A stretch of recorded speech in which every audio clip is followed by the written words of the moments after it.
Good morning, and we're delighted to have you all here. One of the things that makes it fun to run Berkshire is that we see real shareholders. That we probably have a larger proportion of our shares held by individuals and not by institutions than virtually any large company in America. And that's the way we like it. And that's we love it when you come and we get to see you. You buy our products. You know, there's still a few things left downstairs, so feel free to leave anytime during the meeting when Charlie's talking to go down and make a few purchases.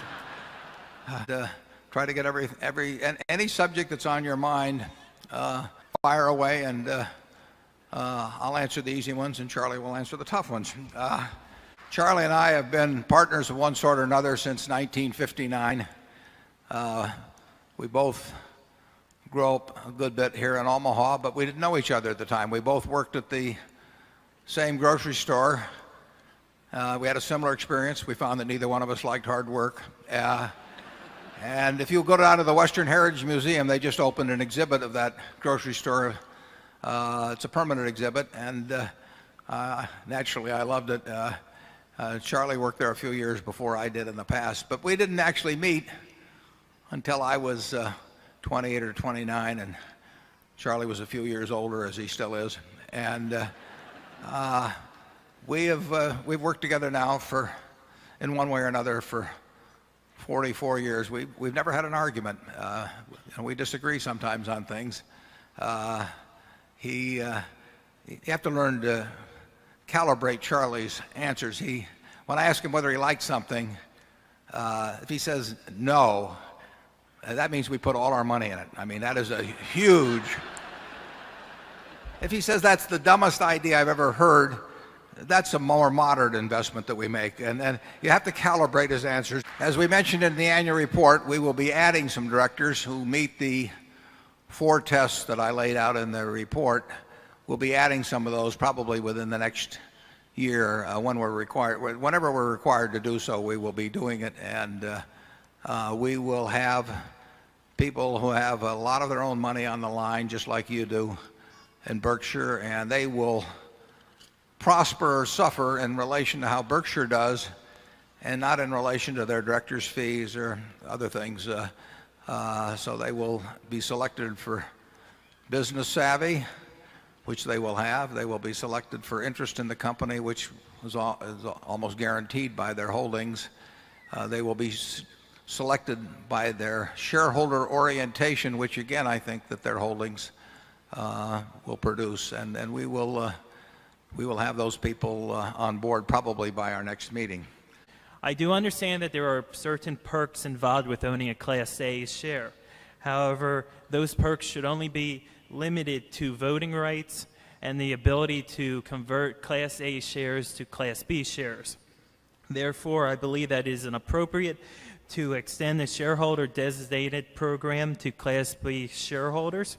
If Berkshire Hathaway is to truly follow what it preaches about this firm being a partnership among all of its shareholders, then Class B shareholders must have the right to at least have the option to take part in the shareholder designated contribution program.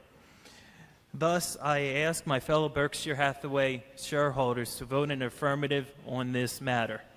You're absolutely right that Charlie and I do regard our shareholders as partners, and we have ever since we really started. In fact, Berkshire in a sense evolved out of a couple of partnerships. Charlie had a partnership, I had a partnership. We made an investment in certain things, and a lot of our original partners are still with us as shareholders. The partnership, however, partnerships have,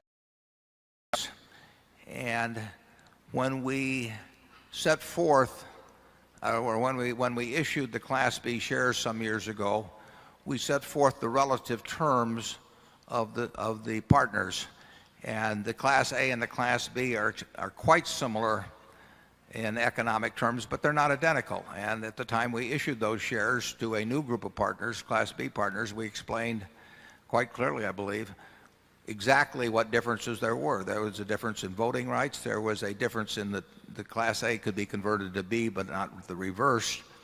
And there was a difference in the shareholder designated contribution program.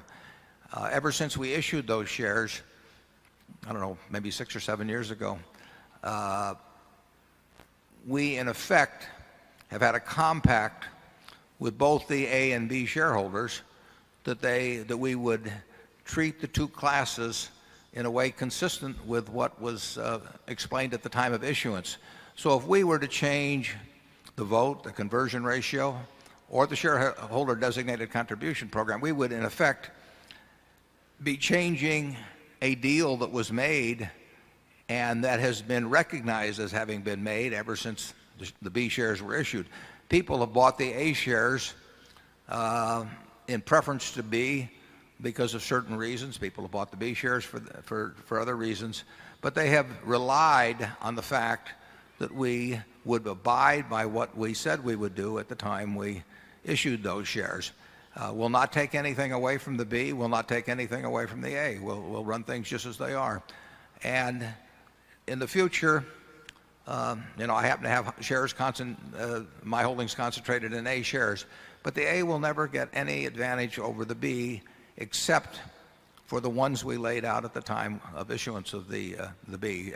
It would actually be unfair to A shareholders, and particularly to A shareholders who have bought since the B was issued, to tell them that the economic relationship between the A and B was being changed, even though only in a slight way, to the benefit of the B and the detriment of the A. We wouldn't do that in either direction, so that's why we recommended a vote against it. Charlie, do you want to add anything?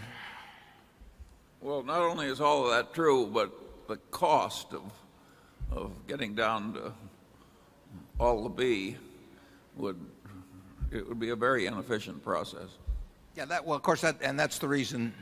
Back when we issued the B, I mean, we anticipated that, so it seemed like something that would offer very little value to the B at a significant cost to the company, and therefore we spelled it out quite clearly, I believe, in the original prospectus, and it's been spelled out in every annual report subsequently. So it's the deal, and the deal is also that we never change things to benefit the A in any way over the B, except as originally explained in the original prospectus and subsequently in all the annual reports.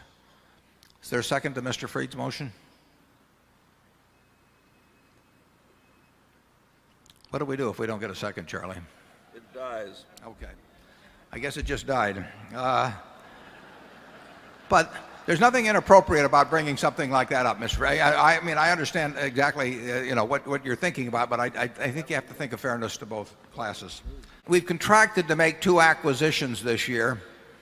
You just read about one, perhaps in this morning's paper. It went on the tape at 7:45 yesterday morning Central Time, and that involved a contract to buy McLean's from the Walmart company. McLean's is a very large wholesaler to all kinds of institutions, but convenience stores, quick serve restaurants, the Walmart operation itself, theaters, restaurants, and this year we'll probably do something like $22 billion of business. So it's a very substantial enterprise with distribution centers around the country, with much in the way of transportation equipment.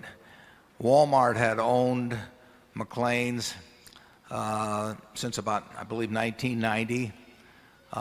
It grew substantially while they owned it. It's been run by a terrific manager who's here with us today, Grady Rozier. And Grady took the business from $3 billion to $22 billion or thereabouts. Walmart, for very good reasons, wants to specialize in what they do extremely well, and through Goldman Sachs and Company, we were approached by them a little while back about the possibilities of buying the business. It really makes sense for both sides, because Walmart knows what to do with the capital very, very well in their own business and has lots of opportunities, and this was something of a sideline to them.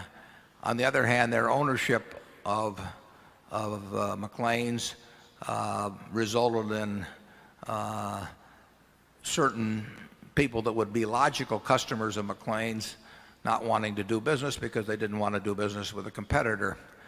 And we plan to see all those people very soon and explain to them that that's no longer the case, and they can sleep well at night doing business with us and not worry about benefiting their competitor Walmart. So this deal, a representative of Walmart came up last Thursday to Omaha, a week ago this past Thursday, a CFO, and we made a deal in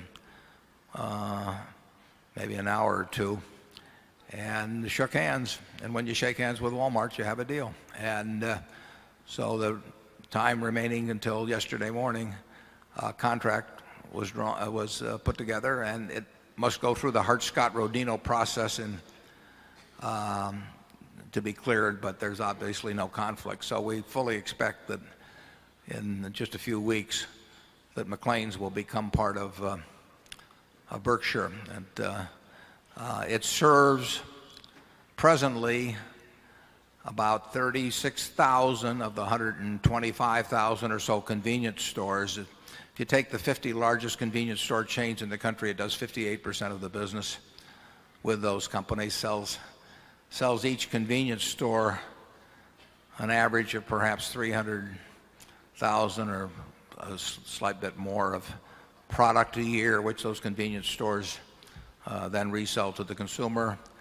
It also serves about 18,000 quick-serve restaurants, primarily those operated by Yum brands, the Taco Bell and Pizza Hut and Kentucky Fried Chicken group.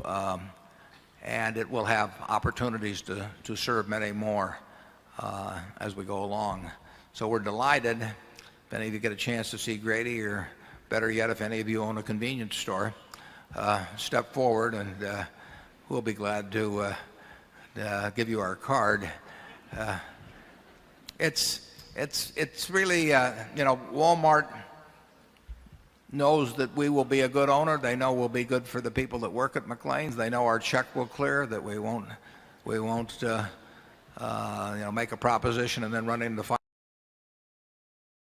contract later on. And it's just an ideal way to do business, and we're delighted to add McLean's to the Berkshire group of companies.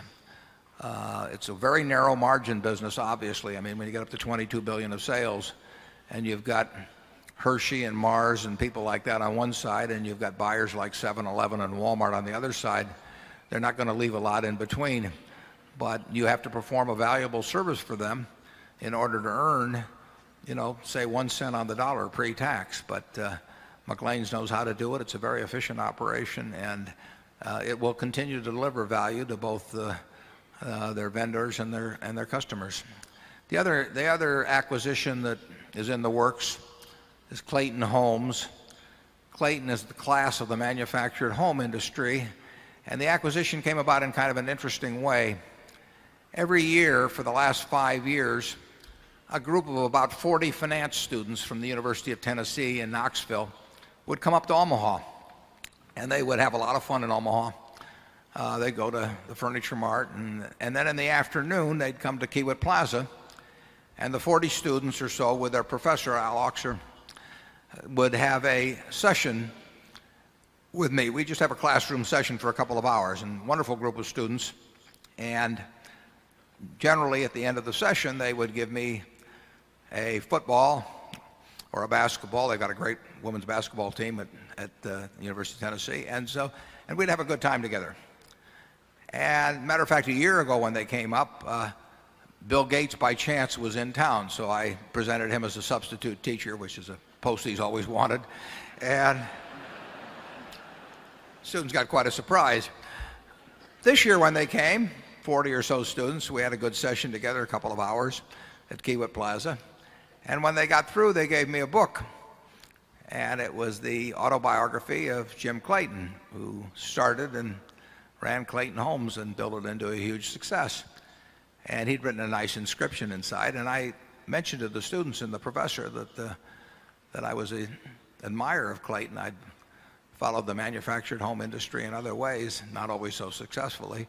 And I'd seen what Clayton had done, and so I said I was look forward to reading the book, which I did. And then I called Kevin Clayton, Jim Clayton's son, and Kevin is the CEO of the company, and I told him how I'd enjoyed his dad's book, and I said we still had a little money left in Omaha, and if they ever decided to do anything, we would be interested, and I suggested at what price we might be interested. And a phone call or two later, a couple of phone calls, we made a deal. And I had not been to Knoxville. I checked out a few manufactured homes, suggested that my family buy a repo. But that deal came about in that manner. And that's the way things tend to happen at Berkshire.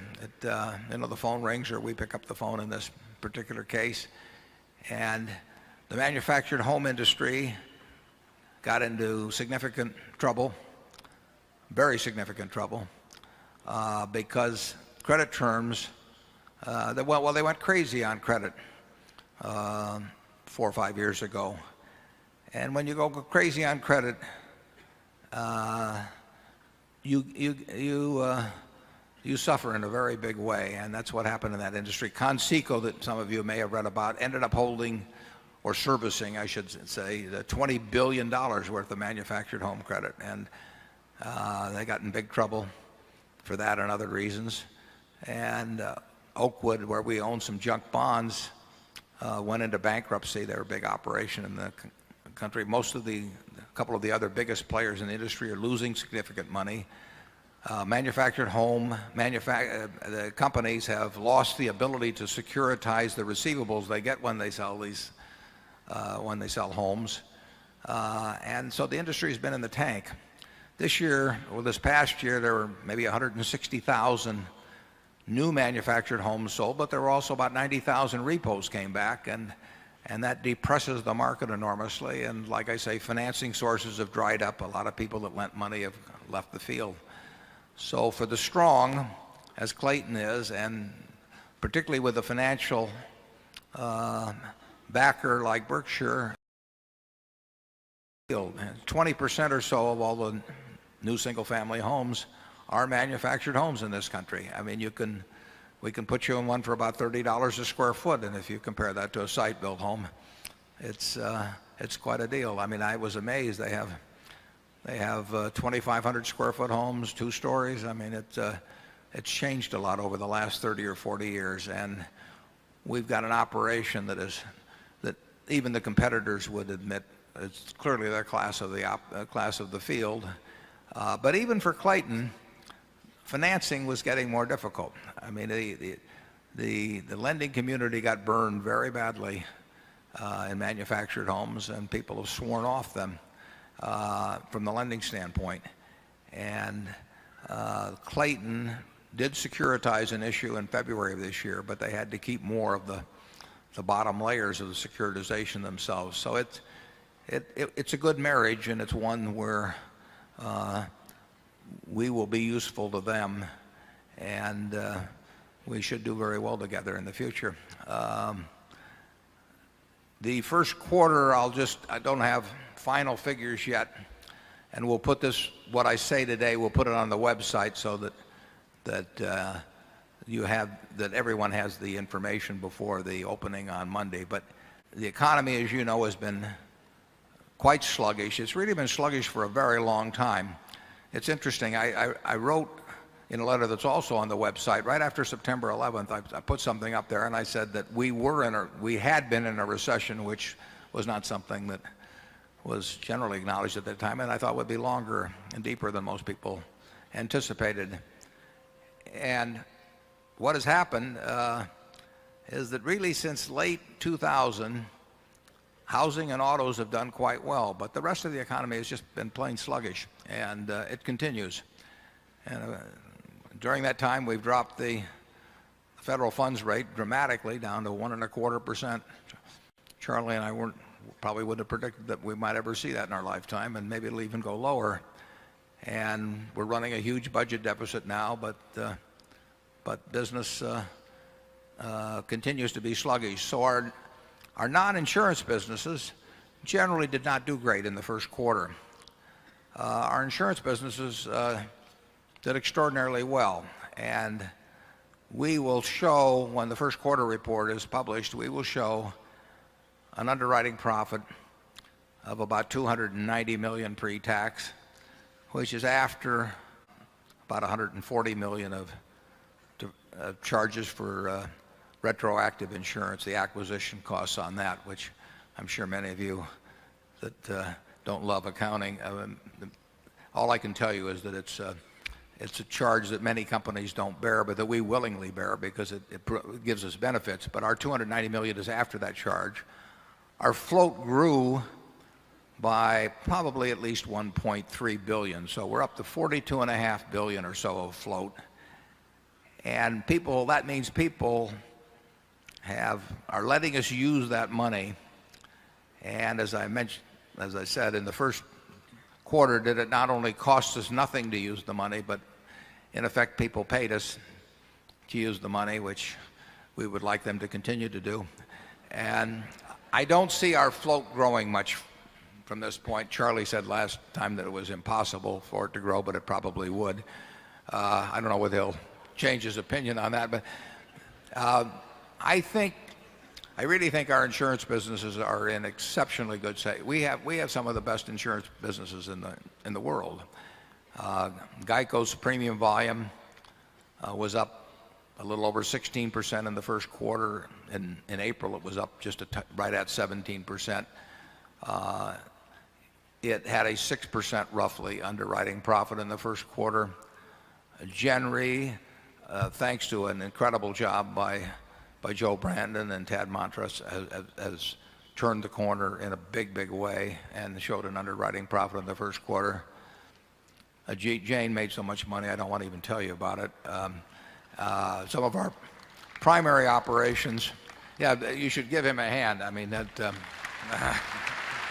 when you get Charlie to clap, you know he's made us a lot of money. Particularly U.S. liability and national indemnity primary operations and our home state company, they're all doing remarkably well. And you never know what's going to happen in insurance. I mean, there could be an 8.0 earthquake in California or Tokyo, or there could be one in New Madrid, Missouri, as there was a couple hundred years ago. And it could happen tomorrow. There could be huge hurricanes this summer, whatever. But I can't imagine having a much better group of companies or managers than we have, and they're all working well now. For a while, Gen Re was a drag, but that's not true now. And I think that we have an excellent chance of having very low cost and perhaps even no cost or negative cost float over the next 5 years or so, or really as far as the eye can see. Now, that doesn't mean it won't fluctuate around, but if you average it out, I think we will have our float at a very cheap price. And it's, as Martha would say, having $42.5 billion for nothing is a good thing. Now, with that, I think we've covered. The first quarter was a good quarter. Overall, it's the best operating earnings we've ever had. Now, we've got more capital now than we've ever had, but nevertheless, it will be a good quarter, and I think it's fair to say, Mark, that from operating earnings, we will have something like 1.7, in the range of 1.7 billion. We had some securities gains too, but I don't count those because they can do anything from quarter to quarter. We don't pay any attention to the timing of those.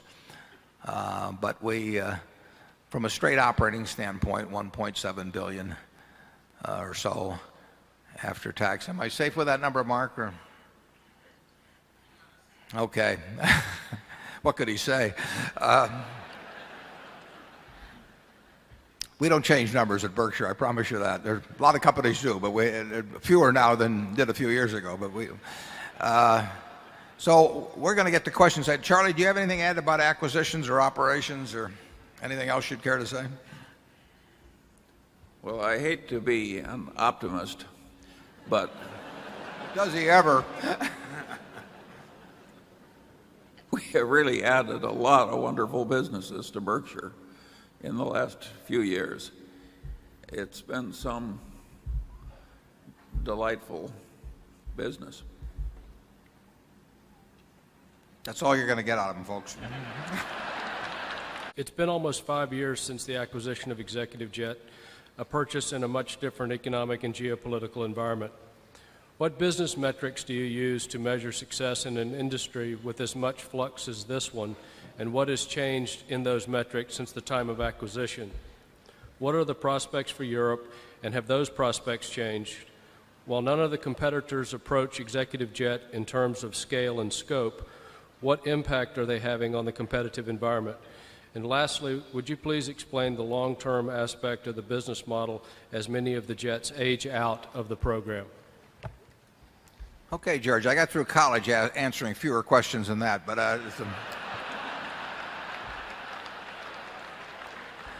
George's uncle was best man at my wedding, so he gets all he wants. The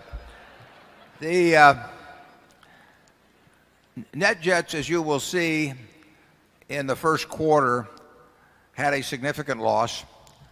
A large portion of that loss was caused by the write-down of planes because they're I love it. They call it in the trade. They call them pre-owned planes. I call them used planes. But they do the same thing in manufactured homes, so they call them pre-owned homes instead of used homes. But in any event, putting aside the euphemisms, the used plane market, well, the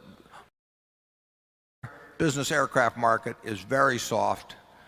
The used plane market has far more planes for sale than, say, 3 or 4 or 5 years ago. That's going to affect the production of new planes, already has, and it affects pricing in used planes. And we have bought back planes from people leaving the programs, which we do and will continue to do, but we have bought during a declining market some of those, and we have had write-downs in connection with those planes. And you will see in our first quarter report, I believe that's probably the only operation we have that's losing money.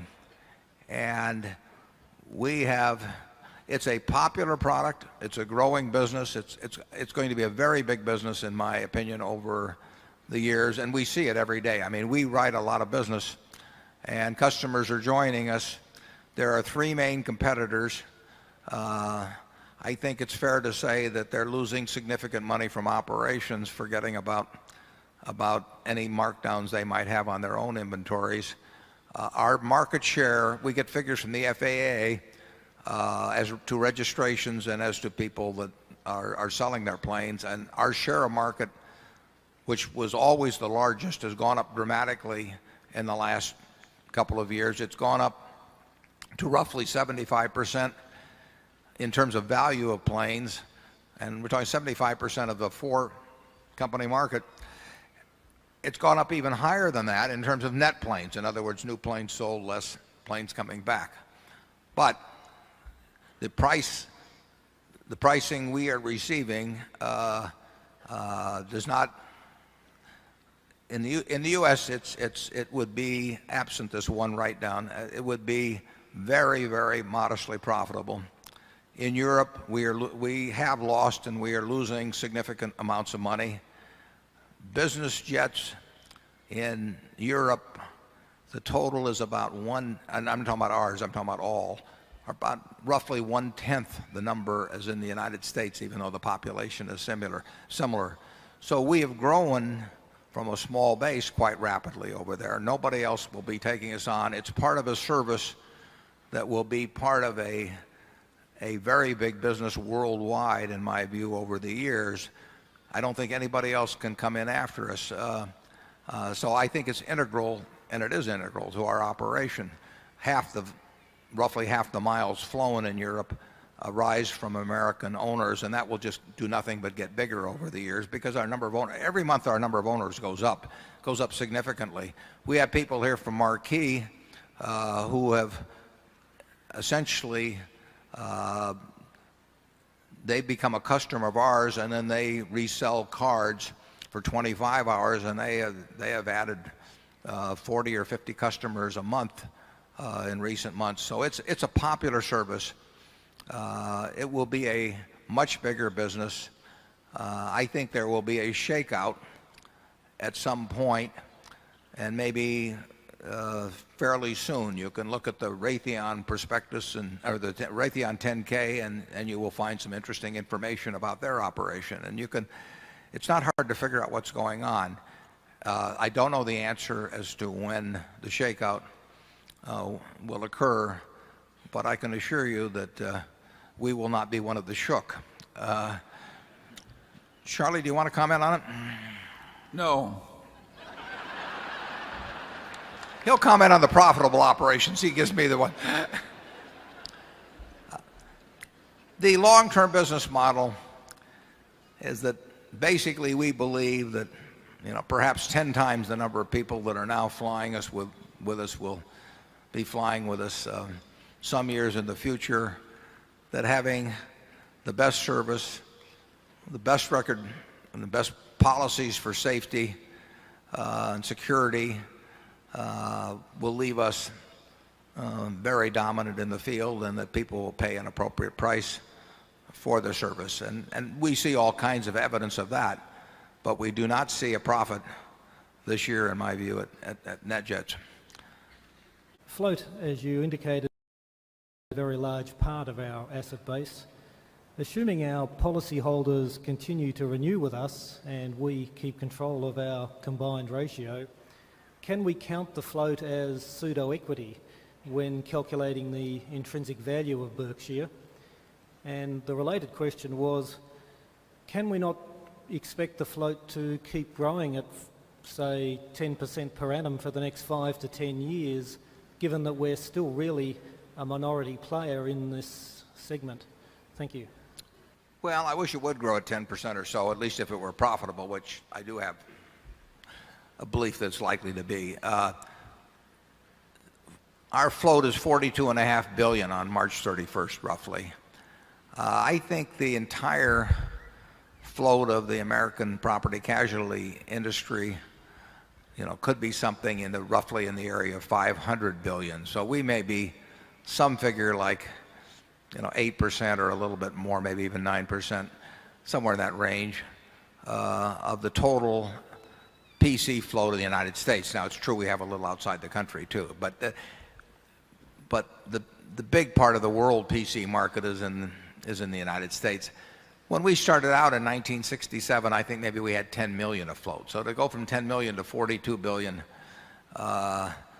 frankly, surprises me. But it's going to be much harder to grow at significant percentage rates in the future. And our goal, we love the idea of growing, but what we really want is cost-free float. I mean, that is the goal. And growth is not at the top of the list at all. I mean, I hold our managers responsible not for delivering more float. I hold them responsible for delivering profitable float. And that is key in our mind at all the time. If it comes along, we love it. But we will find out whether it comes along or not. The first part of your question, if indeed the $42.5 billion can be obtained at no cost, or even better yet, at a profit, its utility to us is like equity. Now, you couldn't realize it upon liquidation, or necessarily. Oh, well, you wouldn't realize it on liquidation, and you couldn't necessarily realize it on sale. That would depend. So I'm not telling you how to count it as whether you count it in terms of intrinsic value. You have to make that decision. But it has the utility to us of $42.5 billion of funds derived from equity without issuing common shares. And that's one of the reasons we've always been so enthused about it now for, 35 or 36 years. It's a great business for us. And every now and then we get off the track. We got off the track in the early 80s. We had a problem or two in the mid 70s.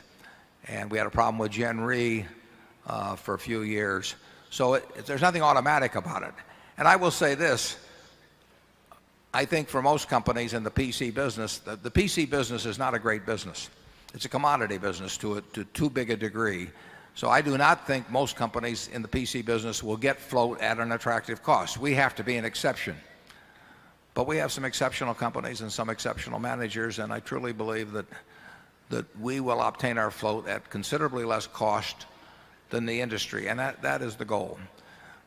GEICO, if it would continue to grow at 16%, for example, this year, that adds $1 billion of premium volume. Well, that doesn't generate as much float at GEICO as it generates at Gen Re, but it generates float. So GEICO's float will grow. I'd bet my life on that. But certain of our other transactions are more opportunistic in nature, and that float could even shrink. And if the float shrinks, that's fine with me as long as we produce underwriting profits. We'll go wherever it goes. Charlie? Yeah, with interest rates as low as they are now, this float we have so laboriously built up isn't worth so much to us on a short-term basis.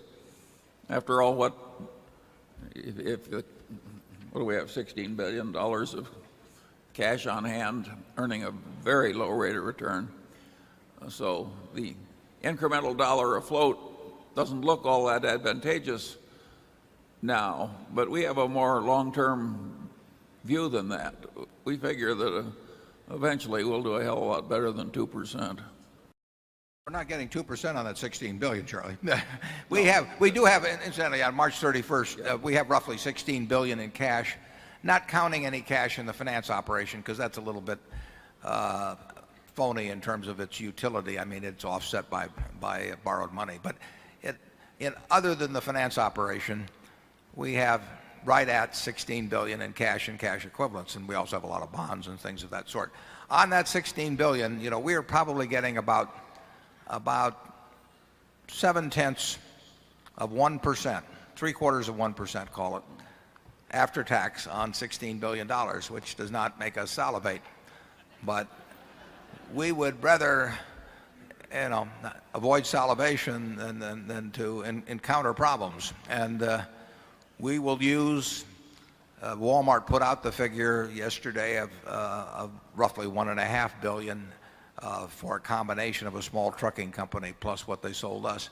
And we will use money, but money keeps coming in too. If we earn $1.7 billion in the first quarter, that $1.7 billion is pretty much all cash. And then on top of that, we had the $1.3 billion or so float increase. So float increase plus retained earnings, not counting securities gains, maybe $3 billion. Now, we're not going to keep that up, but there's a lot of money coming in, but we are getting some chances to deploy it. And if we get it at zero or less cost, it's very close to, it has the utility of equity in a very big way. You had indicated in the past that you did not think that the volatility-based or Black-Scholes models for options pricing was correct. Would you share with us how you would evaluate those options as you use them in the business or see them in the marketplace? And also, if you would update us on your thoughts on the asbestos tort situation given recent development of national settlement trusts, et cetera. Yeah, Charlie and I have thought about options all our life. I mean, my guess is Charlie was thinking about that in grade school. And, you have to understand, you don't have to understand Black-Scholes at all, but you have to understand the utility and in a general sense the value of options, and you have to understand the cost of issuing options, which is a very unpopular subject in certain quarters. Any option has value. I mean, I bought a house in 1958 for $31,500. And let's assume the seller of that house had said to me, I'd like an option on it, good in perpetuity, at $200,000. Well, that wouldn't have seemed like it cost me much if I'd given it to him.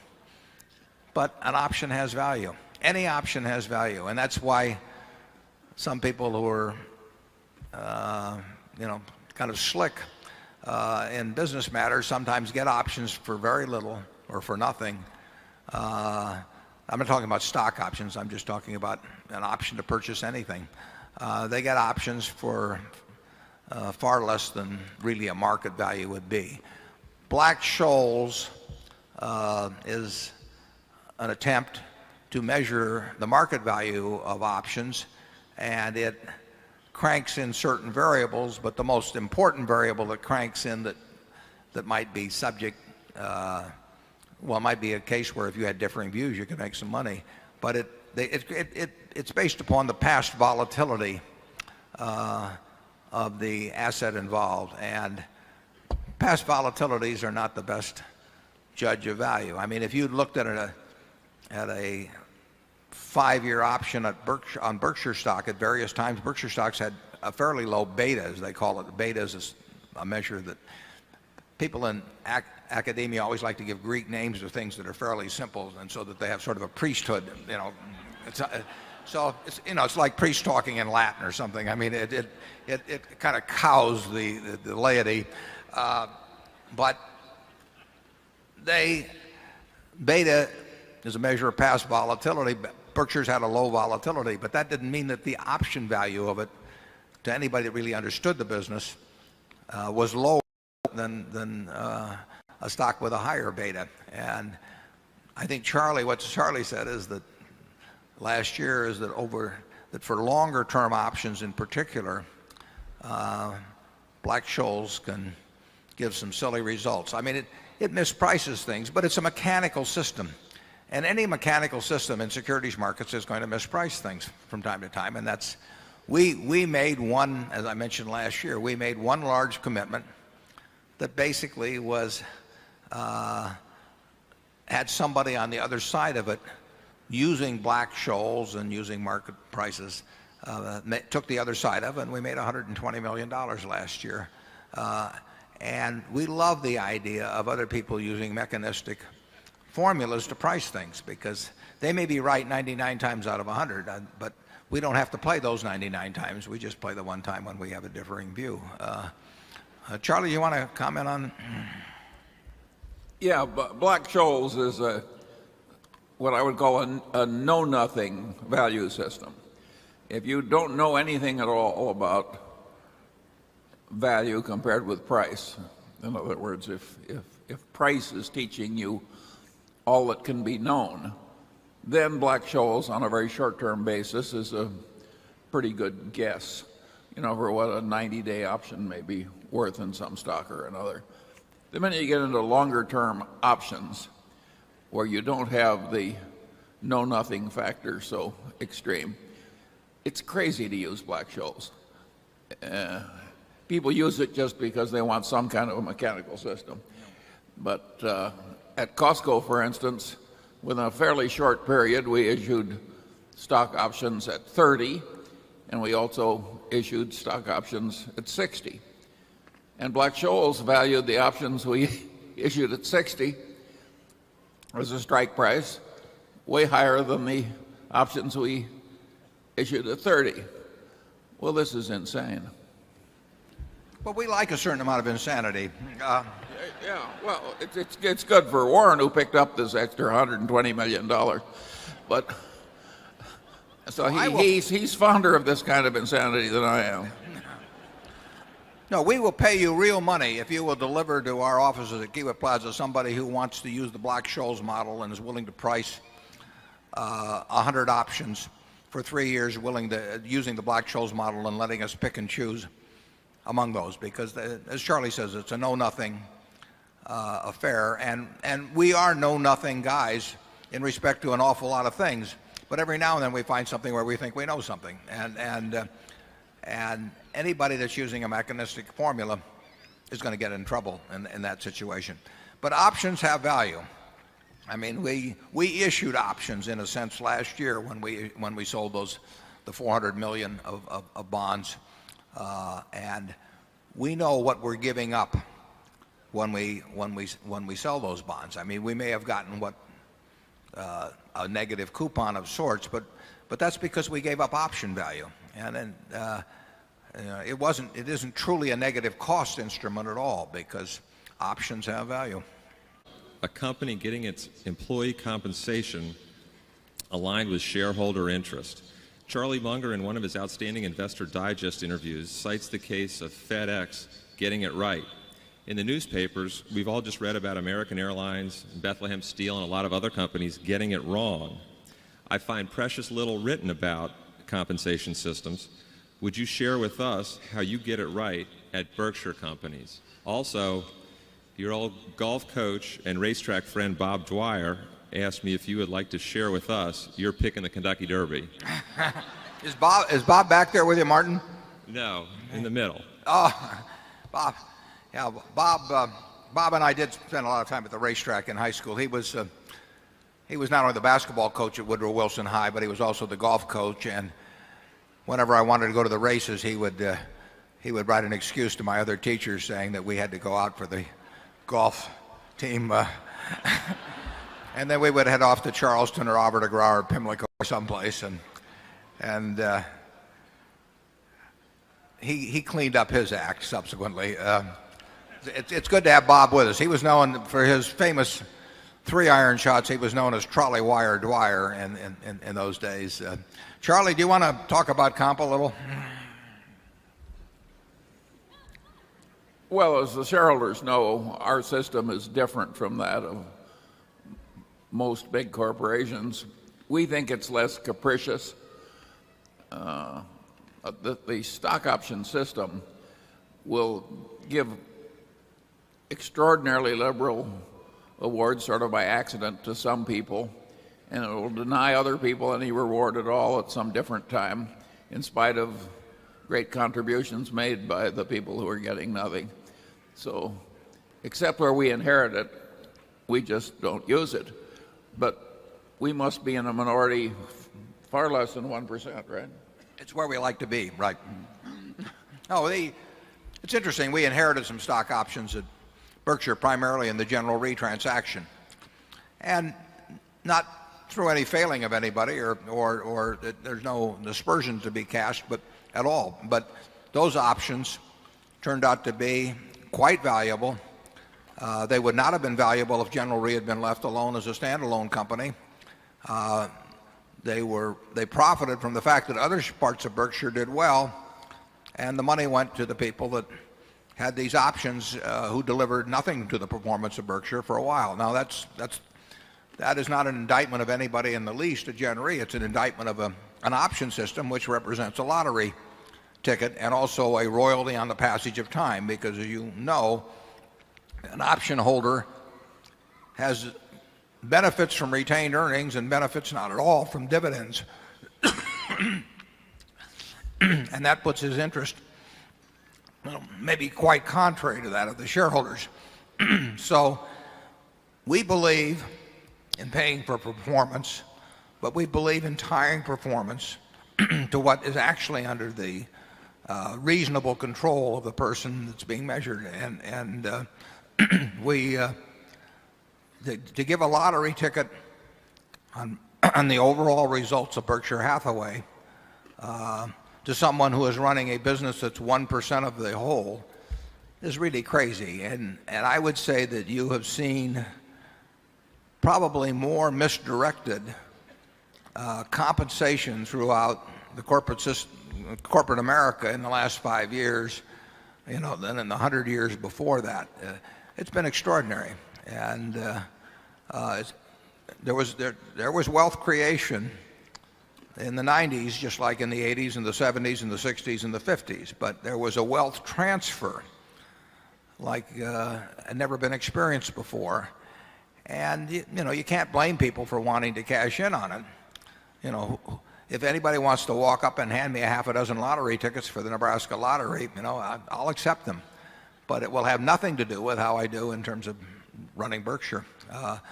Actually, Charlie and I think a properly designed option system, which includes cost of capital and some other factors, and ties it to the performance of the people involved, we think that can make sense when we've used various incentive programs that are similar to that.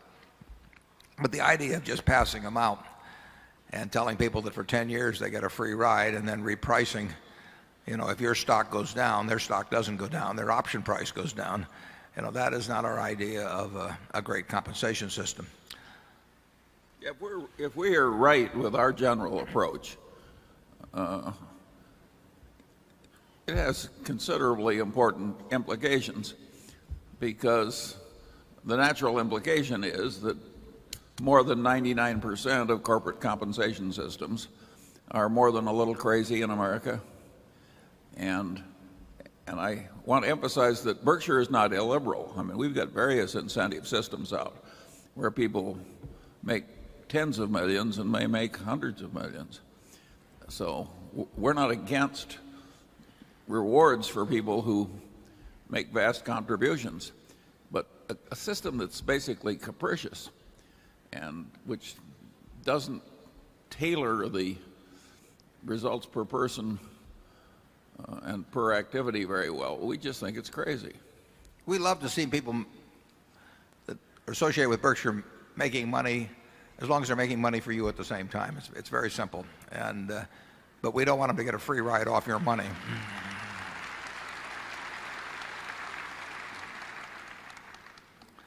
Compensation's an interesting subject, and I'm going to write about it next year or something. But it's not a market system. You can read all you want. I mean, the PR people will tell you, that Joe Smith's compensation was determined by a market system, and he's just like a baseball player or anything of the sort. But he's not just like a baseball player. The baseball player negotiates with somebody who's spending his money to hire the baseball player and making a calculation whether he's better off laying out the money out of his own pocket, the owner of the team, to get that player. But when you get a comp committee at a large American corporation, you have somebody with an enormous interest in the amount of comp on one side of the table, and you've got somebody on the other side of the table who was not picked because they were the Doberman of the board, believe me, and who is dealing with what many times is what my friend Tom Murphy used to call play money. I mean, it's almost meaningless to the person on one side of the table whether somebody gets 100,000 shares of restricted stock or 1,000,000 shares of restricted stock, and it's not meaningless to the guy on the other side of the table. Almost every other negotiation in American business, you have some parity of concern, but you do not have a parity of concern, in terms of comp at the top levels. You have a parity of concern when you get down to labor unions. I mean, the management wants to keep down the prices, and the union wants to get more money, and that's a real negotiation. And you have lots of other real negotiations in American business, but the compensation in many companies, not all obviously, but in many companies, has not been a real negotiation at all. And the management has hired comp consultants to come in, and I have never seen a comp consultant come in and say we ought to reduce this guy's salary. I've also never seen a comp consultant come in and say, why don't you get rid of this bozo? They can't all be wonderful, but can you imagine a comp consultant doing that, never getting another assignment? It wouldn't happen. So it's a bad system, and it needs improvement, and it may be getting a little improvement. And as I wrote in the annual report this year, what happens with comp is the acid test of corporate reform. Because frankly, the CEOs of America, they don't care whether their boards are diverse or not diverse or anything of the sort. They care about how much money they make in a great many cases. And you, the owners, and big owners in particular, have to provide some countervailing force, or you'll have what you've had in the last 20 years, which is an enormous disparity in the rates of compensation of people at the top compared to people at the bottom, and also a disconnect between the comp of people running businesses and the results of the owners who gave them the money. So arise, shareholder.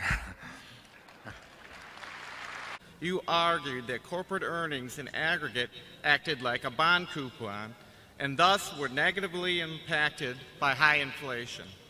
Due to high inflation at the time, you posited a world where a 12% return on corporate equity was reduced to 7% after taxes and netted out to 0% in real terms. You have been sounding downcast about the prospects for equities for several years. much of which we assume relates to extreme starting valuations. If inflation was decidedly bad for investors in 1977, isn't the relative lack of it in today's economy at least one mark in the plus column for equity owners? Is there also a future inflation expectation component in your warnings that investors are likely to be disappointed by equity results? Well, there's no question that the lack of inflation is a plus for owners. I mean, the real return you will obtain, in my view, from owning American business, if purchased at similar prices, the real return will be higher if we have long periods of low or close to no inflation than if we had long periods of high inflation. I don't think there's any question about that, because that article went on to explain how you got taxed on nominal returns and fictitious returns in real terms. So your question is about which period is better for investors. A low inflation period over any long period is better for investors. And the problem, as you pointed out also, was the starting point in terms of predicting modest returns for equity investors. The returns weren't necessarily so modest, I predicted. They were just modest compared to what people had begun to think returns would be during that long bull market from 1982 to 1999. There were polls taken by Gallup, working with, I think, Payne Weber at the time. Now they've moved it over to UBS Warburg, that showed the expectancy of people in the stock market, and those returns that people expected got up to 14 or 15%, as I remember. And they were thinking they were going to get 14 or 15% in a low inflation environment. Well, that was dreaming. And there's nothing wrong in a low inflation environment at all in earning 6 or 7%. That's probably as well, it is as good as will happen, because in a low inflation environment, how much is GDP going to grow? Well, GDP, if you have a 2% inflation and even 3% real growth, you're talking about 5% in nominal terms GDP growing. If GDP grows at that rate, over time corporate profits will grow more or less at that rate. And if corporate profits grow at 5% a year, the value of those corporate profits, the capitalized value, will probably grow at something like that over any long term with a sort of a normal starting point. And add that to dividends, and you will get 6 or 7% before frictional costs. Investors incur a lot of frictional costs. They don't have to, but they do, and that often is 1.5%, 2% of their investment. So the math isn't bad. It's just bad for those people that got used to or expected very high returns based on looking in the rearview mirror back in 1998 or 1999. Charlie? My general attitude is just slightly more negative than Warren's.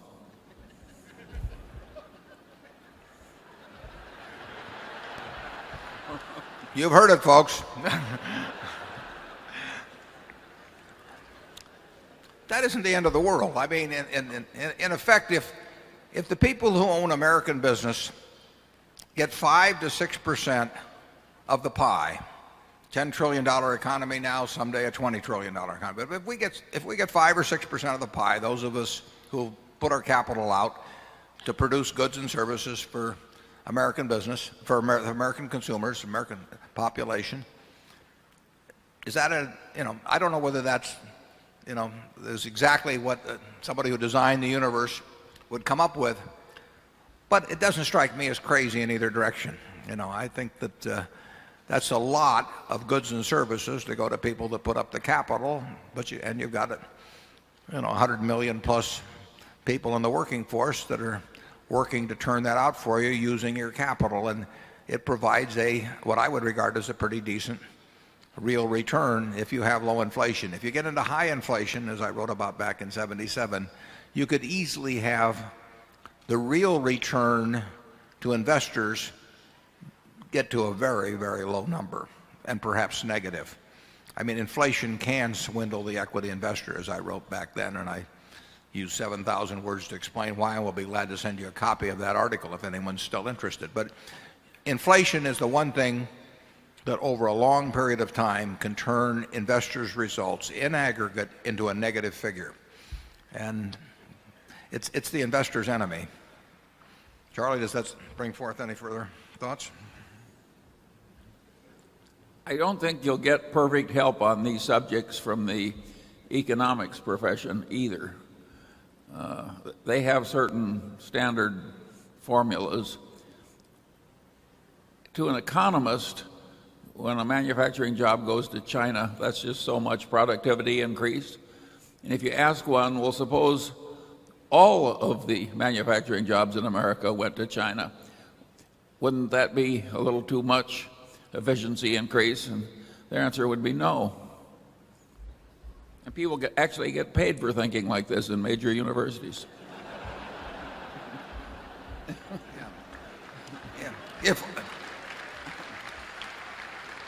what would get across the point, of course, is if all the teaching of economics got exported to China, in which that point a new insight would appear.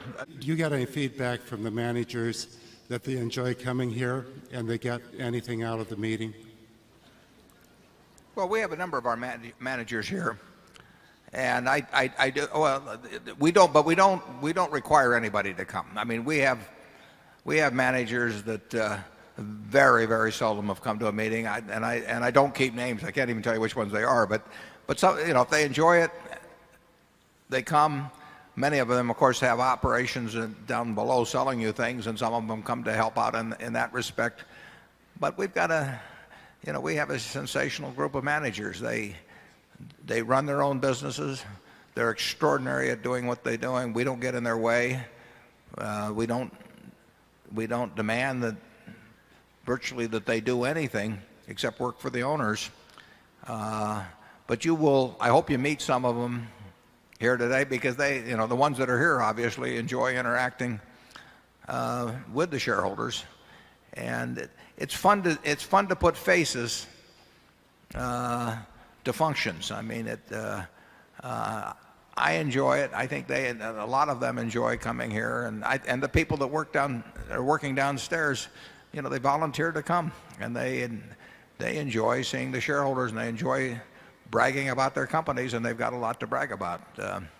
And I hope you thank them when you see them, because it's a lot of effort for them. When I got here at 6 o'clock this morning, but there were people that were here a lot earlier than that. They were working yesterday to get ready for this, and I want to thank them myself. Charlie? Yeah.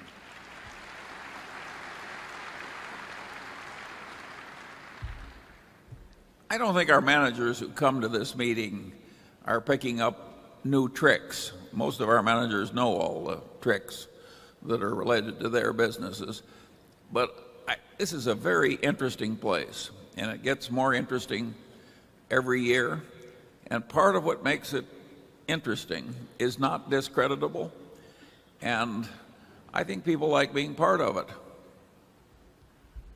Our managers, in a few respects, will occasionally work together. Sometimes a manager at subsidiary A will check with some of the others, not through Omaha, directly themselves, and they will say, what are you paying for software, or what are you paying for UPS, or whatever it is, and can we make a better deal if we pool our efforts? Or there are times when we have saved money, sometimes pretty real money, but that has never been instituted by Omaha. It's never been overseen by Omaha. It's because manager A decides to call manager B, and they like each other, and they can make their own operation better, sometimes by combining purchasing power, and occasionally by just having an idea here or there. But there's no organized way of going at that in Berkshire, and nobody has to play. Over the last 30 years or so, the median consumer has seen his income rise only a little faster than inflation and much slower than GDP overall. Income inequality is at a 400-year high. The present value of lifetime income for the median person has improved slowly, yet the size of his lifetime liabilities, such as health care, housing, education, and retirement, has ballooned. the economic net worth then of the consumer may be poorer than they think. To cope, the median guy has put his wife to work, borrowed against the house, and also the credit cards. So I think this may have some implications for the sustainability of consumer businesses, and seeing that we've been buying a number of them recently, how do we think about this problem? And are there any non-obvious risks that we should be considering? The American consumer overall is better, but not dramatically as better off than 10 years ago, even somewhat better off than 20 years ago. But you're quite right in that there's been considerable inequality in terms of the progress of people financially during that period. We don't have broad ideas about, I mean, we don't make decisions on what business we buy based on some sweeping future projections about things. We think America will do pretty well over time. In fact, we're quite sure it will do pretty well over time, and that our kids will live better than we live. My kids would say that wouldn't be so difficult. And the grandchildren will live better. That has been the history of the American economy. The real income per capita grew sevenfold, I believe, in the 20th century. That is huge. It cost $18, as I remember, to make a 3-minute station-to-station call from New York to San Francisco 40 years after the telephone was invented. And at the time, the $18 was more than the average weekly wage in the United States. Think if some little kid had picked up the phone on the other end, and there went the whole weekly wage while you tried to get, your daughter on the phone or whatever. So people will be better off in this country decade after decade. But we're not big on being futurologists or anything at Berkshire. I will tell you this, in terms of our consumer businesses right now, they're very soft. Our furniture and jewelry businesses generally, candy businesses dealing with consumer day by day are soft. And in the first quarter, their earnings were down. One of the things you have to think about, and people don't focus on this very much, but you read about GDP, and this is one reason I really think we've been in a recession now, not a huge one, or not a violent one, but for over 2 years. When the government talks about GDP, they talk about GDP, we'll say, going up 2%.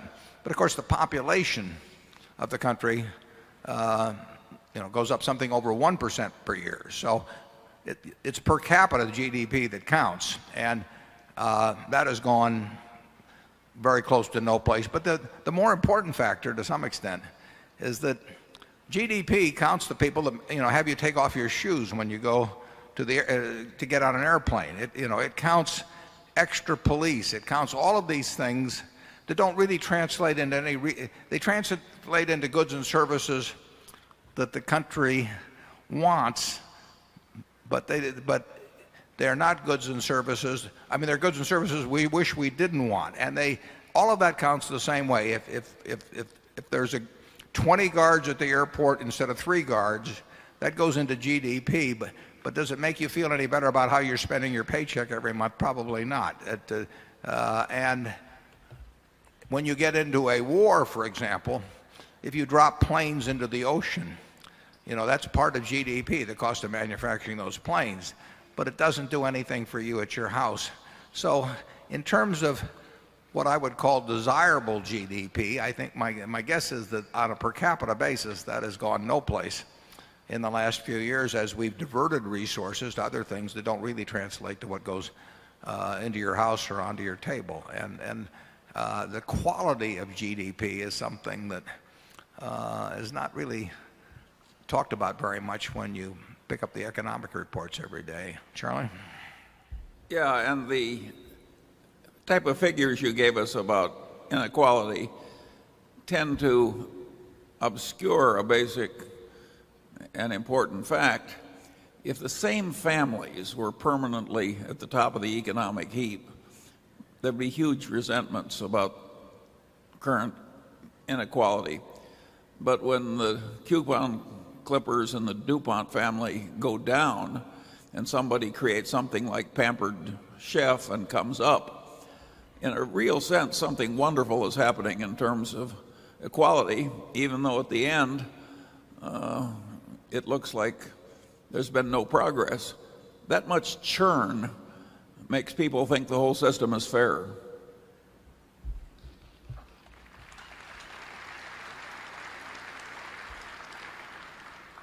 We prefer not to be part of the churn, though, actually, at this point. I mean, we were much more in favor of churn 30 or 40 years ago. Number 8, please. My name is Johann Freudenberg. I come from Germany. I would like to know the accounting book you like best. Thank you.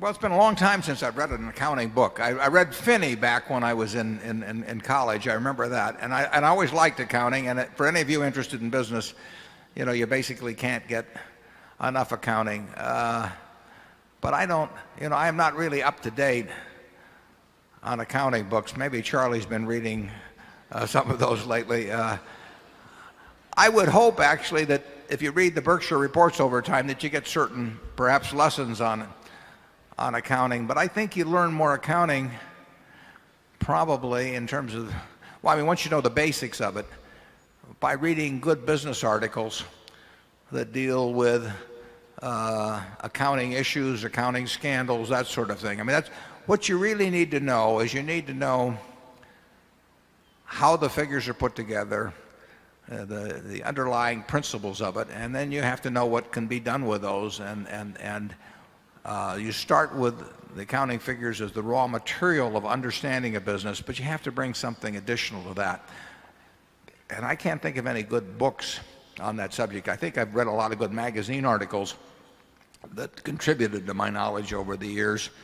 And I've just, you know, I've read a lot of annual reports and seen what people can do with accounting. And as I've said before, if I don't understand it, I figure it's probably because the management doesn't want me to understand it. And if the management doesn't want me to understand it, there's probably something wrong going on. I mean, people don't obfuscate with numbers, usually without a purpose. And when you run into that, the best thing to do is just stay away. Charlie? Yeah, asking Warren, you know, what good books he knows about accounting would be, it's like asking him what good books does he have about breathing. And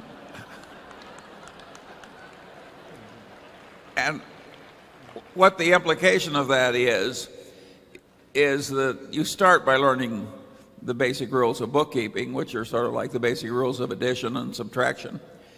And then you have to spend a lot of time before that accounting gets related to the larger reality.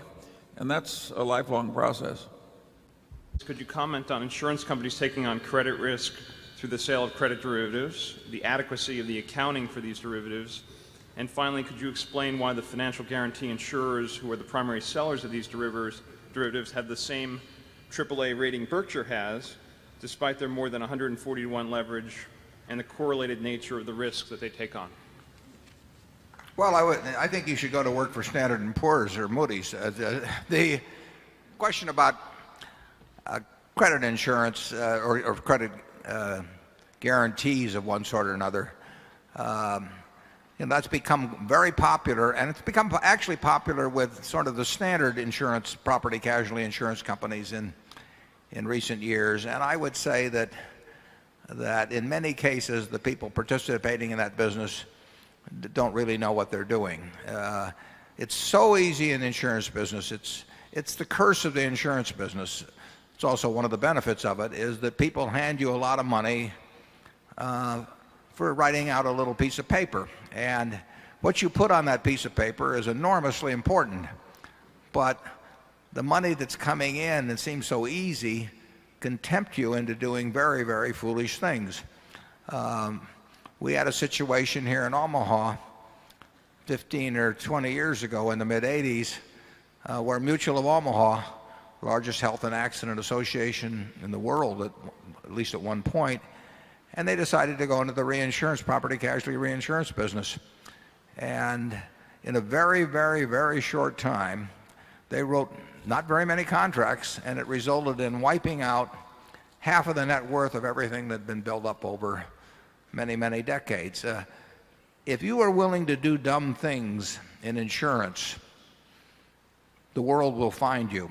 I mean, you can be in a rowboat in the middle of the Atlantic and just whisper out, "I'm willing to write this," and then name a dumb price, and you will have brokers swimming to you, with their fins showing, incidentally. It is brutal. I mean, if you are willing to do dumb things, there are people out there, and it's understandable, but they will find you, and you will get the cash up front. You will see a lot of cash, and you won't see any losses, and you'll keep doing it because you won't see any losses for a little while, so you'll keep taking on more and more of this, and then the roof will fall in. And I mentioned in the annual report how GEICO had taken in, $70,000 of premiums in the early 80s for a few policies, and they thought they were just picking cherries at the time, and they reinsured a lot of it. And so far we've lost $93 million. Now the most we could make was 70-odd thousand, and I don't know what the most we can lose is, but I know that 93 million has gotten my attention.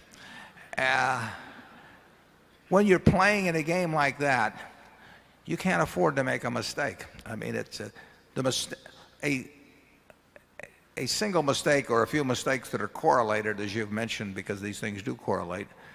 A few mistakes will overcome a lifetime of savings. I mean, you will make a few cents on the dollar when you're right, and you will lose incredible sums when you're wrong. And in credit insurance, when you go around a lot of people went around guaranteeing credits based on ratings, and they said, well, we'll guarantee a whole bunch of single A ratings, or we'll create these structured arrangements that involve A-rated credits. And they would use a lot of studies that would show that X% of A-rated credits defaulted per year, and you go back to the 30s, and all these back-tested arrangements. But the problem with that is that what the questioner mentioned is correlation. And when things go bad, all kinds of things correlate that no one ever dreamed correlated. And what you had, of course, in the debt field was you had a whole bunch of, say, telecoms or energy companies that were all rated similarly, but they were correlated in a huge way, and you weren't getting a diversification. You were getting a concentration that you didn't realize. And there's nothing more deadly than unrecognized concentrations of risk.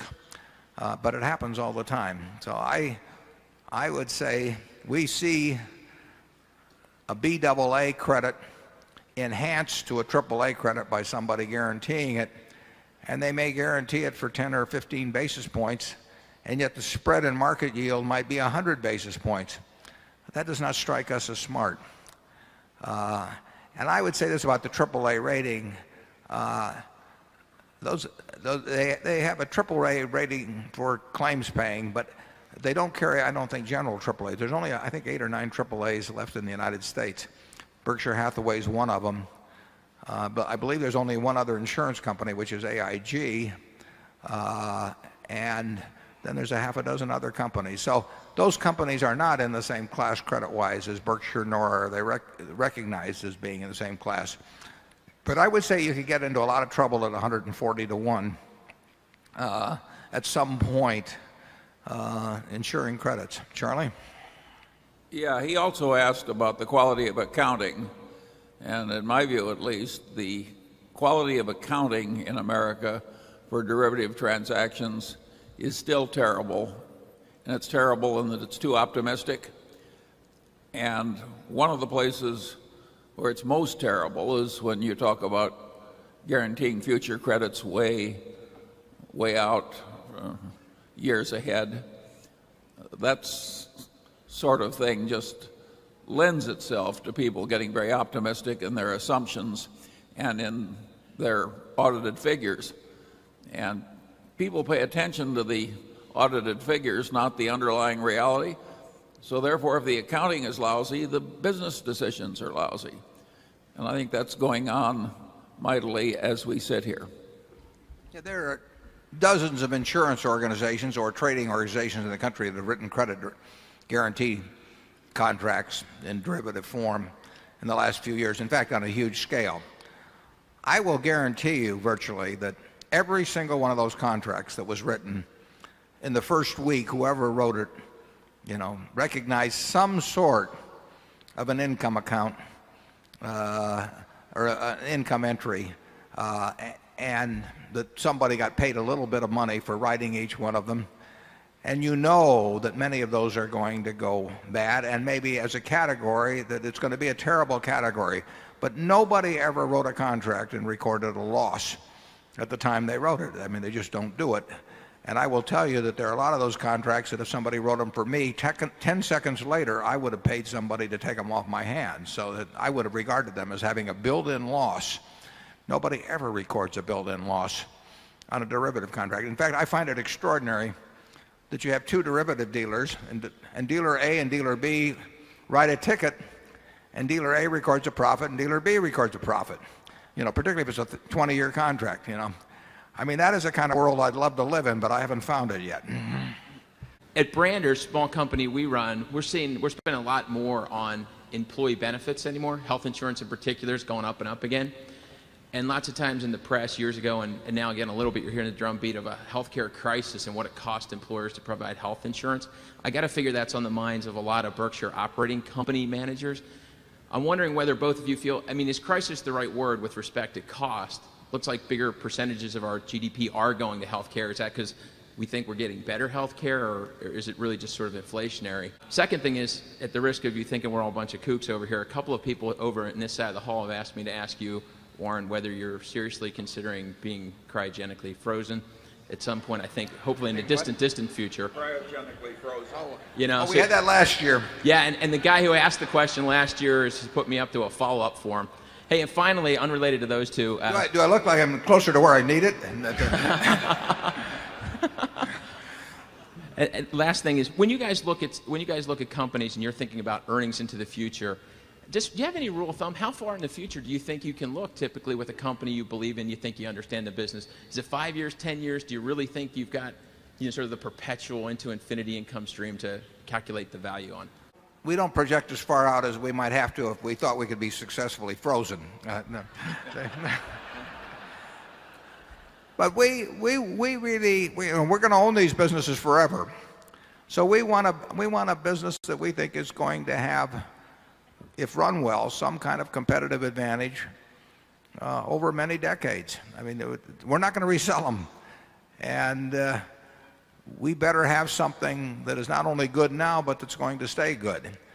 So we don't buy hula hoop companies or pet rock companies, and we don't buy companies in industries that we think will have great explosions in demand, but where we don't know who the winners will be. So we look we like to think we're looking a long way into the future. On health care costs, the only company-wide managers meeting, we had far fewer managers then, but we had a meeting of most of the then smaller number of managers 15 or 20 years ago, where we did talk about what the various companies were doing on health costs, because they were then the fastest increasing part of our cost structure. And today, workers' compensation costs would probably be, and some other insurance costs unrelated to health would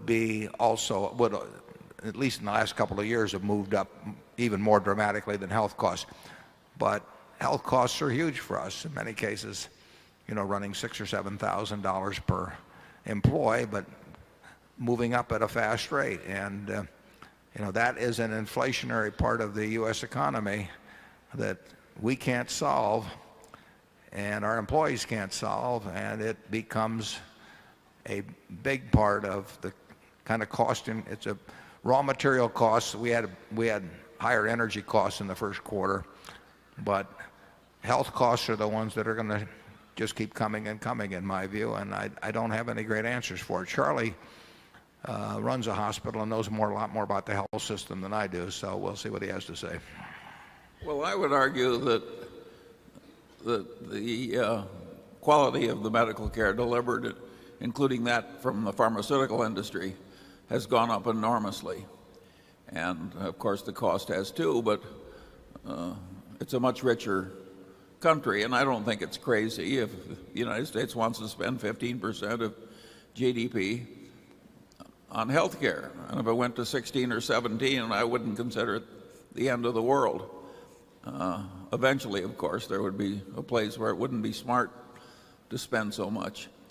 Do you think if we're spending 13 or 14%, and other countries that seem to have fairly good systems are spending 7 or 8%, that we're getting our money's worth relative to them? Well, certainly they're getting more value per dollar out of their 7% than we're getting out of our 15. So, but does that mean that it's crazy for us to spend 15? I don't know. I would guess not. But I don't see any sign from anything I see that it isn't continuing to go up.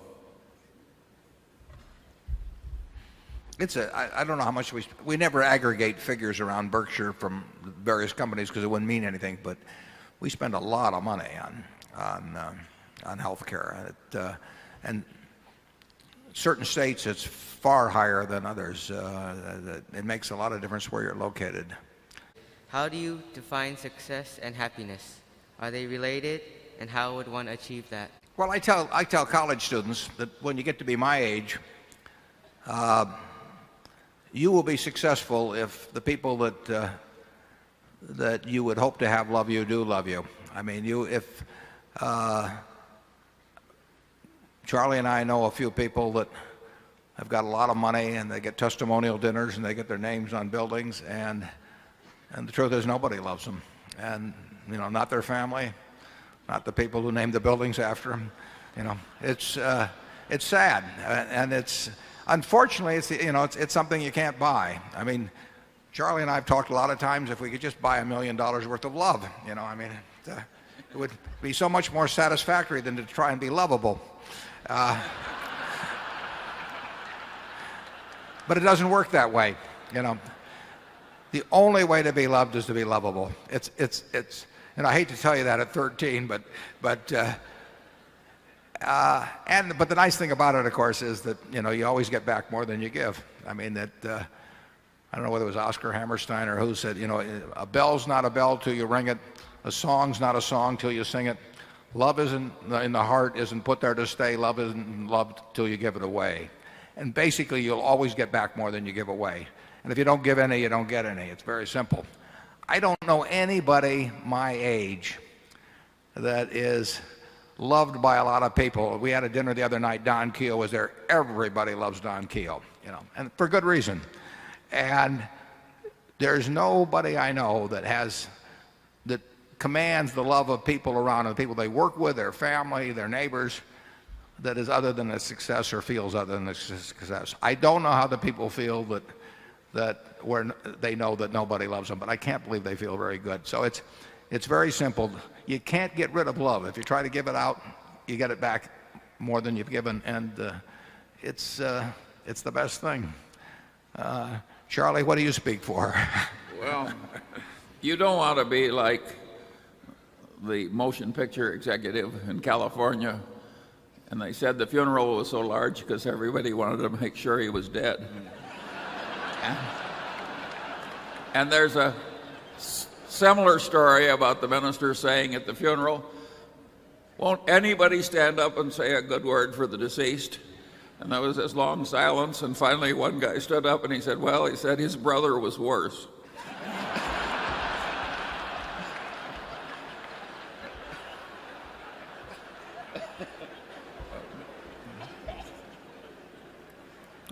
I would say this: look around at people older than you are.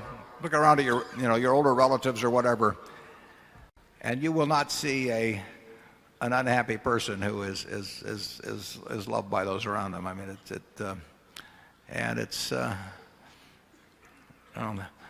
most people in this room are going to do very well financially. Most of the college students I talk to are going to do well financially, and some of them are going to have very few friends, real friends. as they get older, and others people won't be able to do enough for. And I see it around me all the time. So, Mr. Munger, you are largely credited with moving Warren away from the cigar butt approach to investing as it was practiced by Ben Graham. It's been stated that it was the purchase of See's Candy that taught you this important lesson of buying good businesses. At what point did you realize that this concept of buying good businesses was a better long-term investment strategy, and what was it in your discussions with Warren that allowed you to persuade him to move in that direction? Mr. Buffett, what was it in Mr. Munger's arguments for buying good businesses that persuaded you to abandon the cigar butt approach and move in his direction? My second question is, in both your experience, have you or Mr. Munger ever known of a company that has regained or replaced its competitive advantage once it was lost? My third question for you, Mr. Buffett, is, early in his career, Richard Rainwater sought you out and asked you what it took to become a successful investor. Can you tell us what he asked you and what you told him? Yeah, the last question I don't remember at all. I mean, Rainwater called me a couple of times, but I don't really remember the conversation. There's a lot of years ago, and I probably said the same. I would have said the same thing to him as if I got a question asked in this meeting. So I really had no contact with Richard Rainwater over the years. Like I say, I think I met him once, I believe, and he called a couple of times. So, Charlie, do you want to answer the first question about how you? Yeah, well, I think there's some mythology in this idea that I've been this great enlightener of Warren Buffett. Warren hasn't needed much enlightenment, but we both kept learning all the time, so that the man we were 5 years earlier was less sensible than the man who ultimately was there. And See's Candy did teach us both a wonderful lesson, and it'll teach you a lesson if I tell you the full story. If See's Candy had asked $100,000 more, Warren and I would have walked. That's how dumb we were at that time. 10,000 more. And one of the reasons we didn't walk is while we were making this wonderful decision, we weren't going to pay a dime more. Ira Marshall said to us, "You guys are crazy. There's some things you should pay up for, quality, business quality, and so forth. You're underestimating quality." Well, Warren and I, instead of behaving the way they do in a lot of places, we listened to the criticism. We changed our mind. And that is a very good lesson for anyone. The ability to take criticism constructively is well, think of all the money we made from accepting that one criticism.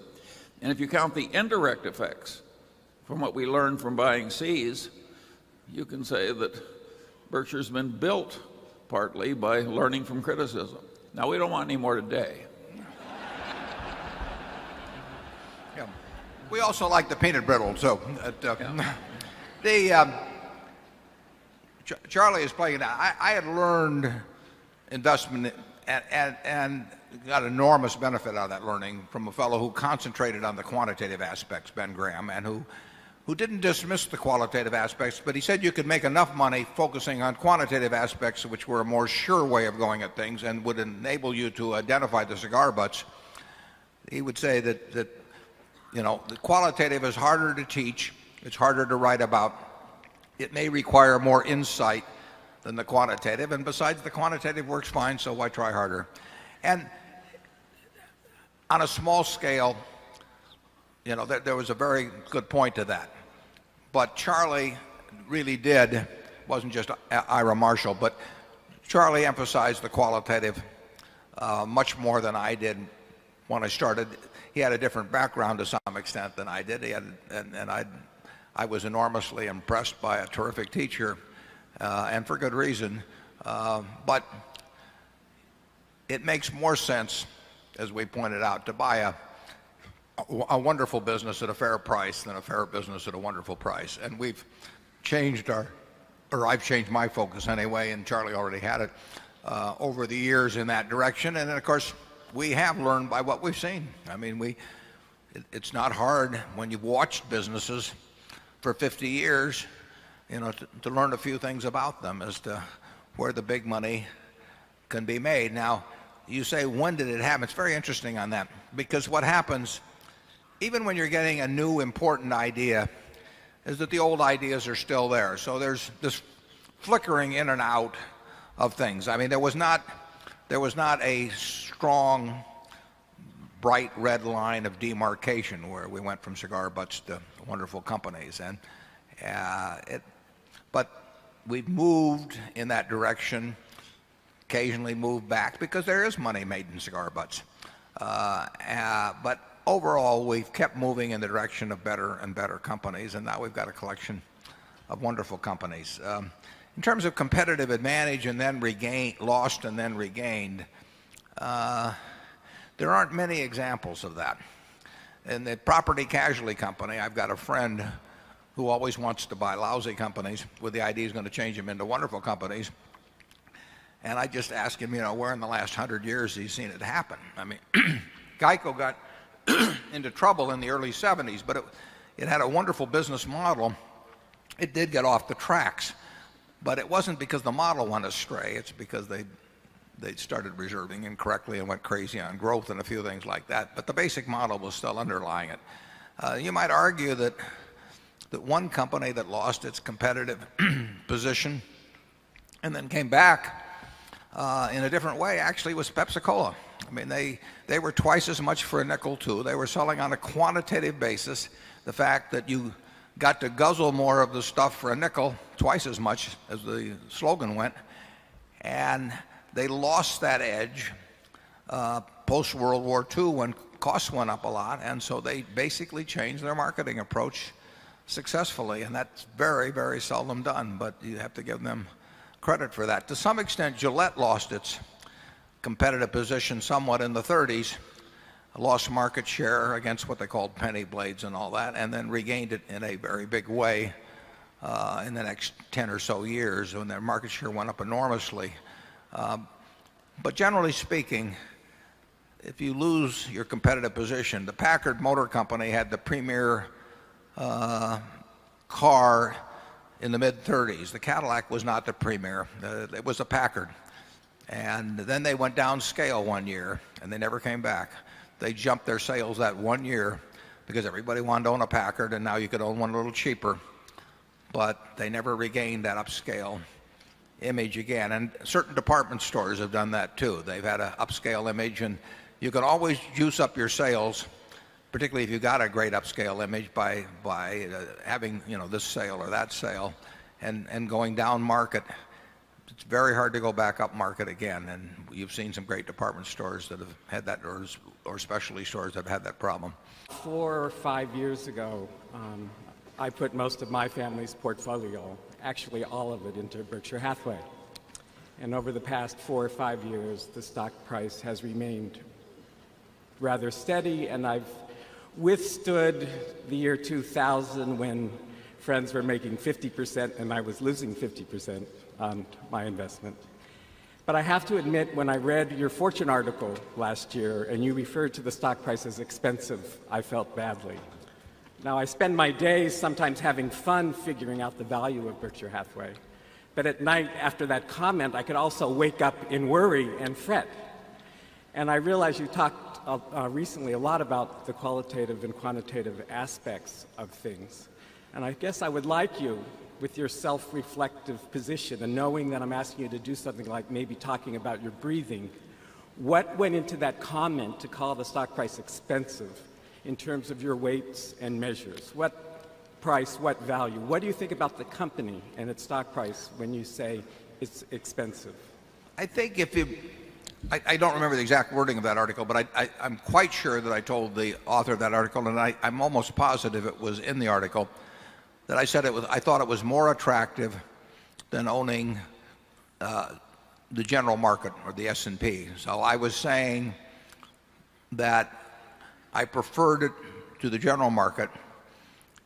I'm certainly happy having 99 and a large fraction percent of my net worth in it. I've never sold a share. I am not the least bit uncomfortable about holding it until the day I die, and quite a bit thereafter. But I have not thought stocks were cheap at all for some time, and I've never wanted to encourage anybody, particularly in the last few years, to buy Berkshire or any other stock, because the market, I felt that I felt we had a great bubble, and I think Berkshire's value has improved. I think Charlie does too, fairly significantly in recent years. And I would, if I had a chance to swap tax-free my Berkshire for the S&P 500 or for any mutual fund or anything, I wouldn't give it a thought. But that does not mean I think, either Berkshire or stocks are cheap. Charlie? I've got nothing to add to that. I don't think we've ever recommended the purchase or sale of Berkshire that I can remember. We did say at one time we would repurchase shares, which has a certain underlying message to it. And we said at other times we wouldn't buy shares. That doesn't mean we'd sell shares at all, but we wouldn't have bought them under the prevailing conditions. But we've stayed away from recommending, actually, not only the purchase or sale, not only of Berkshire, but just of any other specific shares. We've only given our views occasionally on what we think about the level of the stock market generally. But I do think if you go back and look at that article, I wish I had it here, but I think you'll find that I said I preferred it to equities generally. I do think that there's a lot to be said for developing a temperament that can own securities without fretting. I think that the fretful disposition is it's an enemy of long-term performance. Well, I think it's almost impossible if you're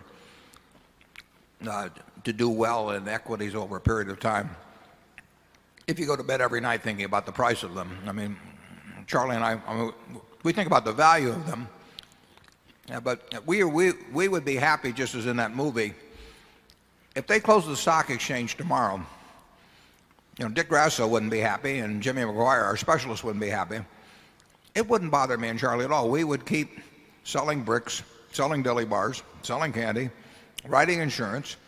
A lot of people have private companies and they never got a quote on them. We bought See's Candy in 1972. We haven't had a quote on it since. Does that make us wonder about how we're doing with See's Candy? No, we looked at the company results. So there's nothing wrong with focusing on company results. Focusing on the price of a stock is dynamite, because it really means that you think that the stock market knows more than you do. Now, the stock market may know more than you do, but then you shouldn't be in stocks. I mean, you should have, the stock market is there to serve you and not to instruct you. So you need to formulate your ideas on price and value. And if the price gets cheaper and you have funds, logically you should buy more. And we do that all the time. Where we make our mistakes, frankly, is where we focus on price and value and we start buying and the price goes up a little and we quit, like Charlie referred to, we might have done on See's Candy. A mistake like that cost us $8 billion in the case of Walmart stock a few years ago, because it went up in price. And we are not happy when things we're buying go up in price. We want to go down and down and down, and we'll keep buying more. And hopefully we won't run out of money. Of course, that's a different story. The AAA rating is very important quality for reinsurance to have. Swiss Re, Munich Re have lost their AAA ratings. Gerling is out of the ballpark. Will the reinsurance business at Berkshire become unintentionally exposed to higher risk because it is now a major reinsurer still holding a AAA rating, even though it practices a very severe underwriting discipline? No, the AAA can't increase our risk, because it should not affect what we do. It may affect what gets offered to us. I mean, logically, we should get business offered to us first. and last. I mean, we are the reinsurer that's going to pay for sure 5 years from now, 10 years from now. So we have contracts, we have structured settlements with paraplegics that are counting on us to make a payment to them 50 years from now. And those people are in wheelchairs, they may be on, they may be on oxygen, all kinds of things. And they are depending on a little piece of paper that has our name on it, and it says we're going to pay them for the rest of their life. And it's very, very important to them whose name is on it. But that doesn't cause us to do, it shouldn't cause us to do anything at all stupid. It just means that people that care about security of future promises should come to us. But there's no reason at all, because Munich or Swiss Re loses their AAA, that we should underwrite in any way differently than we do now. It just should mean that we have more to choose from. And I can assure you that as these companies lose their AAA, and a number have in the last year and a half, we have been tightening our underwriting very materially at Gen Re. Now, it needed tightening, but we are now, in my view, we have a great underwriting culture at Gen Re, and historically it had it most of the years. It drifted away from that, but I think it's back in spades now. So I don't think you have to worry about that. Charlie? Well, I certainly hope we are better underwriters than Munich Re. No, let's not name names. No. Munich is a fine company. The rule at Berkshire is we praise by name and we criticize by category. And I do think Munich is a fine company, but they lost their AAA, frankly, because they probably had they were too exposed on the equity side, on the asset side, in equities relative to net worth, and I think they probably agree with that. But they have a very strong and important position in insurance, and we do a lot of business with Munich Re, and we'll continue to do so. But there are others we won't do business with, incidentally. I mean, there are some very weak reinsurers in the world, and if there were to be a major natural catastrophe, or if there were to be a major financial catastrophe, there are a number of reinsurers, in my view, that would not pay. And we conduct our affairs so we'll always be able to pay. When you acquired General Re, I believe you inherited also a substantial stake in Cologne Re. Now, in your last letter to your shareholders, you hinted that a major reinsurance company might be in trouble, widely believed to be Gerling Re, just mentioned. You also mentioned about an hour ago that Germany was kind of a drag, insurance-wise, if I understand you correctly. I don't believe I didn't mean to say that. Okay, but it helps to formulate the question. Okay, well, for the purpose of your question, we'll assume I said it, yeah. But I didn't say it.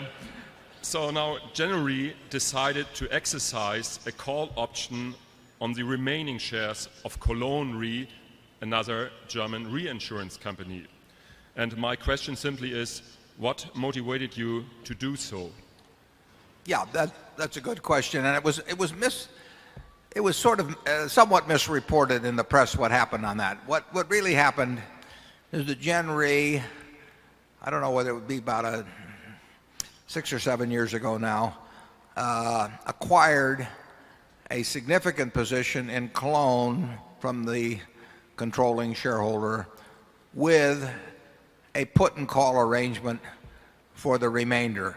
I don't even know the history exactly of why they went for this two-step transaction, but basically it was a two-step purchase, so that all along we have accounted for Cologne as if we were going to exercise the option, because in effect, if we didn't exercise, they would exercise, and it was fait accompli that we would buy that stock right from the start.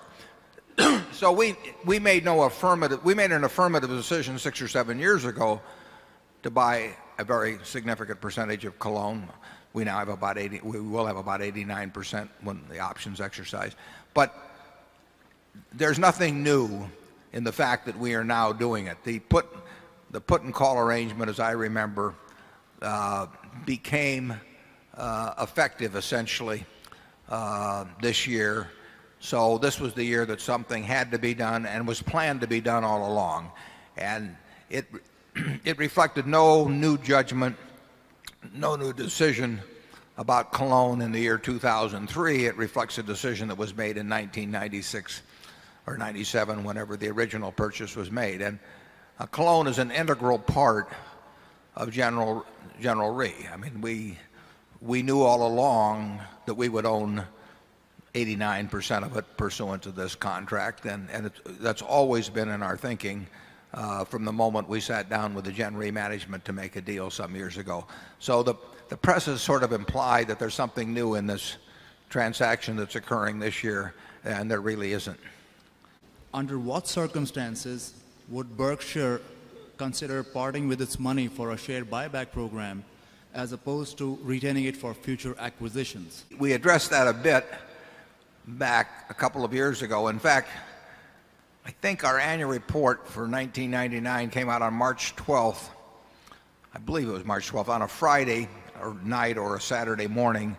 That was the day the NASDAQ hit its high and Berkshire hit its low on the exact day. And we said we would, the next morning on the internet, on a Saturday morning, we said we would repurchase, but we wanted you to have the annual report first, but we might repurchase at those levels. And the NASDAQ never saw its level of 5,100 again, and Berkshire never saw its level of whatever it was, 41,000 or thereabouts. Our preference, and we stated this 20 years ago, even is to buy businesses. We want to add businesses of a quality with managers of a quality equal to those we already own at prices that make sense. And that's our number one preference. If we thought Berkshire was significantly undervalued and we thought the likelihood of using the money to buy businesses, the probability was low, we would be buying stock in. We probably wouldn't be able to buy a lot of stock in, but we would only buy stock in if we thought the stock was selling significantly below intrinsic value. And there's no magic figure for intrinsic value. Intrinsic value is a range. Charlie would name a different number than I would name, but our ranges would be quite similar if we were to write them down on a piece of paper now, but they wouldn't be identical. So we would leave a significant margin of safety and want to buy at what would be a clear cut to us discount from the lower levels of intrinsic value we might calculate.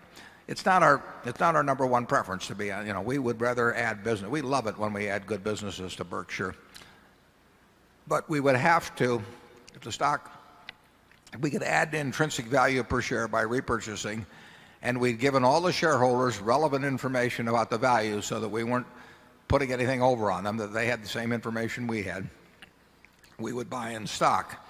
I think it's unlikely that happens, that we don't find other opportunities to do things at a time like that. But it could happen, and it almost happened in March of 2000, and then things turned around very, very abruptly. What is your long-term vision for Mid-American Energy, and specifically, assuming the repeal of the Public Utility Holding Company Act, what is the nature of the type of assets that you would be interested in acquiring, be they generation, transmission, distribution type properties? Yeah, Mid-American already is a big part of Berkshire. I would say it's likely to become much bigger. It will be easier to have it become much bigger if the Public Utility Holding Company Act, which was enacted in 1935, if it were repealed. Public Utility Holding Company Act, which is melodiously named called PUCA, was enacted in 1935 in a reaction to what Sam Insull and people like that had done in the 1920s. It's very understandable. But I really think it is quite outdated now. I mean, it is now 68 years later. And I think we bring something to the utility field. In fact, I think we brought it in the last year. There might well be a couple of companies that would be in bankruptcy now that if we hadn't been in a position to act very quickly on certain things. So, but with or without the repeal, and I think there's a reasonable chance it'll be repealed. But with or without repeal, Mid-American, which is big now, will become quite a bit bigger, and it could become a whole lot bigger. Now, in terms of what kind of assets we'll buy, we don't have any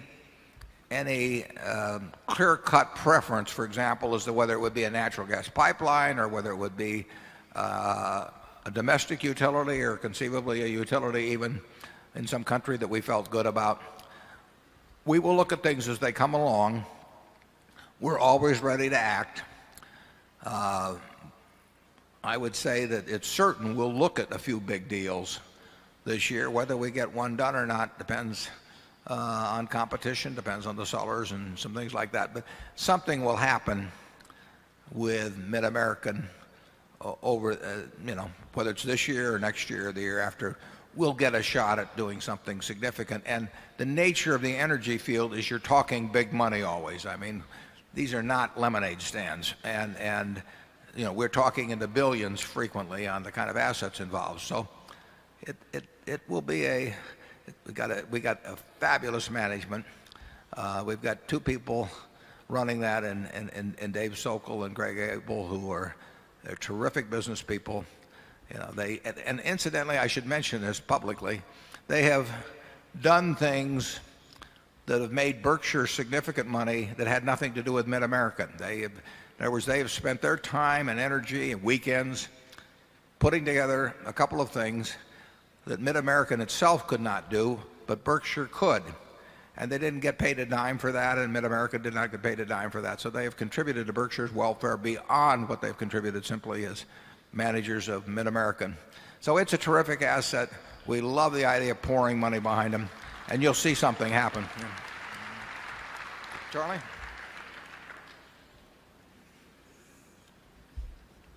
Well, the really interesting thing about it is the fact that the field is so big. I mean, you're talking about an enormous field. One thing a modern civilization needs is energy. So we'll be very disappointed if there aren't more activities. Back in the 1950s and 1960s, when you had a partnership, Mr. Buffett, you asked for and got a performance fee of 25% of what was earned above 6% a year. Correct. What caused you to switch from that performance fee to that no fees we are enjoying today? Was it the wisdom that to give is better than to receive? Try again.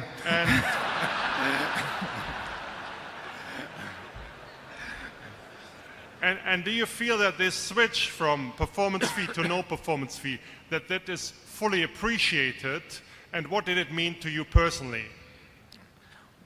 Well, I appreciate what you had to say, and I would pay to have this job I have. I would pay a lot of money, and I hope I don't get tested on that. But it's why in the world, if I can work with people I like and get the same result they have, and end up with all kinds of money, why do I need to make some further override on them? I was changing my position in life significantly when I started that partnership in 1956. A couple of the people that, I guess, Doris may be the only original partner here, but Doris, would you stand up? She joined on May 5th, 1956, wherever she is.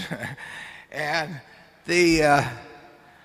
those people gave me their money, but I needed some money then too. And I did get an override, which I thought was fair. I got no management fee at all, though. I never charged. Today, most of the people run hedge funds charge 1% a year and then some percentage of profits. I did not do that. And I did have all my money in after 1962, so that the downside would be equal to the upside. But I've always felt about the people as partners. And when we got into Berkshire, originally when we got into Berkshire, Berkshire was owned by the partnership. So if I'd taken a salary then, I would have been double dipping in effect by getting money out of Berkshire before in turn the partnership participated. And frankly, by the time I got where I was running Berkshire, I had all the money I needed, and I'd rather get the same result as my partners than have me get a different result. And it can't make any difference. I mean, it'll make a difference in the size of my foundation someday, perhaps, but so what? I like living the way I live. Charlie? Well, you raise a very interesting question, and it has parallels if you go back. Carnegie was always very proud that the bulk of his fortune had been earned where he took no salary at all from Carnegie Steel. John D. Rockefeller I took practically nothing in salary.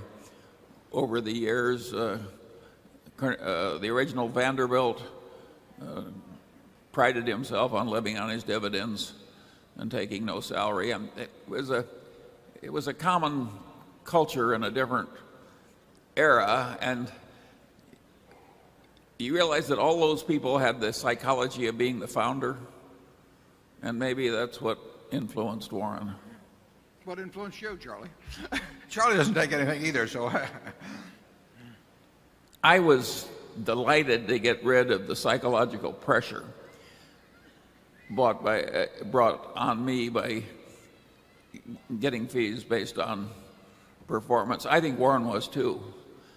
If you're highly conscientious in your relations with other people and you hate to disappoint, you're going to suffer more if you are liberally rewarded with performance fees. So I think there was an enormous advantage to us. So I guess we should be thanking you.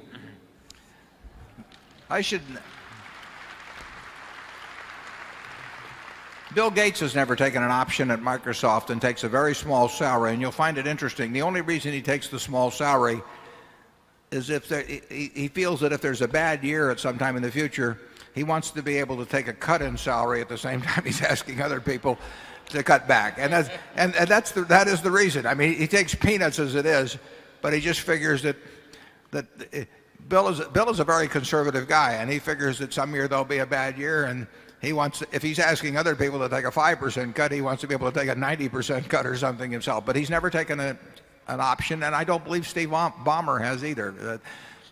They have gotten rich with their shareholders and not off their shareholders, and that's an attitude we admire. There was a lot of talk among the Berkshire faithful when you took what I believe was the unprecedented step of pre-releasing a portion of your annual letter published in Fortune, which focused primarily on the dangers of derivatives, which you called financial weapons of mass destruction. I have two questions related to this. The first to you, Mr. Buffett. Could you tell us the story of how the Fortune article came about? Were you trying to draw extra attention to something that you feel strongly is a great risk to our financial system? Since your warning about derivatives, there's been a huge rally in the credit markets in general. Does this reflect investors' lack of concern for these systemic risks, or is it caused by other factors? Yeah, the first question, my friend Carol Loomis is the editor of the Berkshire Report, and we wouldn't get out the report without her. I mean, she is the world's greatest editor in addition to being the world's greatest business writer. So when I gave the report to her to edit, and it did not come back unmarked, I might add, she and I talked about, I was interested in having the section on derivatives because I thought it had a broader, I hoped it would have a broader audience than just the Berkshire Annual Report. And I felt that publishing it, which had no relationship to the Berkshire business basically, except the history of Jen Rhee's involvement, would not be in any way compromising fair disclosure in terms of Berkshire's results itself. So the primary reason for having it in Fortune was I hoped for a wider audience basically by having it in Fortune. And Charlie and I think there is a low but not insignificant probability, and low, that sometime, maybe in 3 years, maybe in 5 years, maybe in 20 years, and very possibly never, that derivatives could accentuate in a major way a systemic problem that might even arise from some other phenomenon.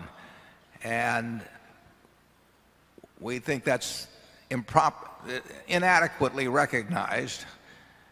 We think the problem grows as derivatives get more complex and as their usage increases. So it was a call, what we hoped was a mild wake-up call to the financial world that these things could be very troublesome. And of course we saw it in the energy field in the last 2 years.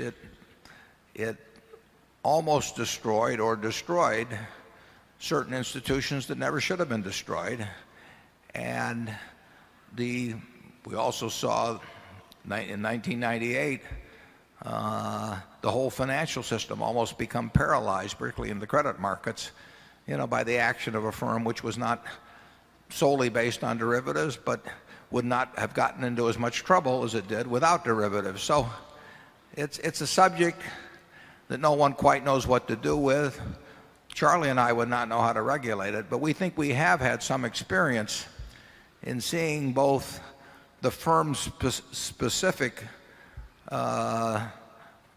dangers in that field, and we think we have some insight into the systemic problems that could arise. And that people really they don't want to think about it until it happens, but there are some things in the financial world that are better thought of before they happen, even if they're low probabilities. And we're thinking about low probabilities all the time in terms of Berkshire. I mean, we don't want anything to go wrong in a big way at Berkshire. And we, therefore, I think about things that a good many people don't think about, simply because we worry about that.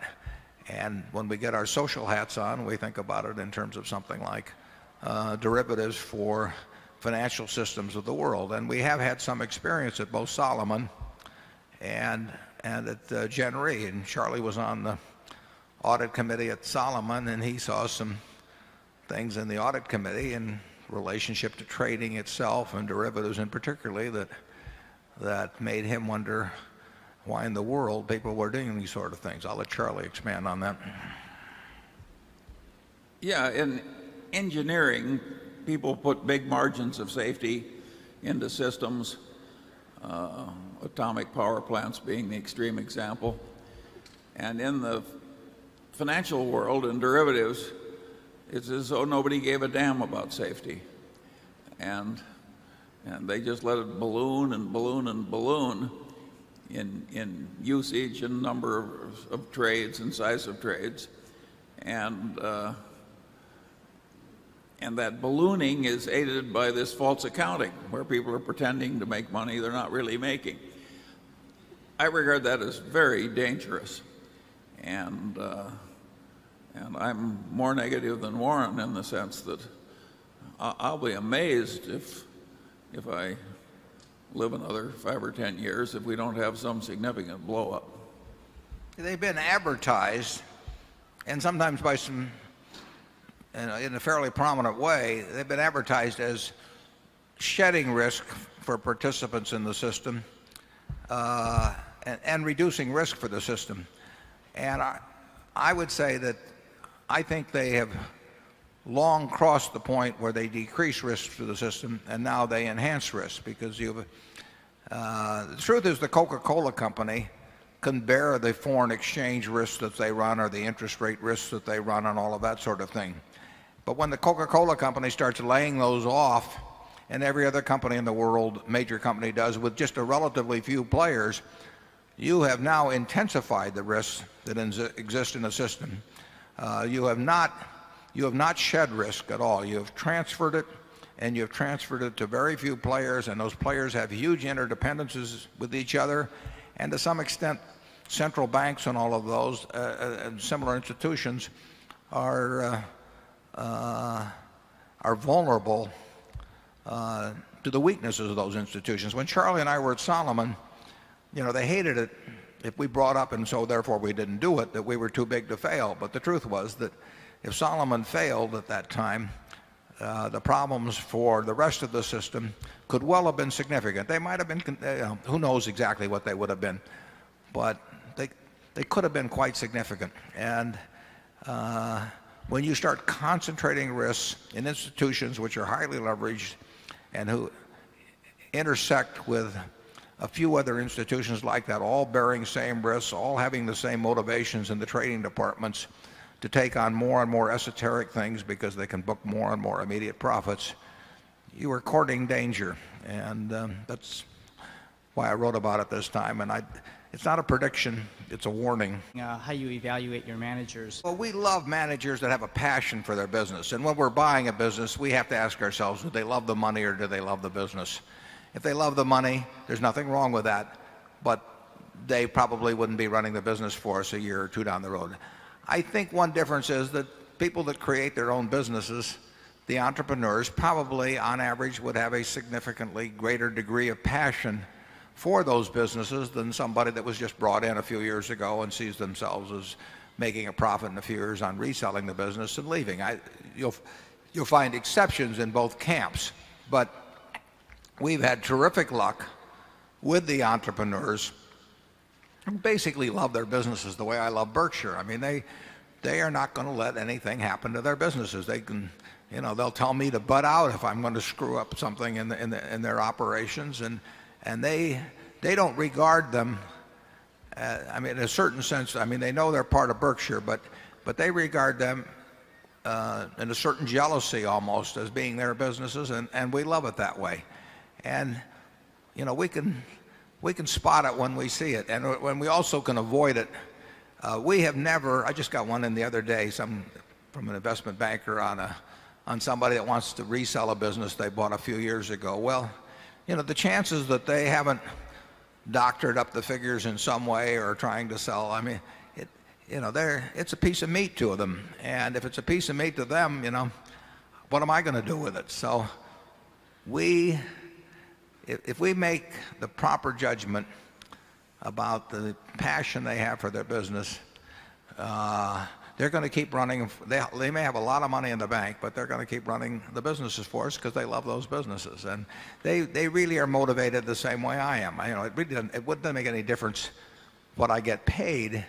I'm identified in my own mind with how Berkshire does. Now, I really don't care how the rest of the world thinks about how Berkshire's doing. I mean, in other words, when we looked like we were out of step a few years ago, that really doesn't make any difference to me as long as I feel okay about how Berkshire is doing. But I do, that's how I measure what I'm doing every day, not by the price of the stock, but by what's going on in the business. And that's what we have, a group of managers like that. And I don't think there can't be a company in the country, in my view, that if you could figure out some way to measure the passion involved in terms of running their business, I don't think there's anybody that could come close to matching the quantity that we have managed to marshal together at Berkshire. It's been accidental over time, but it's really almost unique. I think it is unique. Charlie? Well, it's very interesting to think about what matters most, the passion or the competence that was born in. Certainly, Berkshire is full of people who have a peculiar amount of passion in their love for their own business. And I would argue that probably the passion is more important than the brain power. Yeah, by the time they get to us, if they were passionate but incompetent, they don't get to us. I mean, they're not going to be there unless they're competent. But the question is whether they had a passion for money or a passion for their business to some degree. And they all like money. I mean, and the reason, and they like it partly because it enables them to build the business they love. But we're not going to see an incompetent but passionate manager by the time we start laying out a lot of money for a business. They got weeded out a long time ago, so I don't have to weed those out, but I do have to weed out the ones who want to cash a big paycheck and go off and do something else at some time. And like I say, we've had great luck at that. But we have literally, we see lots and lots of businesses usually owned by financial operator types, where it's absolutely clear that they have come in, they've leveraged it up, they've played games with the accounting, that is about run out, and they want to sell it. And interestingly enough, fairly often those are bought by other financial operators who think they're going to play the game a second time. We are not interested in any of those at all. I've been advised by Mark Hamburg, make sure I make clear what I may not have made clear earlier. In terms of the figures we gave you about the first quarter, I think I said we had $16 billion of cash or cash equivalents, which is correct. We had a $290 million pre-tax underwriting profit. I think I said that. What possibly I may have misstated, we had $1.7 billion pre-tax operational gain. We had actually also, by coincidence, very close to $1.7 billion of after-tax accounting securities gains. But our operating gain, excluding security gains, was about $1.7 billion pre-tax. How do you get a few excellent investment ideas to be so successful? Do you read any special newspapers or industry magazines? Or do you visit the headquarters? Second part, if you think that a company like the Washington Post, Geico or Gillette has a very competitive product, what are the steps before you ultimately decide to invest in the company? Which publications do you read to get the best knowledge of the product? And how important is the balance sheet and profit and loss account statement of the company? The answer to the first part is sort of, and maybe the second part is sort of all of the above. I mean, we read a lot, and we read daily publications, we read weekly or monthly periodicals, we read annual reports, we read 10Ks, we read 10Qs. And fortunately, the investment business is a business where knowledge accumulates. I mean, everything you learn when you're 20 or 30, you may tweak some as you go along, but it all kind of builds into a knowledge base that's useful forever. And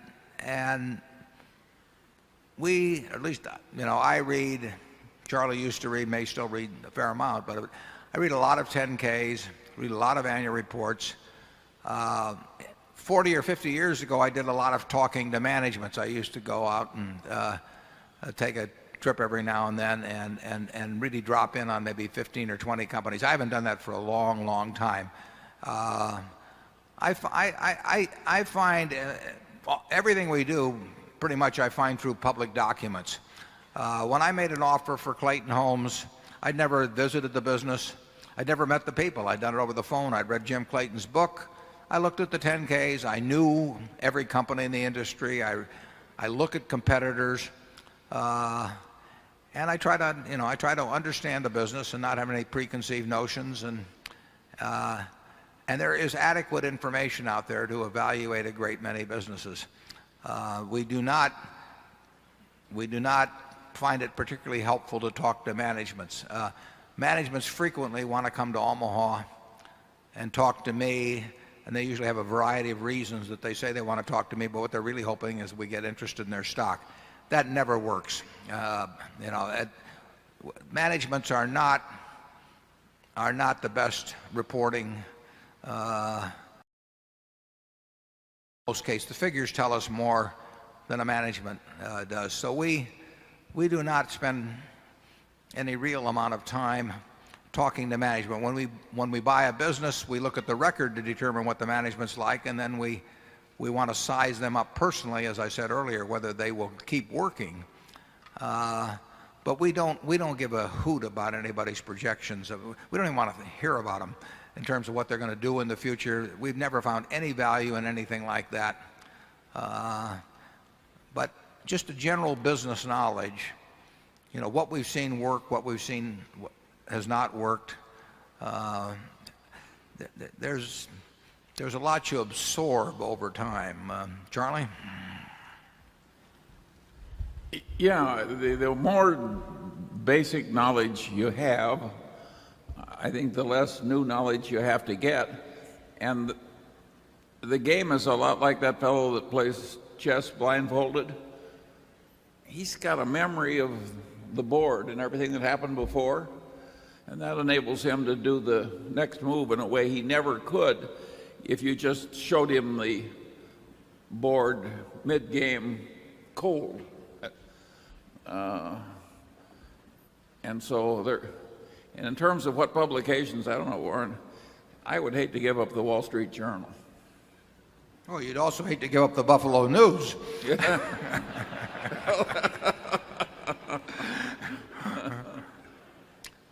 But you could, well, you want to read lots of financial material as it comes along. And actually, the New York Times has a far better business section than they had 25 years ago.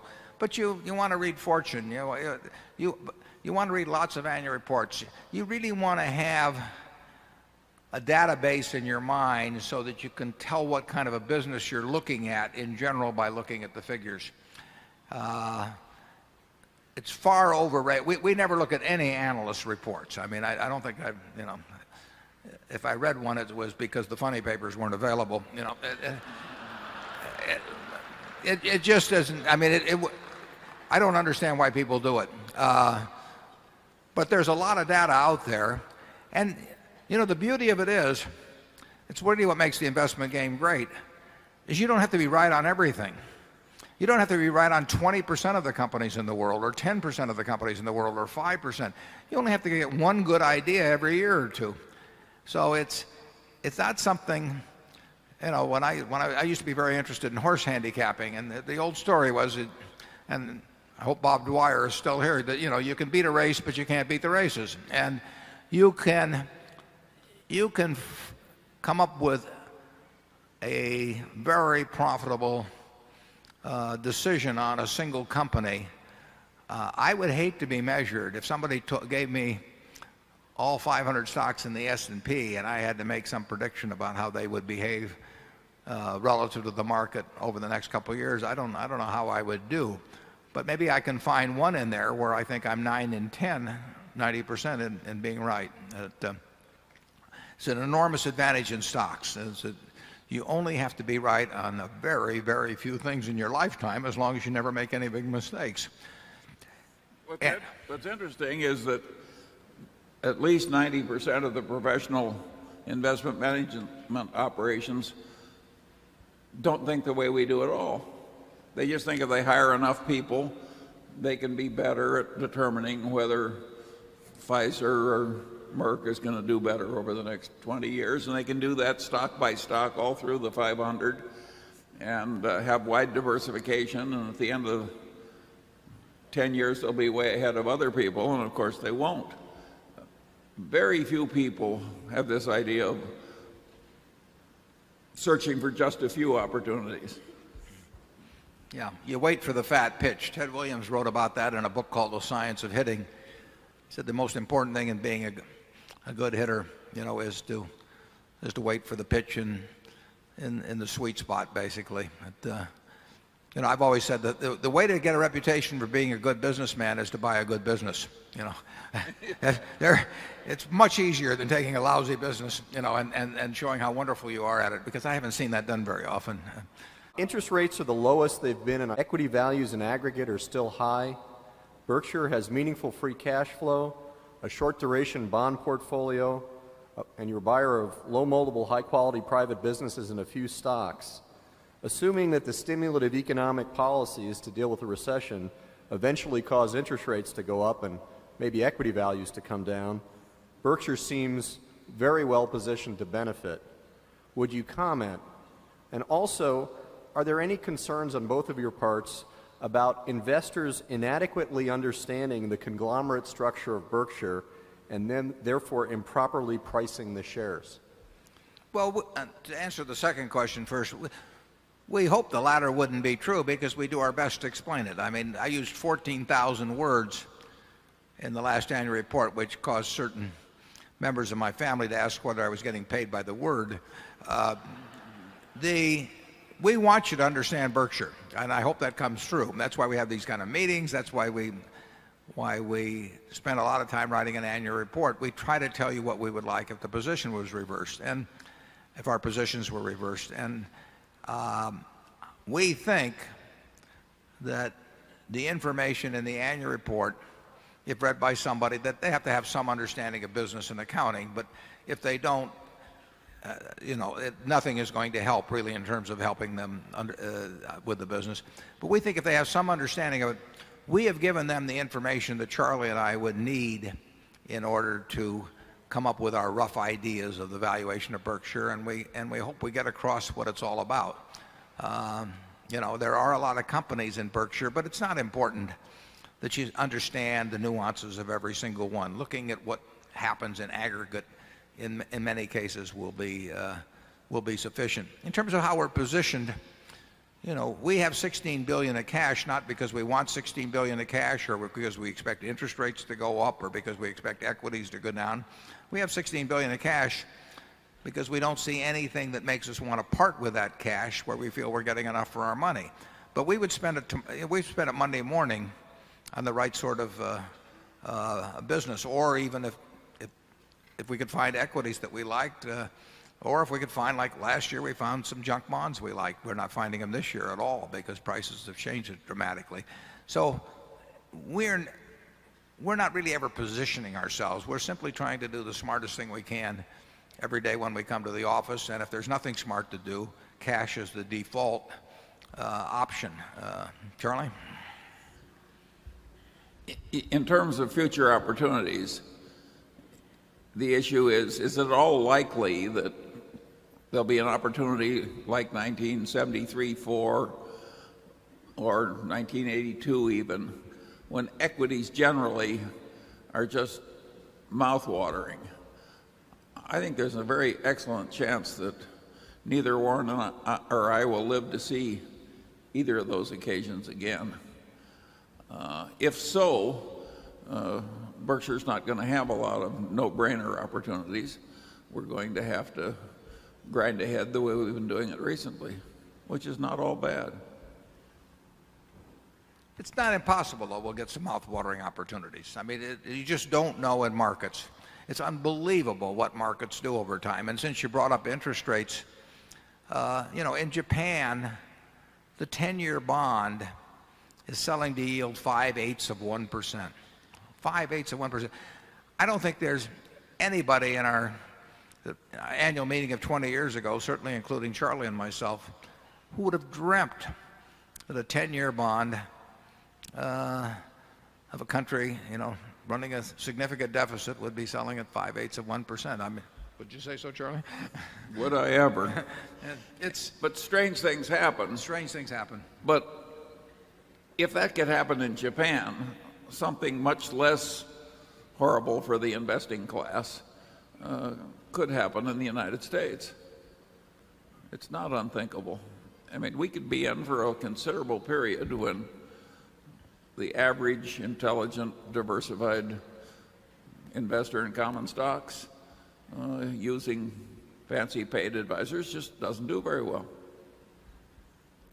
But you can argue that if what we warned against and hope doesn't happen with derivatives should happen, it might create enormous opportunities for us in some arena. I mean, that we wouldn't be. It might very well turn out to be good for us if you get chaotic markets. You had a somewhat disorganized market in junk bonds last year because there were a lot of them created much faster than the funds available to absorb them were coming in. Now this year you have just the opposite situation. You have money pouring into the junk bond funds, $1 billion a week roughly, and that's changed the whole price situation. The world hasn't changed that much. It's just that the chaos has left the market for those instruments. Do you calculate intrinsic value or a number that's absolutely positively under intrinsic value? That's the number you put in the equation. And even when you find a stock selling for less than this lower bound of intrinsic value, do you still do the homework on the second part and analyze, will the intrinsic value go down in the future? Thank you. Yeah, I would feel somewhat better qualified to speak on self-discipline if I weighed about 20 pounds less, but for the moment we'll ignore that. The second part of your question relating to intrinsic value going down, actually if you compute intrinsic value as reflecting the discounted value of future cash flows, that should have built into it a calculation that allows for the fact that certain businesses are going to earn less in the future than now. It isn't that their intrinsic value goes down then, because you should build it into your calculation right now. But as we've pointed out many times in the past, intrinsic value is terribly important and very fuzzy. And we do our best to work with in the kind of businesses where we think that we have the highest probabilities, where our predictions are of a fairly highly probable nature. And that leaves out all kinds of companies. It's pretty good, we'll say, it's something like a natural gas pipeline. I mean, the chances of big surprises in a pipeline should be relatively small. That doesn't mean they're zero, but they're relatively small. Now let's assume that you had a gas pipeline, which some have, where either the supply of gas is going to run down, or where there are competitive pipelines that may be trying to take away your contracts that you wrote 10 years ago and expire in 2 years, and you're going to have to cut prices. I would say that 2 years from now, when you have to cut prices, the intrinsic value hasn't gone down from today if you properly calculate it today and build in the fact that profit margins in the future will be lower than today. We looked at a pipeline recently where we think they are going to be vulnerable to competitive price pressures because of alternate ways of getting gas to market through other pipelines. And the calculation is entirely different. The calculations is different. The results are different in terms of that pipeline versus a pipeline that is the low bring gas from one market to another and will remain the low-cost producer. But it isn't. If properly calculated, you build in the prediction of decline in future operating earnings. You don't wait till you get there to anticipate it. Charlie's famous for saying that all he wants to know is where he's going to die, so he'll never go there. Well, that's part of predicting in business. I mean, I really have never seen an investment banker's book. I hope to see one someday, and I hope I can survive the shock when I do see it, where the earnings of the business being offered go down. Lots of businesses' earnings go down, and they're going to go down. And I get all this nonsense, where they project it out for 10 years, and it always goes up. It just isn't the real world. And you have to analyze businesses. Some businesses are going to be subjected to enormous competitive pressures that aren't extant today. And we made that mistake, for example, at Dexter Shoe. I mean, we bought a business that was earning $40 million or so pre-tax, and we assumed that the future would be as good as the past. And we couldn't have been more, I couldn't have been more wrong. So that was a case of projecting into the future conditions which were not going to exist in the future, competitive conditions. That's part of, that's part of business. And I will tell you that 20% of the Fortune 500, but I don't know which 20%, are going to be earning, significantly less money probably 5 years from now than they are today. And that's what the game is all about, figuring out what those future cash flows are likely to be. And when you feel you can't come up with reasonable estimates in that respect, you move on to the next one. Charlie?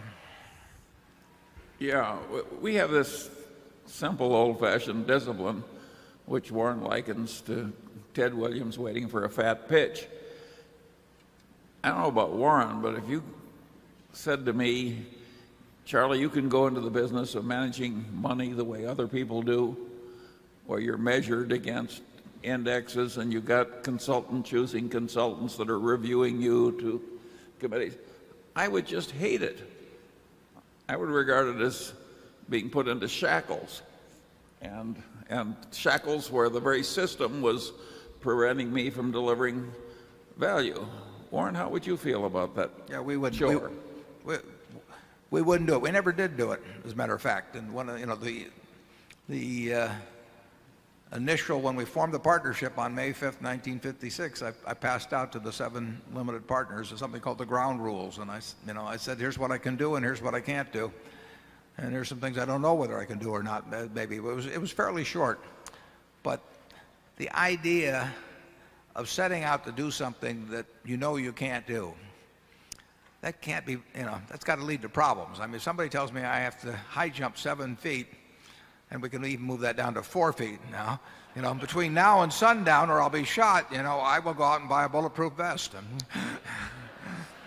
Yeah, the general system for money management requires people to pretend that they can do something that they can't do, and to pretend to like it when they really don't.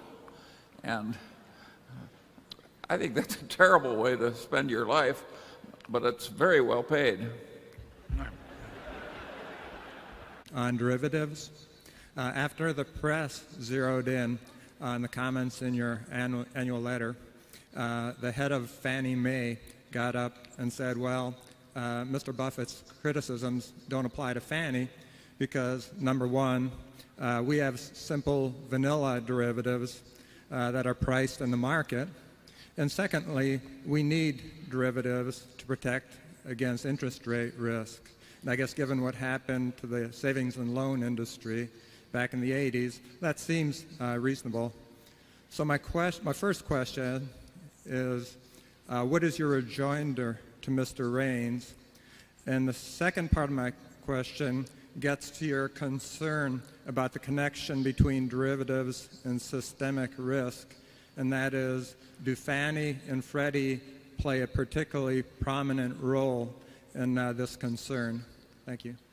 Yeah, I have a lot of respect for Frank Raines. I think he's done a good job at Fannie Mae. I don't know the situation intimately. The problem, as you mentioned, is that an operation like Fannie Mae or Freddie Mac or savings and loans in the past had this problem, which is inherent in the mortgage instrument, in matching or coming close to matching assets and liabilities. And the reason they had that terrible problem, which did end many institutions, was the optionality in a mortgage instrument. And in a mortgage instrument, particularly as the years have progressed, you buy, if you buy a mortgage, when somebody else takes out the mortgage, you own it. You have a 30-year instrument if it's a bad deal, and you have about a 30-minute instrument if it's a good deal. The buyer, the person who takes out the mortgage can call off the deal at any time at relatively low cost. And the public has been sensitized to that more and more as time has gone by, so they've been quicker to refinance for very small differentials. Now, many years ago, they had what they called due on sale clauses in California. I think, were they invalidated, Charlie, or what happened with those? So that there were ways of shortening up the mortgage expected maturities. But it's a fundamental problem when you are operating on borrowed money in a very big way, which is what S&Ls did and what Fannie does and Freddie, that you have this very long-term instrument, but it can be very short-term if it becomes advantageous to you when rates go down and you want to keep it, or it becomes very long-term if rates go up and nobody wants to refinance. And under those circumstances, if you run a huge institution or even a smaller one, but that has that's highly leveraged, you are going to look for one way or another to try to match the duration of your liabilities as close as you can to the duration of your assets, and have various methods to protect yourself against the optionality that exists with the counterparty in effect to your asset. That's not easy to do. And Fannie and Freddie and other institutions attempt to do that through various types of derivative instruments, as well as other things in terms of the kind of debt they issue themselves and so on. And they're very smart, and they do it. My guess is they do a better job than Charlie and I could do at it, but it can't by its nature be perfect. And under some circumstances where you get large gaps, the thing you worry about in financial markets, and it doesn't happen very often, but the thing that really destroys people are what the the academics would call 6 sigma or 5 sigma or 7 sigma events, which are things that are never supposed to happen, basically. And sigma is a method of describing the probabilities that they will happen in any given period, the number of sigmas. And financial markets don't lend themselves well to modeling based on that. They do most of the time until it doesn't work. And when it doesn't work, chaos reigns. And there are more 6 sigma events that happen in financial markets, or theoretical 6 sigma events, than any study of probability curves would ever come up with. And that's when you have gaps or discontinuities, when markets close, whatever it may be, those are what cause institutions to go out of business. And derivatives, in my view anyway, accentuate the possibility of it happening and the extent of the damage if and when it should happen. Again, we don't think we mathematically can tell you what the probabilities are of something like that, and we think anybody that does tell you, is kidding you. And I've had managers of hedge funds sit down with me and tell me that they had, a 28% probability of returns between 30 and 40%, come up with all these exact figures. Anybody comes up with exact figures in finance, watch out. So I would say that if I were running Fannie or Freddie, I would be terribly conscious of what was happening in there, and I would understand this basic problem I have, which I can guarantee Raines understands extremely well, of the optionality built into his assets, and I would try to come as close to matching that. And if I did it through derivative instruments or whatever, I would try to match. I would try to reduce the troubles that could be produced by that optionality to a minimum. And then I would get very worried about who the counterparties were, because anytime somebody promises to pay you a lot of money if something terrible happens to you, you better be very sure that they can and will pay, because the terrible thing that's happening to you may be presenting terrible things to them. That will happen in the insurance industry from time to time, and that's why reinsurance recoverables are a dangerous asset to have. It will happen in the derivative markets. When LTCM had troubles with one type of asset, they had troubles with a lot of types of assets, and everybody else they were doing business with was having a lot of troubles with those same things. And that's why the Federal Reserve stepped into something they never dreamt they would have stepped into. They stepped in to force, essentially, a solution, which may have been the right thing to do, incidentally, but for some obscure hedge fund that nobody in the world virtually had heard of until that point, and it started threatening the stability of the U.S. financial system. Charlie? Well, I think you're right to point to this creditworthiness of the counterparty risk. My guess is that both Fannie and Freddie have been pretty intelligent at thinking through a whole lot of different scenarios where they'll be okay or close to okay if all the counterparties pay.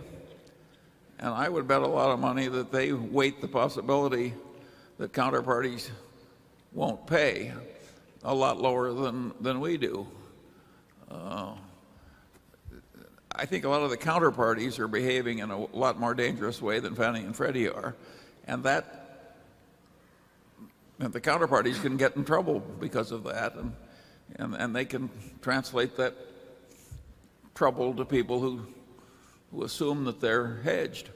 And that's true of the mortgage guarantee institutions that take part of the risk away from Fannie and Freddie are very sophisticated institutions, very, very sophisticated institutions. But if you depend too much on other people, there can be periods in financial history where all the sophistication in the world may not save you. The best thing to do is to be able to count on your own resources. And at Berkshire, that's basically the way we operate. And it may be safer than necessary, but Charlie and I are rich enough already. We do not need to stay up at night. Does Berkshire Hathaway have any way to protect itself from the effects of inflation induced by a possible currency collapse? And second, do you have any ideas about how individual investors can protect themselves from currency risk? Thank you. Yeah, I'll ask Charlie first to comment on whether he said exactly what the gentleman said last year. Well, I wasn't predicting that the United States would go to hell as much as Argentina has. What I was predicting is that all kinds of things could happen here that are unthinkable based on past recent experience. And Berkshire, Warren, by and large, our liabilities are denominated in dollars.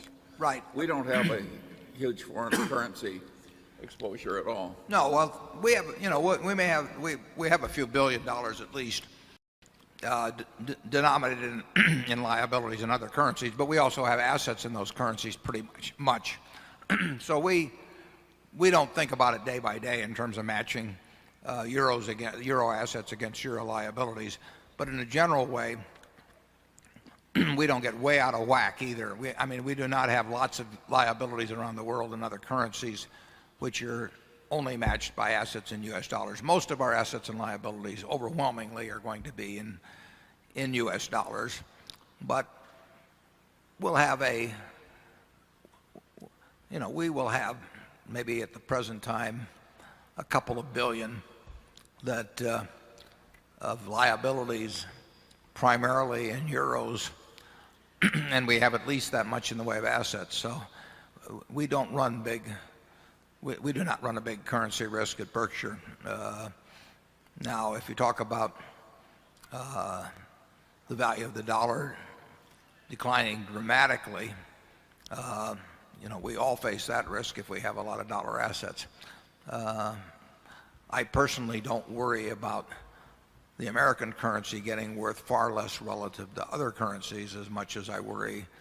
I don't really worry about it, but I think there's a probability that sometime in the next 20 or 30 years that you could have rampant inflation in this country again. You'll probably have it around the world, and it's probably more likely in a good many other countries than it is in the United States. But inflation is always a latent danger to an economy. I always think of inflation as being in remission at all times because it's something that has a cause that will recur in terms of human behavior from time to time, I think, in terms of how legislatures behave and governments behave. So I think that the probability of high inflation at some point during the next, say, 20 or 30 years it's not a low probability. I hope it doesn't happen. Charlie? Well, in the long term, practically all currencies go to hell. In other words, it's a product of like the Roman, what was it, denarius or something.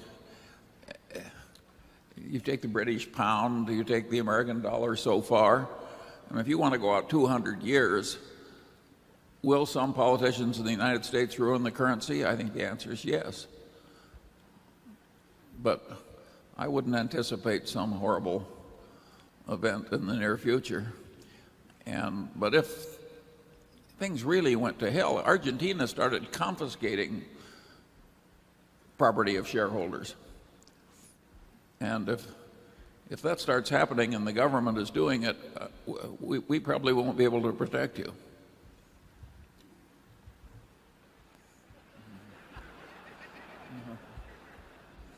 That sounds like kind of a nervous laugh to me. How did you ensure that you had good enough deal flows coming to you to be able to choose from? I have one more question. The Berkshire subsidiaries do not have a retirement policy. What are the implications of this on retaining and motivating employees who are potential successors to senior management? First question about deal flow, which is not it's a term I actually don't like very much because we don't think of them as deals exactly. that has a little too much of the connotation of something to be bought and then again something to be sold. But we do like acquisition opportunities, and really that's just achieving that so that we get the calls when we should get the calls.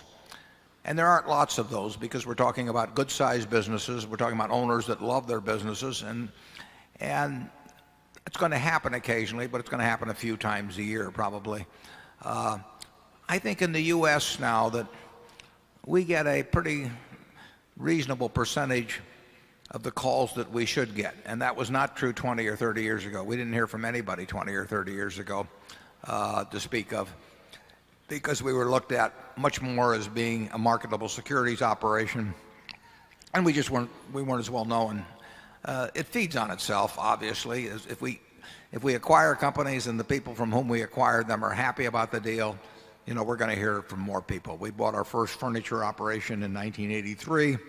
That really led to 4 other transactions because the people in the first one were happy and they talked to us about the second one, and the people in the second one were happy, and so on. So, it's like Charlie always describes compound interest as being like, being at the top of a very large hill with wet snow and starting with a snowball and getting it rolling downhill.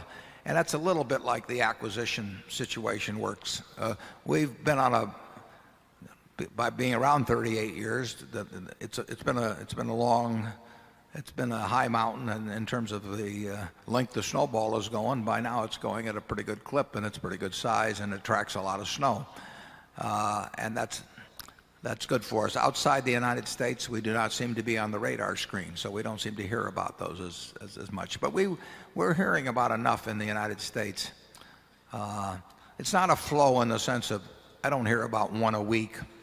I don't probably hear about one a month. But the ones we want to hear about, most of them I think we're getting the calls now. I think we're getting a higher percentage of the calls now than ever in our history we would have gotten. And that's all to the good. And if we can do the same thing outside this country, that would be a plus too. But this country's a big market, and we'll just try and spread the word further. And Charlie, what was that other question? Well, he talked some about deal flow, and there's a general assumption that it must be easy to somehow arrange things that you just sat behind a desk and people brought in one wonderful opportunity after another, and you finally selected 2 out of 100, and it would be a virtual cinch. That was the attitude in venture capital until the last 2 or 3 years. We didn't have any of that in the early days, right, Warren? No, that's right. We were finding our own securities, and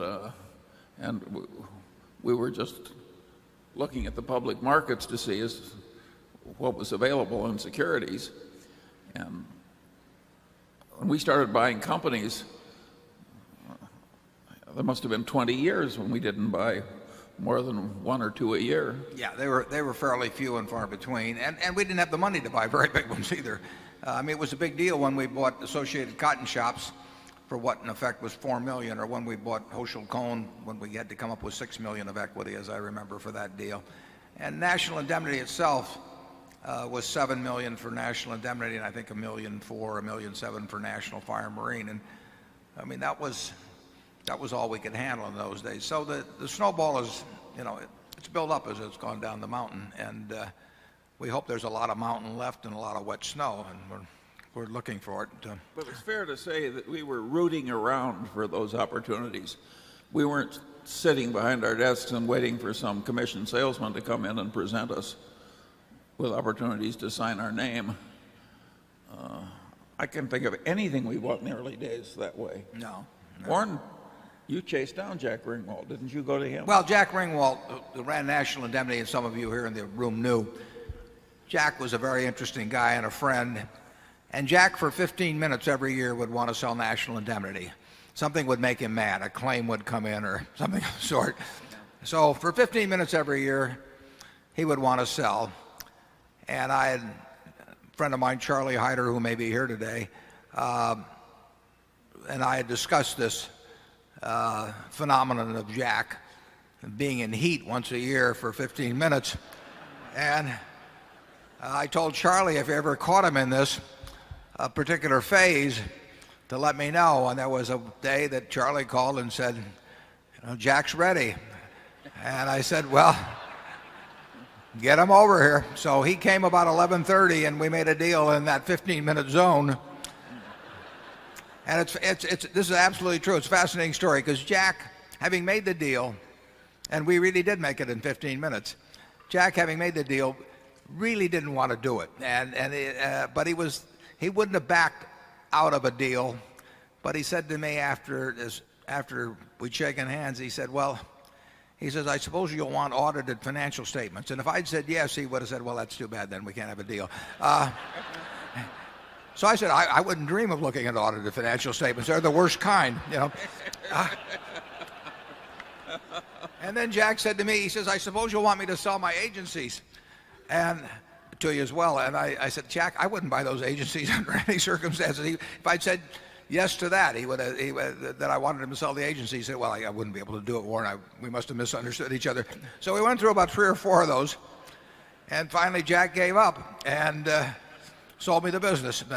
He was an honorable guy. I mean, because he really, I don't think, wanted to do it. But we met down at Charlie's office at 19th, I think, in Douglas, and Jack was about 10 minutes late picking up this $7 million for national indemnity. He was about 10 minutes late because he was looking for a parking meter with a few minutes left on it.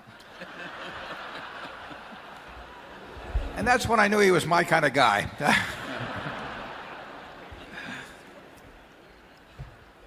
But at any rate, this process is not easy.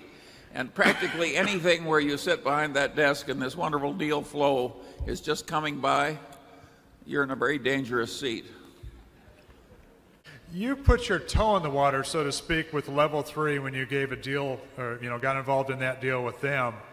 And I'm wondering if there's any area in the telecommunications industry that appeals to you now, or any specific company that appeals to you. Much more importantly, I want to ask about Global Crossing. They're in bankruptcy court right now. The U.S. military uses them for communications. There are 2 companies that want to buy their assets out of the bankruptcy court. One is a Chinese company, one is a company from Singapore. The U.S. says, no way, Jose.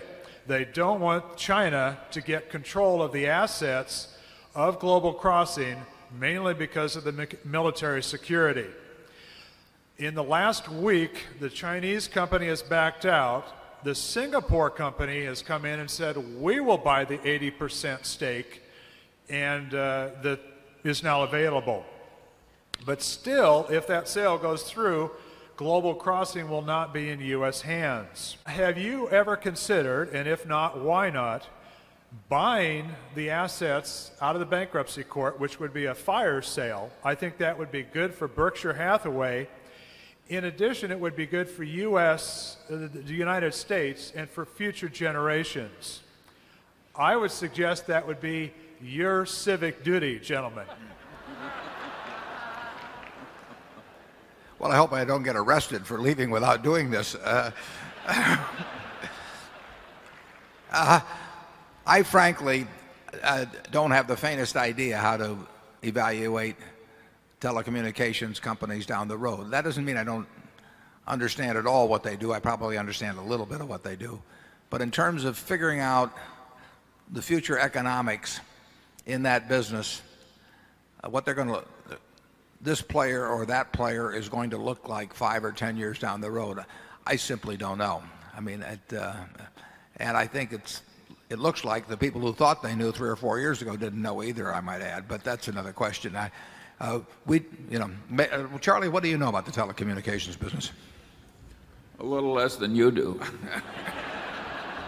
He's in trouble. No, we don't have any idea. If you pull out a name, Bell South, Verizon, I have no idea how that all comes together 5 or 10 years from now. I mean, I know people are going to be chewing Wrigley's chewing gum or eating Hershey bars or Snickers bars 5 or 10 or 15 or 20 years from now. They're going to be using Gillette blades. They'll be drinking Coca-Cola. You know, and I have some idea what the profitability of each one of those will be over time and all of that. I don't have any idea how telecommunications shakes out. And I wouldn't believe anybody in the business that told me they knew, because, you know, what would they have been telling me 5 years ago? So it's just a game I don't understand. That doesn't bother. There's all kinds of things I don't understand. I don't know what cocoa beans are going to do next year. You know, I mean, it'd be a lot easier if I did. I could just make all my money on cocoa beans and be much simpler than trying to run a whole bunch of businesses at a Berkshire. But I don't worry about what I don't know. I worry about being sure about what I do know. And telecommunications doesn't fall within that group. Mostly, Berkshire in its history has bought common stocks that practically couldn't fail. But occasionally Berkshire just makes an intelligent gamble where there's plenty of chance of failure, but there's enough chance of success. So the gamble is worth taking. And I think it's fair to say that telecommunications falls in that so far. Yeah, we might buy some junk bonds in that business. In fact, we have in several areas. But as I put in the annual report, we expect losses in junk bonds. We expect overall the probabilities we'll have a decent result, maybe better than decent. But we do expect losses because we are dealing with institutions that have demonstrated that they don't have large margins of safety in their operations. Sometimes, not at all in level 3, but sometimes we're dealing with managements that are quite suspect. And I would say that in the history of Global Crossing, you had that, although that doesn't attach itself to the assets now. But very often in the field, when people get highly leveraged, sometimes they get tempted to do things that they wouldn't be tempted to do otherwise. And that's happened in the junk bond field, obviously, and always will happen. But that's the reason we expect to have significant losses. And actually, they haven't been that significant. We've had losses. But we haven't seen our biggest loss yet, believe me, in junk bonds. But we'll make a lot of money out of some of them too. It's a different field. It's like being an insurer of substandard risk. You'll have more accidents, but you can charge a premium that makes it work out. But in general, when we buy businesses, we want to buy superior risks. We don't want to buy 100 businesses for operation by ourselves with the idea that 15 of them are going to be train wrecks and that the other 85 will take care of it. That's not our approach to building Berkshire. Prompted you, considering your general aversion to technology, what prompted you to invest $100 million in level 3 communications convertible bonds? And if I get a twofer, I'd like to know, do you still consider Coca-Cola, as you once described, as the inevitable? Yeah, the answer to the second one first. The Coca-Cola, I think, ever since I described it that way, in terms of I talked about in terms of the probabilities that they would dominate the soft drink market and not lose market share in any way, that they would grow over time. You know, it's happening year after year. I don't think the global market share of Coca-Cola products has ever been higher than it is now, and I don't see anything that changes that in the future. I mean, it is a huge distribution system that has been getting into the minds of more and more consumers since 1886, when John Pemberton, at Jacobs Pharmacy in Atlanta first served up the first one. It is in the minds of people, the product, all over the world, and there'll be more people and it will be in their minds more firmly, and over time they should make a little more per drink. I don't know how in the world anybody would successfully dethrone Coca-Cola. In terms of level 3, we like the people. We think they're smart people, and they owed too much money, and they recognized it, and they've done some very intelligent things in the way of attacking that problem. And we bet on the people. Charlie knows way more about the physical world than I do, but I have yet to see an electron, and I just have no working relationship with them at all. I can't identify with them. So I do not know a lot about the technology. I never would. I mean, you could explain it to me, and I could probably regurgitate it on some test or something, but I wouldn't really understand it. But I think I understand the people involved, and we were quite willing to make that bet. It's of a different sort than we usually do, but we did it, and we're happy we did it. Value Capital LP. Your preliminary FIN 46 disclosure appears to indicate leverage employed of roughly $20 billion in assets, $60 million in equity, or 30 to 35 times. Without revealing any proprietary strategies, how do you derive comfort from this investment given your aversion to risk, other highly levered partnership blow-ups, your enthusiasm in shutting down Gen Re Securities black box activities as soon as possible, and all of this aside from the fact that it's less than 1% of Berkshire's equity and that Mark Byrne is running it? My second question involves manufactured housing. Can you comment some more on your enthusiasm for the underlying economics of the business, given what appears to be a commodity product with a high level of seller fragmentation, overcapacity, and large blow-ups on the financing side? And what advantage, even if Berkshire's advantage is in the financing, why not stick only to the financing and not the manufacturing? And my final question involves the gains on securitization that you see in that segment.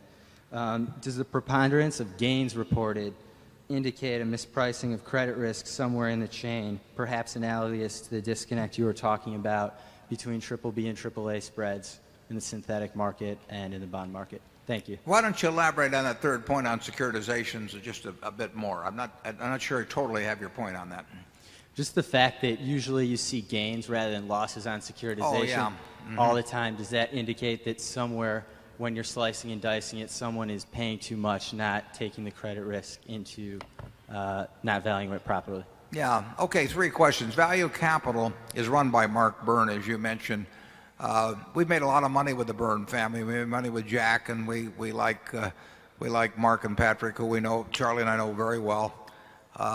And Mark is a very, very bright guy who runs what is, in effect, a hedge fund specializing in fixed income type securities around the world.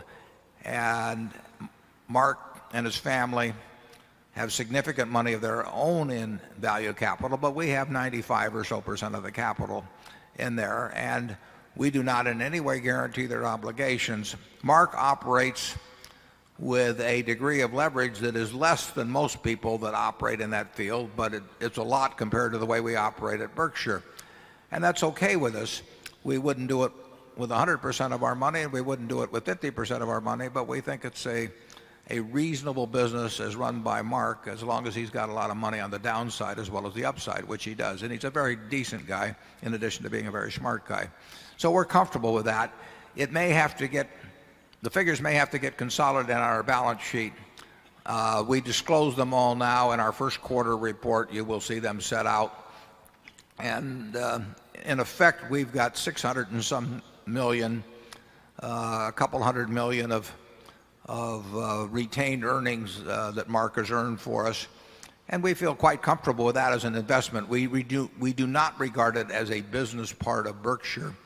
The consolidated financial statements may make it look like we do, but it is not. We are a limited partner. We have a corporation in between. We have no guarantees of anything they do, and we're very happy with Mark running that piece of money, even though he does it, as you say, in fixed income strategies that involve a lot of they involve derivatives, they involve borrowed money. But I've looked at the positions, and they all make sense to me, and they would make sense because Mark is a very smart guy, and the money means a lot more to him than it does to us. So we feel okay with that. We don't like the idea of consolidating in the sense that we don't think it will make. We think it makes our figures less representative of what's really going on than the way we handle it presently. But the rules are the rules, and we'll do what they say. Manufactured housing, it is. I mean, practically everybody in manufactured housing is losing money now, and Clayton is making money. They've had much sounder policies in terms of how they've operated over the years. One of the things they do, most of their houses are sold through their own retail units. They have about, I think, 297 or so retail outlets of their own. And those managers are on a 50-50 profit split, basically, as I remember it, with Clayton. And they're responsible for all of the paper they generate. So unlike what was going on a few years ago in manufactured housing, where a manufacturer would sell a house, I mean, it'd be floor plan to a dealer, and then that dealer could borrow maybe, if he got some kind of a purchaser on the note, maybe 125 or 130% of invoice price, if he could just create a warm body out there someplace that would give him some apparent down payment. That situation was just built for disaster. But at Clayton, the profit or loss off that person who buys the product goes till the obligation is fully paid for. So if a dealer takes inadequate down payments or sells to people he shouldn't be selling to, it's going to be his problem.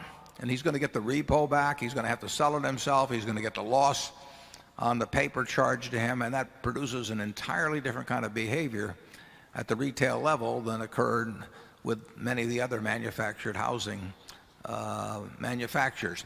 But it's not an easy business. Clayton does it the right way. And in fact, if you read Jim Clayton's book, he tells in there about the time he bought his first home in Indiana, and he tells about a little of the funny business that went in terms of how the manufacturer behaved. And he describes some of the systems that people use to game the financing. And those activities are coming home to roost in a huge way for both the manufactured housing companies and for the people that finance the retail paper. Clayton did it right, basically, and they'll continue to do it right. Even so, there is such a stain over the whole manufactured housing industry in terms of financing that even Clayton is the only one that is able to securitize. And as I said earlier, they cannot securitize to the extent without us. They wouldn't be able to securitize to the extent that even that they could have a year ago. It's an industry in big trouble. I think we'll do fine in it because I think we're in with a class player. I think they've got these systems in place that have the right incentives which you need all the way through the system. And I think Berkshire will make them even stronger because we will not securitize. We'll keep it for the portfolio.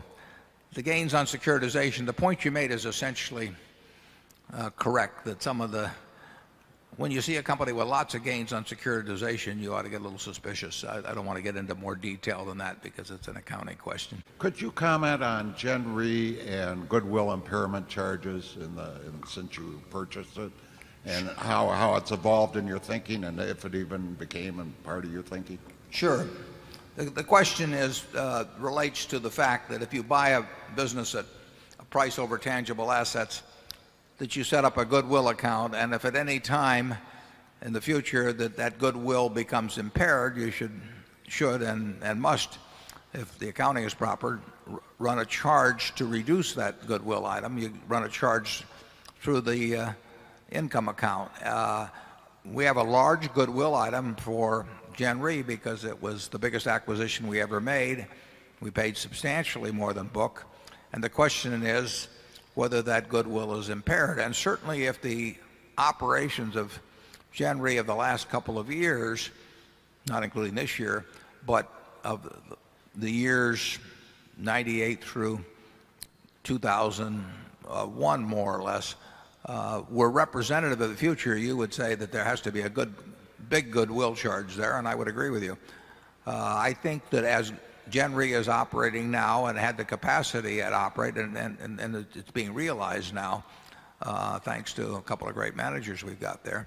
I think that I personally think that Gen Re is worth more now today than at the time we bought it, and I think its float has increased substantially, and I think that you will see the float turn out to be cost-free over time. One thing I should have mentioned actually is, and I looked at a draft of our 10Q. I think we should put this in there. We Gen Re up until this year was discounting workers' comp reserves at 4.5%, which was not conservative.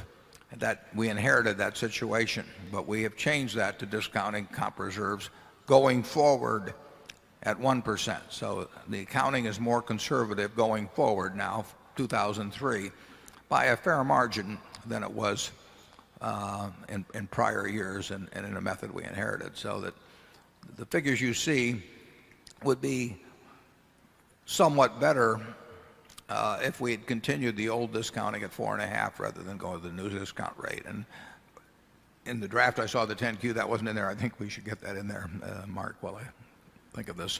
Charlie? Yeah, that accounting issue is of a type that is very common within Berkshire. We are so horrified by the terrible business decisions we see made all around us by people who are relying on over-optimistic accounting that we tend to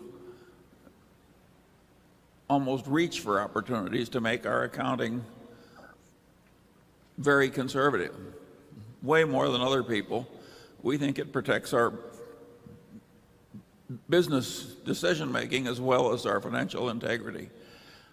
I don't know why we ever got into this business of trying to get the accounting result as close to the chalk as we could possibly get it. What is wrong with the world when everything is a little bit underreported? I mean, yeah, generally people think that reporting, and transparency and all that has improved over the years. I felt much better working with the financial statements in 1960 than I feel working with financial statements in 2000. And frankly, in many ways, I thought they taught me more about what the company was really about than the current ones do, even though there was far less detail. And what we really deplore is solving operating problems by accounting maneuvers.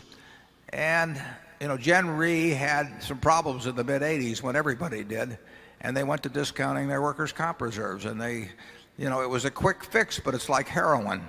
And you get on it, and it's not easy to get off. And Charlie and I have seen that time and time again. People that think, trade loading, whatever it may have been, they think they're going to solve something by playing accounting games. And they're encouraged by their CFOs sometimes, and frequently they were encouraged by their big name auditors in one way or another to really play with the numbers. And it catches up with you. You might as well face reality immediately and take whatever operating steps are necessary to solve problems, or if you can't solve them, just give up on them. But whatever you do, playing with the numbers it never works. Although I guess if you're 64 and a half and you're going to retire at 65, it might get kind of tempting. You have argued against the use of alternate measures of profitability, such as earnings before interest, tax, depreciation, and amortization, as measures of business performance. At the same time, you have frequently cited the incompleteness of generally accepted accounting in reflecting economic reality for some businesses, implying that there are some necessary and proper adjustments.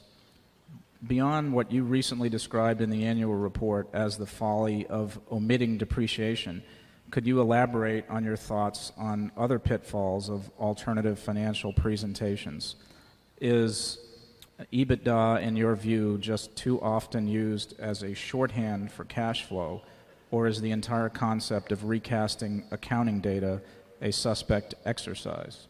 And which revisions might be appropriate, if any, and what might be viewed as red flags? And does it matter to you who is making those adjustments, analysts, investors for their own purposes, or company managements in terms of how that information should be viewed? Yeah, we regularly told you for some years before the accounting change was made here a year or so ago, we told you should not count goodwill amortization. It was required under GAAP, and we obviously complied with GAAP, but we told you every year virtually that I can remember, we said this is not really an economic expense. And we ignore it in our own calculations of earnings in terms of what we will pay for businesses. We don't care whether there's a goodwill item or not, because it's immaterial to economic reality. So we have been quite willing at Berkshire to tell our own owners to ignore certain things, and if they disagreed with us, they could look at the GAAP figures, but we felt they were getting misled by looking at the amortization of intangibles. That doesn't mean we think all intangibles were good, but we did feel that was an arbitrary and a decision that didn't make any sense at all. And we felt, obviously, as we've talked about, we felt that crazy pension assumptions have caused people to record phantom earnings in many cases. So we're willing to tell you when we think there is data that is more important in economic analysis than GAAP figures. We'll talk to you about it. Not thinking of depreciation as an expense, though, strikes us as absolutely crazy. I can think of very few businesses. I can think of a couple, but I think of very few businesses where depreciation is not a real expense. Even at our gas pipelines, I mean, at some point they'll need repairs, but beyond at some point they become obsolete. I mean, there won't be gas there 200 years from now. We know that. So depreciation is real, and it's the worst kind of expense. It's reverse float. You lay out the money before you get revenue, and you are out cash with nothing coming in. And depreciation, any management that doesn't regard depreciation as expense is living in a dream world. But of course, they're encouraged to do that, by investment bankers who talk to them about EBITDA, and then certain people have built fortunes on misleading investors by convincing them that EBITDA was a big deal. And when we see companies that say, we don't pay any taxes, and because we don't have any earnings for tax purposes, and don't count depreciation and all of that, that's coming, in our view, many times that's coming very close to a flim-flam game.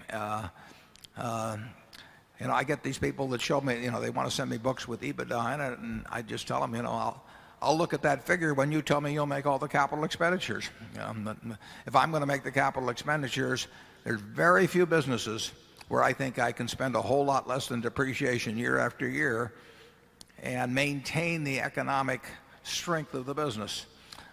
So I think the EBITDA has been a term that has cost a lot of investors a lot of money. You saw it in the telecom field. I mean, the idea that they were spending money so damn fast, they couldn't have it coming in the door fast enough from investors. And then they pretended that depreciation was not a real expense. That's nonsense. I mean, it couldn't be worse. And a generation of investors were sort of brought up to believe in that. We at Berkshire will spend more than our depreciation this year. We spent more than our depreciation last year. We spent more than our depreciation the year before that. Depreciation is a real expense. It's just as much as the expenditure for lights. It's not a non-cash expense. It's a cash expense. You just spend it first. The cash is gone, and it's a delayed recording of cash expense. How anybody can turn that into something they use as a metric that talks about earnings is beyond me. Charlie? Yeah, I think you would understand any presentation using the word EBITDA if every time you saw that word, you just substituted the phrase bullshit earnings. I knew he'd do it sooner or later, folks. And he made it through the morning, but never all day. And the man asked the question also, it says, what remaining big accounting troubles exist? The real Lollapalooza is pension fund accounting and to some extent post-retirement medical liabilities. Those are horribly understated now in America, and they're very big numbers. I've looked at financial statements, and you've seen them too in the last few months, where companies are recording pension income in the hundreds of millions while at the same time being underfunded in their pension plan in the many billions. And they just aren't facing up to reality at all, and they don't want to because they don't want to take the hit. And they're this, it's the same mentality as stock option expenses, and they are paying people with stock options, but we pay people with cash bonuses. And I suppose, we might, well, it isn't really true, but we might like it if we didn't have to record cash bonuses as an expense. I mean, it's a way we pay people. And you can say, well, why don't you put it in the footnotes and leave it out of the income account like they do with option expenses, which is a form of compensation too. But the answer is that a bunch of people who cared very much about having their stocks float to unreasonable prices, at least in our view, found they could do it a lot easier if they didn't count compensation expenses. And why not put all expenses in footnotes? Just have an item there that says sales, and then have the same figure for net profit, and then just have all the expenses in the footnotes. And people with a straight face, say, well, it's in the footnotes, so therefore everybody knows about it, and we don't have to count it, put it in the income account. It's amazing what people with high IQs will do to rationalize their own pocketbooks. And Charlie has another explanation for why there's been this denial of the reality of option expense in terms of people's ego getting involved with their own records. You want to elaborate on that, Charlie? Don't name names. Well, no, I'm so tiresome on this subject, and I've been on it for so many decades. It's such a rotten way to run a civilization, to make the basic accounting wrong. It is very much like making the engineering wrong when you're building a bridge. And when I see reputable people making these perfectly ridiculous arguments to the effect that it's unthinkable that options be expense. Or it's too difficult to value. Well, because it's too difficult to value, or God knows what reason. And a lot of them are people you'd be glad to have marry your daughter. And yeah, because they're rich, for one thing. Yet the truth of the matter is they're somewhere between crazy and crooked.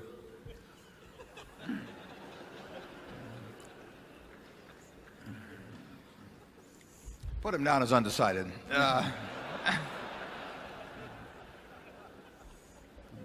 It's really astounding. The interesting thing is, of course, now is that the 4 auditing firms left, what they call the final 4 now in the auditing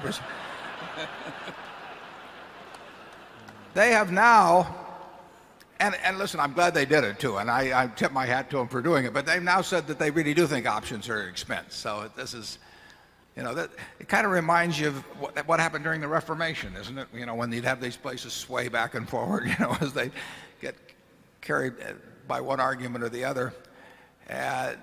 In fact, I think there was that famous vicar of Bray who would swing from Catholicism to Luther back and forth as this little town went back and forth in Germany. And finally the townspeople gathered and they said to the vicar, they said, it's understandable that we're confused by all that's going on in theology and we really don't know much about it, and so we swing back and forth. But they said, we find it a little disgusting that you, a man of the cloth, would also keep swaying back and forth. And they said, have you no principle?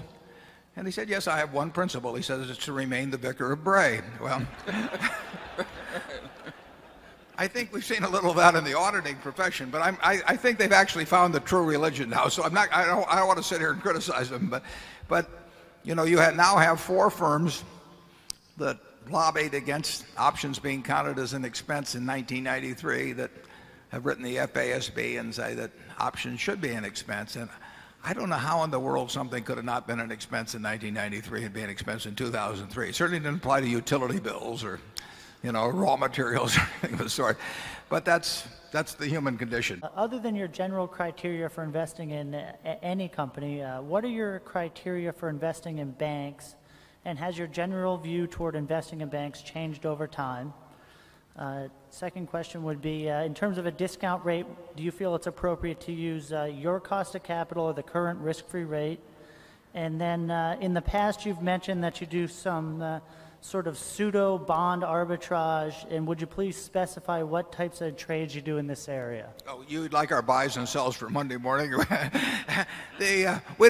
not going to talk about specific strategies that we obviously think they're profitable or we wouldn't be doing them, and we think other people might copy them if we talked about them. So, and we have pointed out, incidentally, and we will continue to point it out, that there's not a long life to these bond strategies necessarily. That doesn't mean we might not re-employ them when circumstances called for it later on, but they're not like earning money out of See's candy or out of Fruit of the Loom or something. They're opportunistic situations that we're pretty well positioned to engage in at certain times.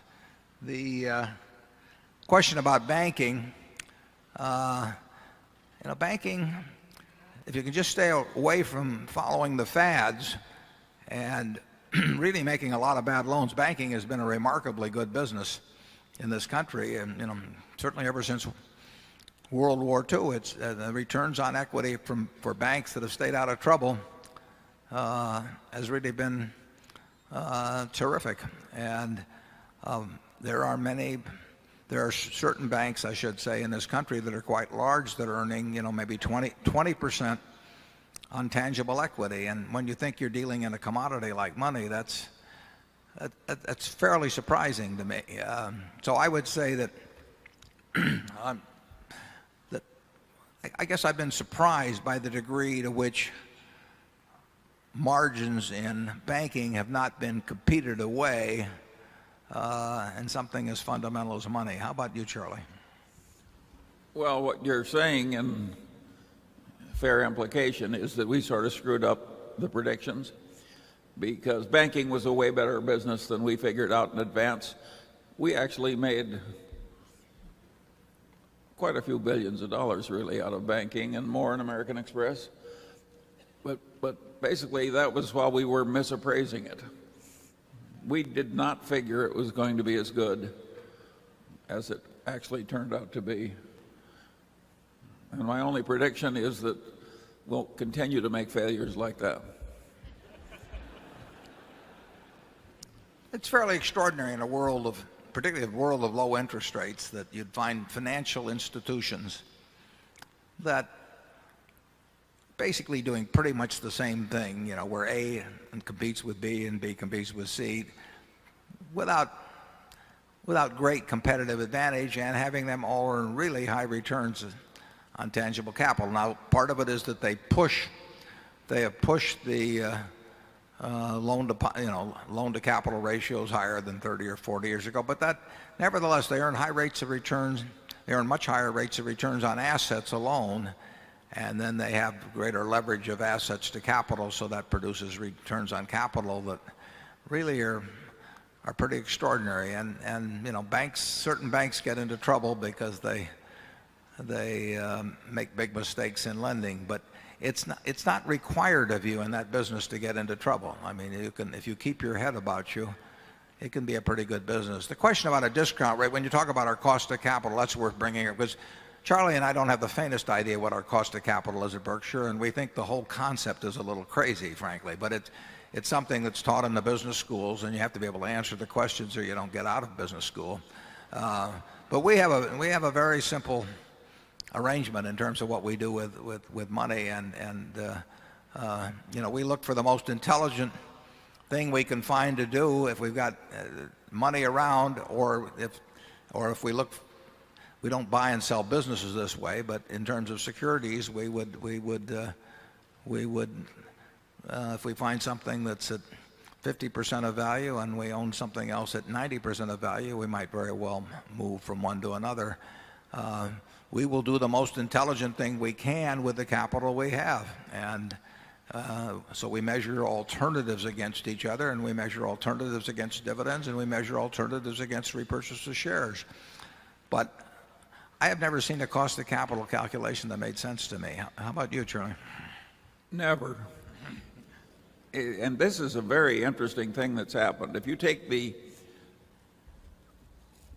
most powerful freshman text in economics, which is by Mankiw of Harvard, and he says on practically the first page that intelligent people make their decisions based on opportunity cost.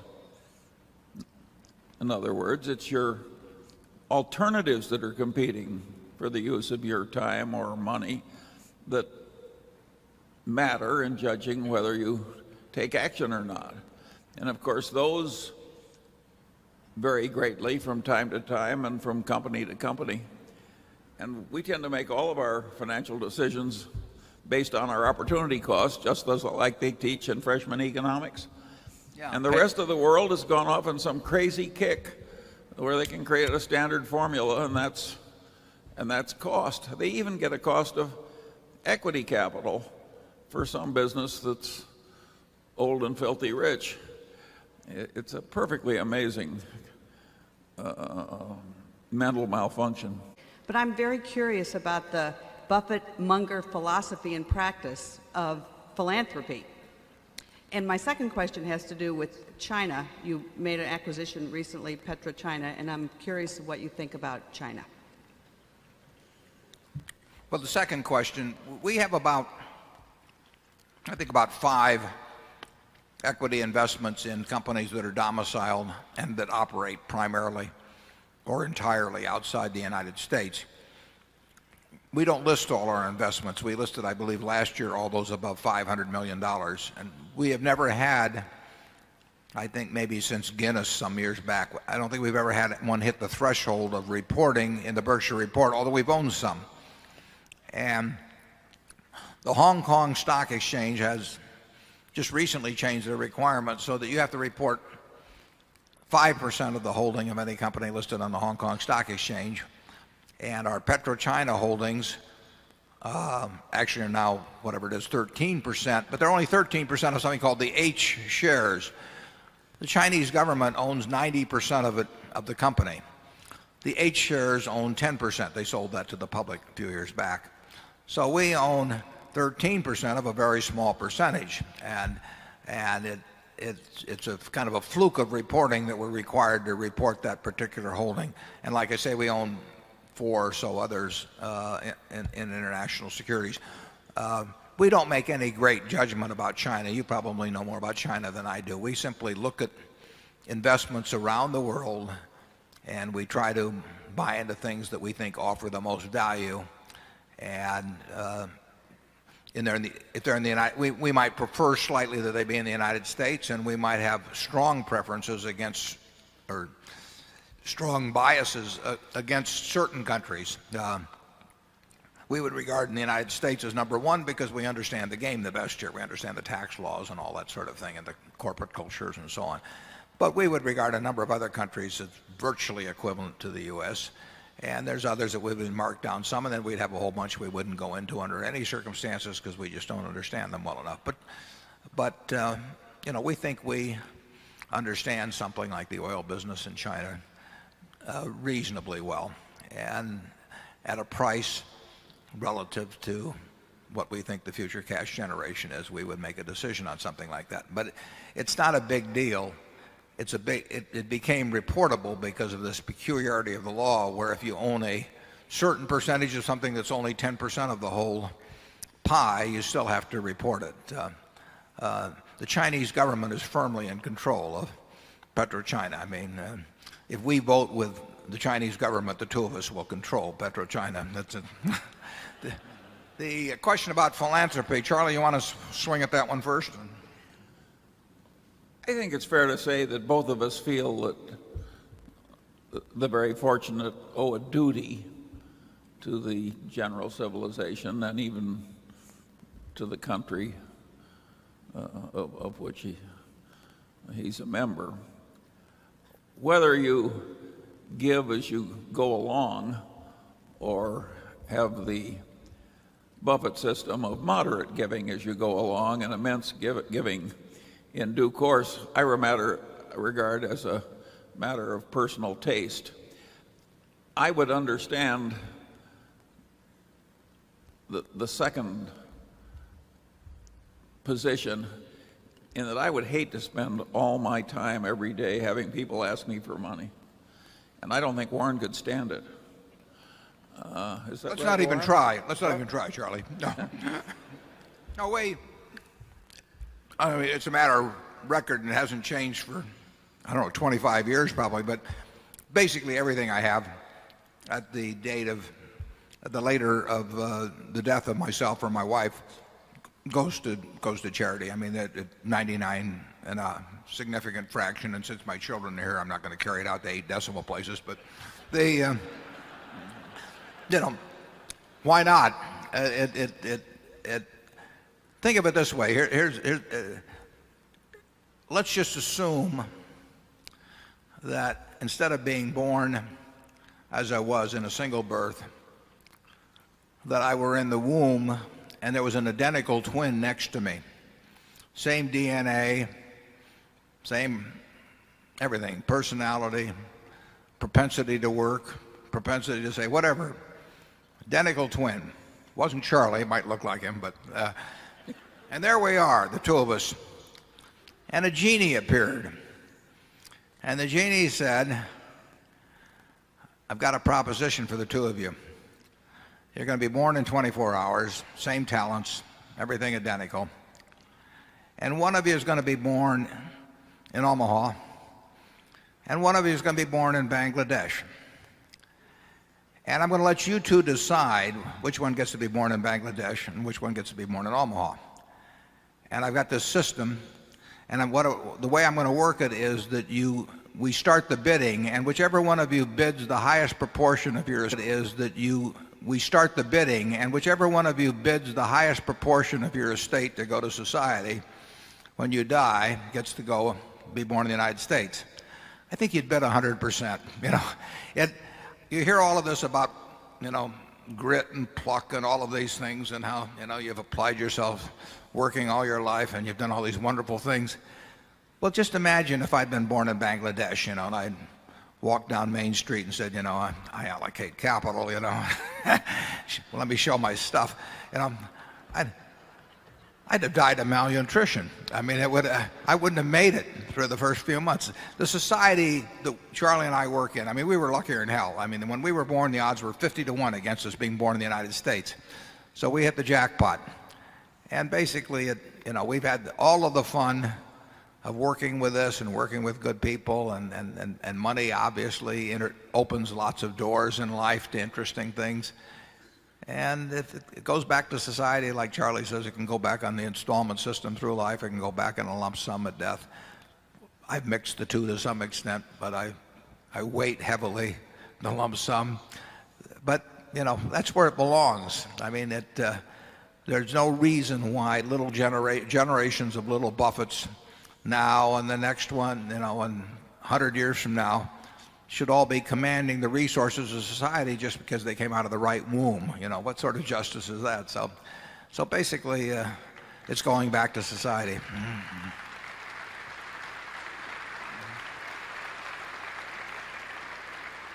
Were my children applauding there? Did we check that out?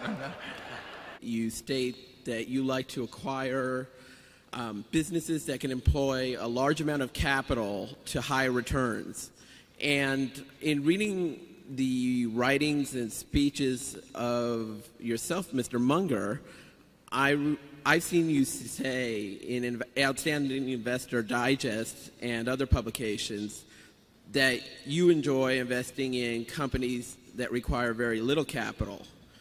And I was wondering if these statements are at odds or if they are two sides of the same coin. And if you could elaborate using Berkshire companies, that'd be great. Sure. It's a good question. The ideal business is one that earns very high returns on capital and could keep using lots of capital at those high returns. I mean, that becomes a compounding machine. So if you have your choice, if you could put $100 million into a business that earns 20% on that capital, say 20 million, ideally it would be able to earn 20% on 120 million the following year and 144 million the following year, and so on. That you could keep redeploying capital at these same returns over time. But there are very, very, very few businesses like that. Unfortunately, the good businesses, take a Coca-Cola or See's Candy, they don't require much capital. And incremental capital doesn't produce anything like the returns that this fundamental return that's produced by some great intangible. So we would love the business that could keep deploying, in fact, even well beyond the earnings. I mean, we'd love to have a business that could earn 20% on $100 million now. And if we put $1 billion more in it, it would earn 20% more on that $1 billion. But like I say, those businesses are so rare. There are a lot of promises of those businesses, but we've practically never seen one. There's been a few. Most of the great businesses generate lots of money. They do not generate lots of opportunities to earn high returns on incremental capital. You know, we can deploy X at C's and earn a lot of money, but if we put 5X in, we don't earn any more money to speak of. We can earn high returns on X at the Buffalo News, but if we try to make it 5X, we don't earn any more money. They just don't have the opportunities to use incremental capital. We look for them, but they don't. So you've seen, I mean, we will talk theoretically about the businesses that are going to earn more and more money with incremental capital at high returns. But what you've seen is that we've bought businesses largely that earn good returns on capital, but in many cases have limited opportunities to earn anything like the returns they earn on their basic business with incremental capital. Now, the one good thing about our structure at Berkshire is that we can take those businesses that earn good returns in their business but don't have the opportunity for returns of a similar magnitude on incremental money, and we can move that money around to buy more businesses. Normally, if you're take the newspaper publishing business, which has been a fantastic business over the years, you earned terrific returns on your own invested capital, but if you went out to buy other newspapers, you had to pay a very fancy price, and you didn't get great returns on incremental capital. But the people in that business felt that the only thing they knew was newspaper publishing or media of one sort or another, so they felt that their options were limited. We can move money any place that it makes sense, and that's an advantage of our structure. Now, whether we do a good job of it or not, it's another question, but the structure is enormously advantageous in that respect. We can take the good business, the See's candy. See's has produced probably $1 billion pre-tax for us since Charlie and I wouldn't have gone up 100,000, back in 1972. If we tried to employ that in the candy business, we'd have gotten terrible returns over time. We wouldn't have gotten anything to speak of. But because we moved it around, it enabled us to buy some other businesses over time, and that's an advantage of our structure. Charlie? Yeah, and if you take a business that is a good business but not a fabulous business, they tend to fall into two categories. One is the business where the whole reported profit just sits there in surplus cash at the end of the year, and you can take it out of the business, and the business will do just as well without it as it would if it stayed in the business. The second business is one that reports the 12% on capital, but there's never any cash. It reminds me of the used construction equipment business of my old friend John Anderson, and he used to say, in my business, every year you make a profit, and there it is, sitting in the yard. And there are an awful lot of businesses like that where just to keep going, to stay in place, there's never any cash. Now, that business doesn't enable headquarters to drag out a lot of cash and invest it elsewhere. We hate that kind of a business. Don't you think that's a fair statement? Yeah, that's a fair statement. We like to be able to move cash around and have it find its best use. But that's our job, and sometimes we find good uses. It would be terrific if every one of our great businesses, and we've got a lot of great businesses, had ways to deploy additional capital at great rates, but we don't see it. And frankly, it doesn't happen. I mean, the Gillette has a great razor and blade business. I mean, fabulous. There's no way they can deploy the money they make in the razor and blade business to keep putting more money in that kind of business. It just doesn't take that kind of capital. They have to deploy some money, but it's peanuts compared to the profits. And the temptation then is to go out and buy other businesses, and of course that's what Charlie and I do when we face that. But we don't think that overall the batting average of American industry in redeploying capital has been great. Nevertheless, it's what we try and do every day. In a sense, we sort of knock the very procedure that has gotten us to where we are. Is that a fair statement, Charlie? Absolutely, and that has always worried me.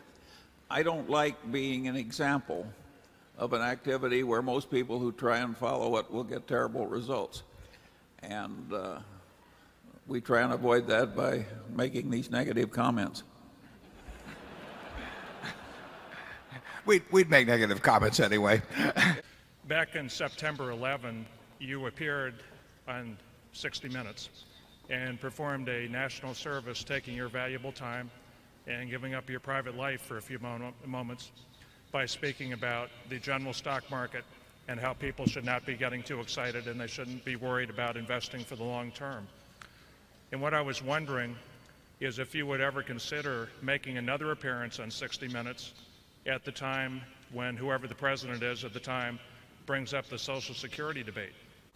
Several weeks from now, I'll be before Governor Bush with the Friends of Cypress Gardens. We have a website, friendsofcypressgardens.org, trying to keep a developer from clear-cutting the trees in Cypress Gardens, a national treasure. And my question is, would you consider contacting your cousin, Jimmy Buffett, about possibly helping us in some way? Doesn't have to be money, it might be an appearance, just might be some connections, or you might be able to help us in our efforts. I get asked to contact, probably the one I get asked to contact the most is Bill Gates, but I get asked to contact all kinds of people.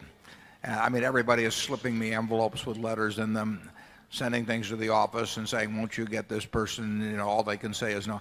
I don't make requests of my friends basically for anything. And I would spend the rest of my life doing it. They would feel I would never know, what they were doing. I would never know what they were doing because I was asking versus what they really felt. I mean, it's an impossible, from my standpoint at least, that's an impossible game to get into. In terms of, I mean, when Kay Graham was alive, everybody, wanted her for one reason or another, and they've all got causes. And frankly, they want to use me to get her or Jimmy Buffett or whomever to say yes to something that they're saying yes to partially because they feel they don't want to say no to me. And I just don't want to use my friendship for that purpose, frankly. And I don't do it even for things that I strongly believe in myself. I do them. They may know what I'm doing, and if they want to pick up on it, fine. I mean, but I have never, I can't remember ever requesting anybody to make a contribution or do anything myself. I mean, what I do is a matter of record, and if other people want to pick up on it, fine. But I've never had one of those honorary dinners where they send out, to all the suppliers to Berkshire and everything and start leaning on them and saying, we're honoring Warren. Well, hell, if they want to honor me, they can honor me without soliciting all my friends for money. I mean, I don't consider that much of an honor if the reason they picked me was because I got rich friends. So I just don't do that. On the public policy question, what I did on September 11th when Jack Welch and Bob Rubin and I went on there, I will do those things occasionally. I've written some op-ed pieces.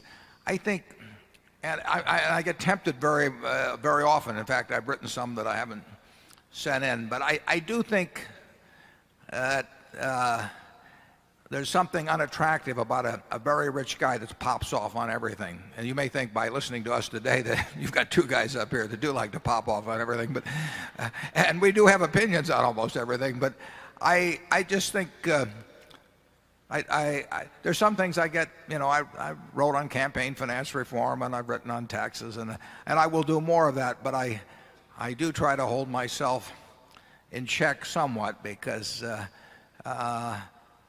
there's a little bit of, this I'm rich therefore I'm right type stuff that I don't think sits very well, and I know when I see it in other people I don't like it, that I'm a celebrity therefore you got to listen to me on everything that I say, and it just it turns me off at some point. But like I say, I have done it, and there could be occasions, and there will be occasions, I'm sure, when I'll cross my threshold level and figure I really want to say something, and people can ignore it or otherwise. And but I think there's some danger of overexposure on that sort of thing, and I think you've seen it with certain people. Charlie? Warren, would you agree or disagree that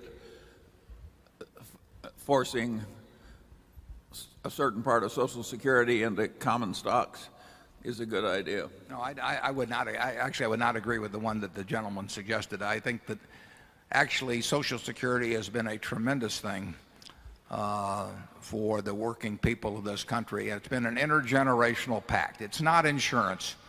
It simply says, like a family might say, except it extends the concept of family to the whole United States, that if you produce for this country when you're between the ages of, and I think the upper age limit should be extended, but between the ages of X and 65, the society will provide some base level of income for you for the rest of your life. And I think a rich society should do that. So I think that when you have a $10 trillion society, we should do that. I would agree. I think Social Security, you can argue, it's one of the most successful governmental programs we have. And people treat it as a pure disaster coming or something like that. That's not my view at all, and I wouldn't put it in common stocks either. I think Social Security works pretty well just about the way we're doing it.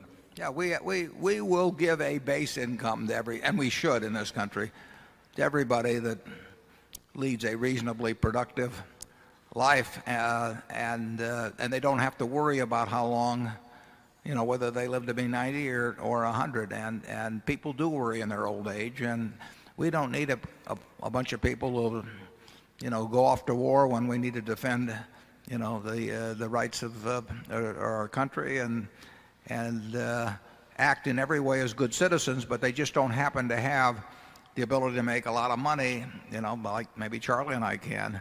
I think they need a base level, and I think that an intergenerational compact like we have it's really a magnificent idea, and I think the country's a lot better off for it. I think that telling them that they can save $500 or $1,000 and put it into stocks and have everybody lobbying Washington about who will handle it, everybody thought it was a great idea a few years ago, and I think it's a very bad idea, frankly. Charlie? I like it a lot less than you do.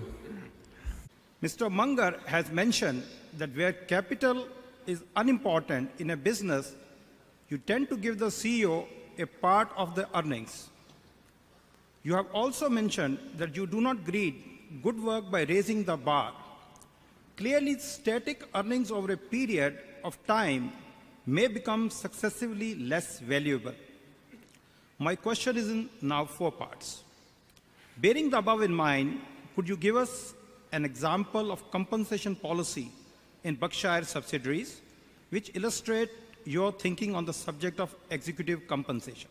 Number 2, though you do charge subsidiaries for using capital and believe in linking rewards to bottom line performance, Mr. Munger does not respect economic value added as a concept. Could we have your thinking on EVA as a tool to monitor and reward corporate performance?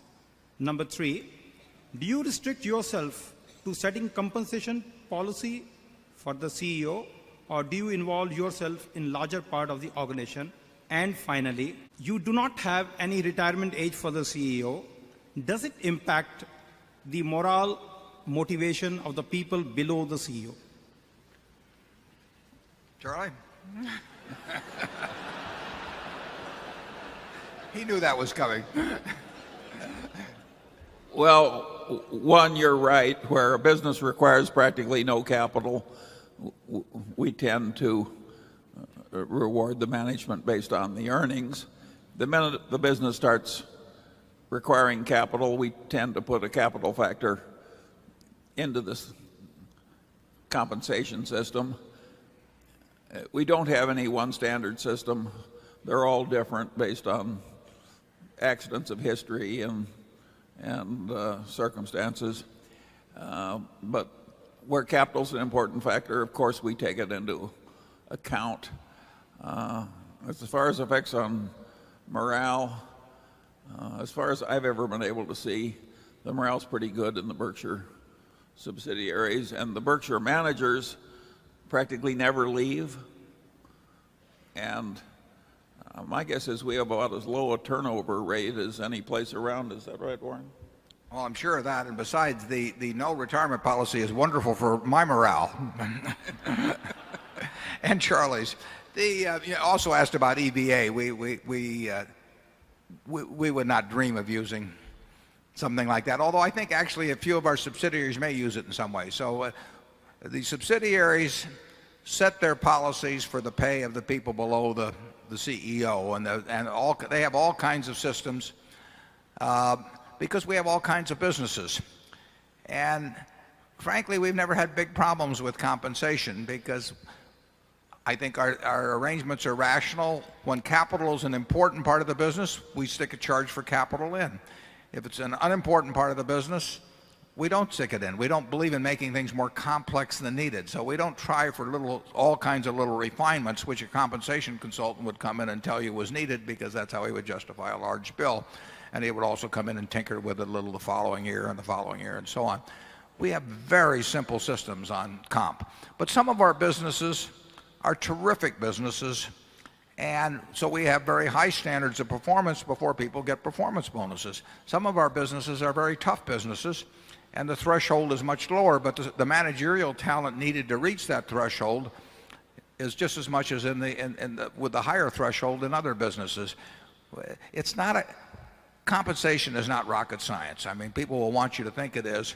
And you read these proxy statements and it blows your mind what they get into. I mean, the proxy statements are thicker than the annual reports because they're talking about the compensation of people. And it is not that complicated. In 38 years, we have never had a CEO leave us to go to another business, except a few where we've made the decision ourselves, but very few. And it is, I see all of the time and effort put in because frankly it pays off for the CEO to do it, and then they create a whole department that spends all their time attending conferences about compensation methods, and they have consultants in, and it becomes an industry, and it isn't going to break itself up. I mean, when you get a huge bureaucracy involved in making all kinds of pay determinations and everything, it's never going to go away unless you do something about it. But that's true of any bureaucracy we run into. We don't have much bureaucracy at Berkshire. I think that there's no question that our no retirement policy means that somebody who's just itching to be the CEO of a business, and they see that the CEO is 65 and then 70 and then 75 above them at some of our companies, is probably not going to stick around. I mean, we don't develop naturally lots of number twos because we can't promise them that number one is going to go out the door. But as long as number one doesn't go out the door, from our standpoint, that's just fine. And we occasionally have to replace managements, but it's very occasional. I mean, on an expectancy basis, even with all the subsidiaries we have, we may face one management succession policy problem perhaps every 18 months or something of the sort, and we got all kinds of other businesses. So it's not a big deal at Berkshire. Yeah, and on EVA, there are ideas implicit in that we use. For instance, hurdle rates based on opportunity costs, a perfectly reasonable concept. But to us, that system with all its labels and lingo has a lot of baggage that we don't need. We just use the implicit simple stuff that's buried in EVA. Yeah. We could spend $1 million a year on consultants to get an answer we can get in 5 minutes, frankly. I mean, it just isn't that complicated. But can you imagine a consultant coming around and saying, I've got a one-paragraph compensation arrangement for you? Are they going to be able to send you a large bill for their consultancy? Of course not. So they've got to make things complicated. And we don't believe in that. We want things that are very easy to understand, and we've just never had a problem with it. And we get good results out of our managers. The main reason we get good results out of our managers is that, they like hitting 400. They like hitting 400 and being fairly paid, but the fact that they batted 400 is the biggest thing to them in life, and it's it's sort of the way we feel. If we get a good batting average in our business performance, the pay is incidental. Now, it shouldn't be incidental to our managers. It's got to be fair, or nobody wants to work in an environment where they feel they're being treated unfairly. But that is not a complicated procedure. And we do make them very specific to the enterprise that's under their control. We do not pay the people that seize candy based on how the Buffalo News does or vice versa. And I can show you a lot of crazy compensation systems in corporate America where that really is the ultimate effect of what's happening. You wrote in the annual report about the dangers of systemic dangers of derivatives and the growth in derivatives. An example would be a Six Sigma event that would cause domino effect and dangers to the solvency and operations of maybe financial institutions and other firms, possibly including brokerage firms. Do you think this recommends to an individual investor that we might consider not holding stocks in street name? Charlie, how do you, they addressed that somewhat. There were some domino effects in the very early 70s in Wall Street. I think certainly the failures of some brokerage firms in part led to failures of others. It wasn't a classic domino situation. And of course we had domino effects in banks if you go back 100 years in this country. Anytime you have financial institutions that interrelate in many ways and have big receivables and payables balances with everything, you've always got the danger of domino effects. And that's a factor in the insurance business. It's a factor in banking business. I think it'd be less in the brokerage business. I would think if you owned securities in a cash account with any large stock exchange firm, it wouldn't worry me. I've got lots of personal securities, sitting with a very large stock exchange firm, and that does not bother me. But I mean, there have been little firms that have been fly-by-night types, and I don't even know all the rules on margin accounts. But if somebody has got the right to repledge your securities and they get in trouble themselves, I don't know anymore what the SIPC. There's a SIPC protection, but I'm not. It's not unlimited at your level. Yeah, I think that's true. And no, I would think twice between having all my securities rehypothecated by somebody else. A cash account, I think the cash accounts are segregated, aren't they, Charlie? Yes. Yeah. Can you provide some additional cliff notes for working with the Berkshire Hathaway annual report and calculating an intrinsic value for the stock? I'm a little bit hazy. And the second question has to do with public sector investing. As an example, the state of Iowa is considering the creation of a $1 billion values fund.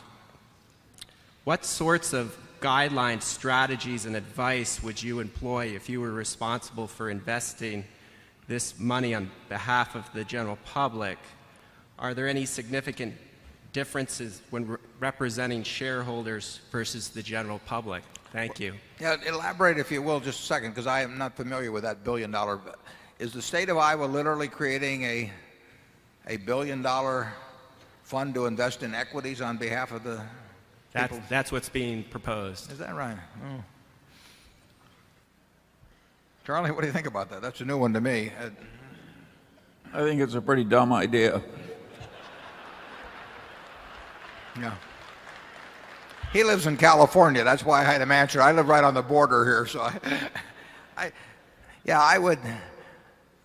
I mean, I guess Iowa doesn't have any bonded debt, so I'm not sure what they probably wouldn't be creating a margin account, but I would think that most states or municipalities would want to let the citizenry invest on its own and would not want to be taxing people in order to set up an equity fund.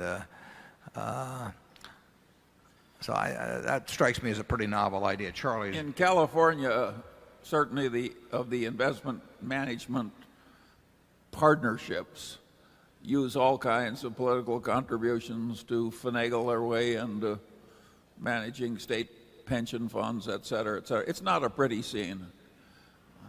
To the extent that Iowa can dampen it down, I think they're better off.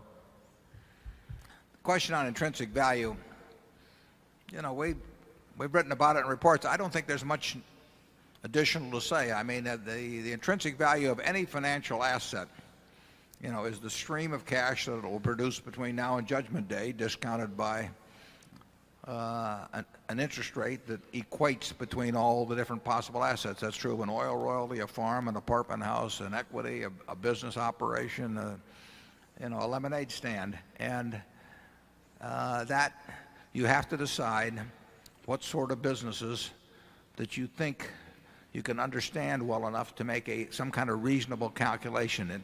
It's not scientific, but it is the intrinsic value. I mean, the fact that it's fuzzy to calculate doesn't mean that it's not the proper way to think about it. And at Berkshire, you've got two questions. You've got the question of what the businesses we own now are worth, and then since we redeploy all the capital they generate, you have to figure out what you're willing to assume about what we do with the capital. And you can look back and say that 35 years ago or so that people perhaps underestimated what would be done with the capital that was generated, so that it looks very cheap if you look back on it now. But we're in a whole different game now with huge amounts of capital, and you have to make a decision as to whether the billions and billions and billions of dollars we generate will be deployed in a way that creates lots more cash later on. And it's what Charlie and I think about, but we can't give any prediction on it. Charlie? Yeah, I think our reporting, considering the complexity of the enterprise as now constituted, is better than that of any similar enterprise I know in terms of enabling a shareholder to calculate intrinsic value. So I think we've done better than anybody else, and we do it conscientiously. And if you ask, will we improve from here? I don't think so. We've worked hard at doing what you're talking about, and but even working hard at it, I mean, we've given you the data we would want ourselves. We don't know the answer, but we do know it's what you have to think about, and we do it when we buy McLean's, when we buy Clayton Homes, when we buy anything. We are attempting to look out into the economic future and say, what kind of cash can this business generate over time? How sure do we feel about it? And how does the purchase price compare with that? And if we feel we're getting we have to feel fairly good about our projections. Won't feel perfect because no one knows the answer precisely. We have to feel pretty good about our projections, and then we have to have a purchase price that's rational in relation to those. And we get some surprises in both directions. Actually, if you go way back, we've had more pleasant surprises than when we would have expected, but we won't get them from this point mostly because of size and also because the world's a little more competitive. Currently, tort spending in this country continues to rise as a percentage of GDP, and I would argue a lot of that's unproductive spending. Is there a point, and it seems like right now that they're trying to stretch their tentacles not only from tobacco companies, but to consumer product companies like McDonald's and possibly even Coca-Cola. Is there a point where you would use your considerable clout to try to guilt Congress into moving towards some kind of comprehensive tort reform? I'm sympathetic to what you're saying. I would say that our considerable clout is nothing compared to the clout of the plaintiff's lawyers. There's no question that in a certain way it's appalling when you look at the frictional costs to society of the tort system we have. But Charlie is a lawyer. He can probably speak much more intelligently than I can as to how you could modify this, because there are plenty of things wrong too. I mean, it's sort of infuriating to see specious shareholders suits raised on any kind of a deal just because there's a lot of D&O insurance and they know people will pay off rather than go through the nuisance of a suit.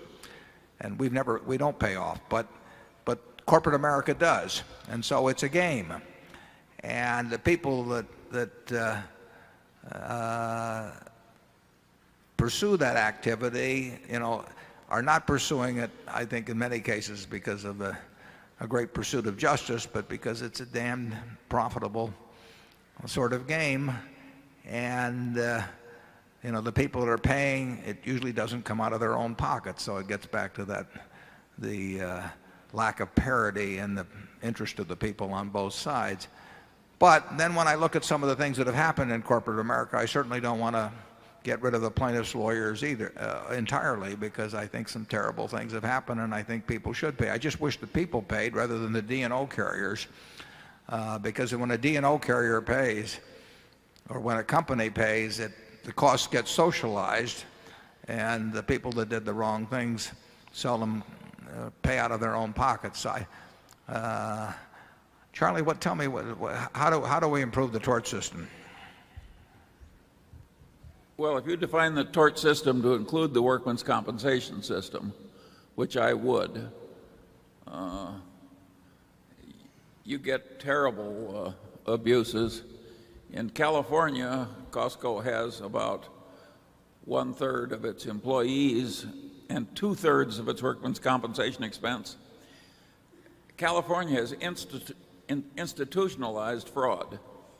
Fraudulent chiropractors, fraudulent lawyers, fraudulent what have you. And they put this enormous burden on business, and of course, eventually the jobs will leave.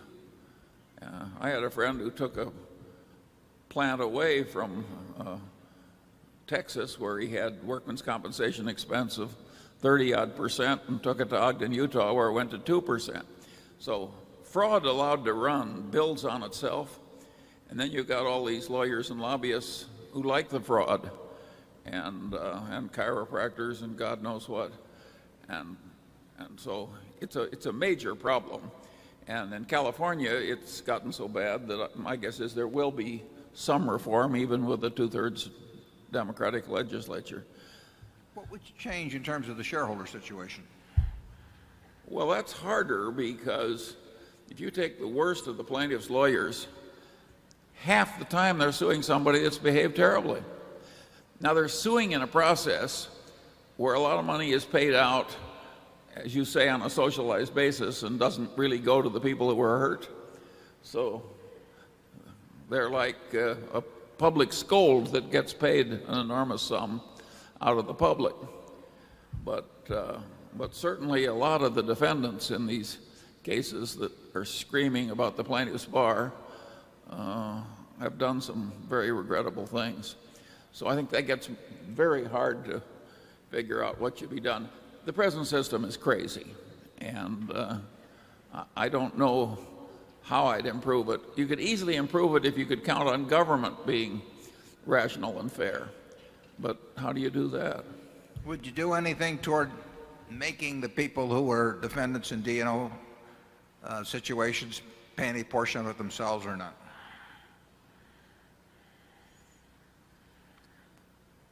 I think there would be a great improvement net in America if there were no D&O insurance.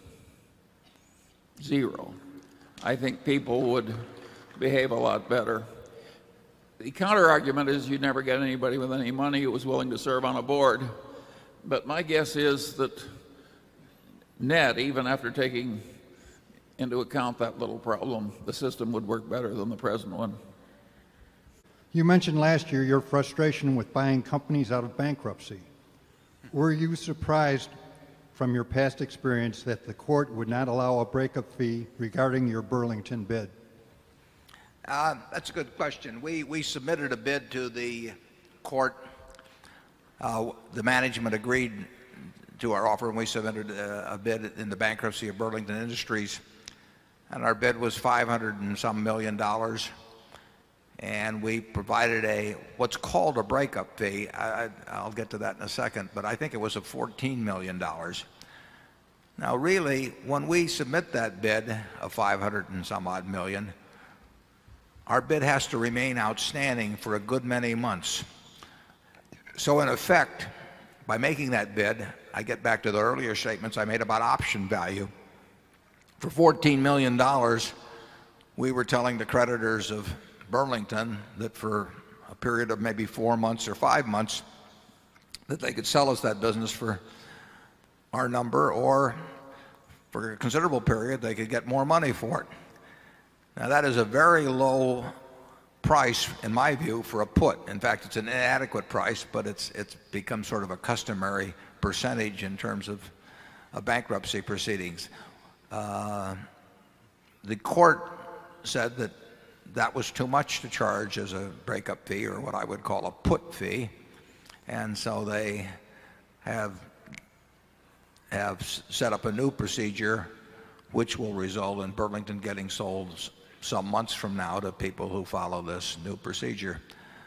I think that I frankly think 14 million is inadequate, but it's roughly in the range of what has been allowed in many cases. But we would never agree to that sort of a sum for that sort of exposure outside of bankruptcy. It just doesn't make any sense. The world changes too much. If you look at the value of businesses as measured on the New York Stock Exchange, you'll see fluctuations of 100% in a year. And for 2 or 3% to commit $500 and some million at a fixed price for a business in a tough industry, I mean, that does not make a lot of sense. I did it, but it got rejected. We will not participate in a procedure where we're going to bid hundreds of millions of dollars, and where our bid has to remain outstanding. And if there's a World Trade Center disaster, or there's an earthquake in California, or there's a suspension of trading on the stock exchange, or all kinds of things, that our bid sits out there and we've gotten paid $5 million or something for it. It just doesn't make any sense to me. So it's tough to buy things out of bankruptcy, although we've done it twice now. And both situations have worked out well, but then we tried it a third time with Burlington, and we spent a considerable amount of time and money generating that bid, weeks and weeks, and a good many dollars, and it wasn't accepted. So, when I look at these experiences, I say to myself, it's a lot easier to make a deal with Walmart, where I talk with them for an hour and we shake hands and we got a deal. Easier to make a deal with Walmart, where I talk with them for an hour and we shake hands and we got a deal, or the other deals we've made in the last year, where we buy Northern Natural in a day or two, or whether we buy Kern River Pipeline in a few days, or the various businesses we bought. And bankruptcy, I think it's probably a necessary part of the procedure. I mean, you have to comply with bankruptcy laws, but I would say it's a very awkward way to buy a business. And if we have to submit bids that will remain outstanding for many months, when people can top us and only have a 1% fee for giving that sort of a put, we will not be making many bids. Charlie? Well, we know it was unreasonable from our point of view to have a transaction that didn't have that modest 2% commitment fee in it. The court had a different view, and he thought that the figure should have been different. And who knows? We'll see how it all works out. Could you describe your thought process in, firstly, determining your commitment weighting level in a new investment? Marketable securities is what I'm referring to.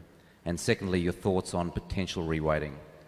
Your record, and clearly in the earlier days as opposed to now, would indicate that on average you're either in a stock or out of it, though on occasion you've topped up and lightened up. Charlie, I'll let you have one. I didn't fully understand that question. Referring to how you make an initial commitment to a marketable security investment in regards to making it maybe a 5, 10, 15% commitment, how heavy you decide to go into a position initially. Well, we ordinarily don't like small positions. Yeah, we like to go in heavy. I mean, if we want to invest in a business or through the stock market, we want to put a lot of money in.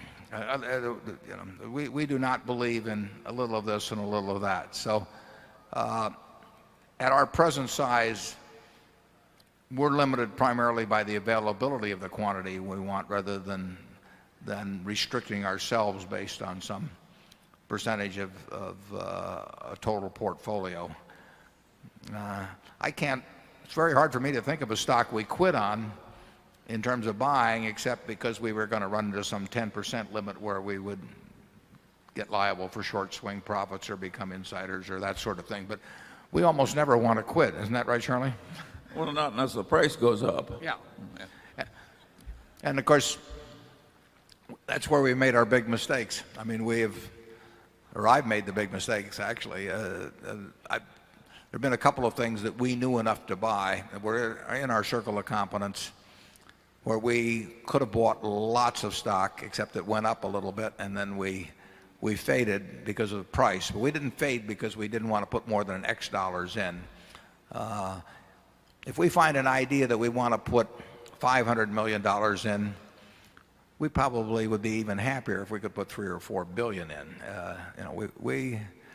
Good ideas are too scarce to be parsimonious with once you find them. Yeah, having narrowly averted the mistake of being unwilling to pay up at Seas Capital, we've gone on and made the same damn mistake several times with respect to marketable securities. We evidently learn very slowly. It's cost us many, many, many billions of dollars, too. Now, those are opportunity cost billions. They don't show up in the financial statements. But the amount of money that's been blown by dumb decisions at headquarters at Berkshire Hathaway is awesome. Well said. Yeah. When you calculate the intrinsic value of a business in a period of low interest rates like we have currently, do you use a higher discount rate to factor in higher rates in the future? And also, do you ever look at a company's free cash flow yield relative to current rates? And if I could also get your thoughts on the dividend tax cut. If by some miracle the politicians think logically and get rid of the dividend taxes, would Berkshire ever pay a dividend? The question on discount rates, we use the same discount. I mean, in theory, we would use the same discount rate across all securities, because if you really knew the cash they were going to produce, that would take care of it. We may be more conservative in estimating the returns of cash from some, but the discount rate we would use as a constant. Now, in terms of where we commit, we don't want to use the fact that short-term rates are 1.25% to think that something that yields us 3% or 4% is a good deal. So we sort of have a minimum threshold in our mind below which we're unwilling to commit money. And we're unwilling to commit it whether interest rates are 6 or 7% or whether they're 3 or 4% or whether they're on a short-term basis 1%. We don't want to get hooked into long-term investments at low rates just because they're a little bit better than short rates would be or low government rates would be. So we have minimum thresholds in our mind. I can't tell you precisely what they are, but they're a whole lot higher than present government rates would be. And at other times, we'd be very happy owning governments just because we feel that they offer attractive enough rates. When we're looking at a business, we're looking at holding it forever. And we want to be sure we're getting an adequate return on capital. We don't regard what we can get on short-term rates now as adequate, but we'll still bend a little bit and start settling for lower rates for 30 years because rates for 30 days are so low. We would rather just sit it out and wait a while.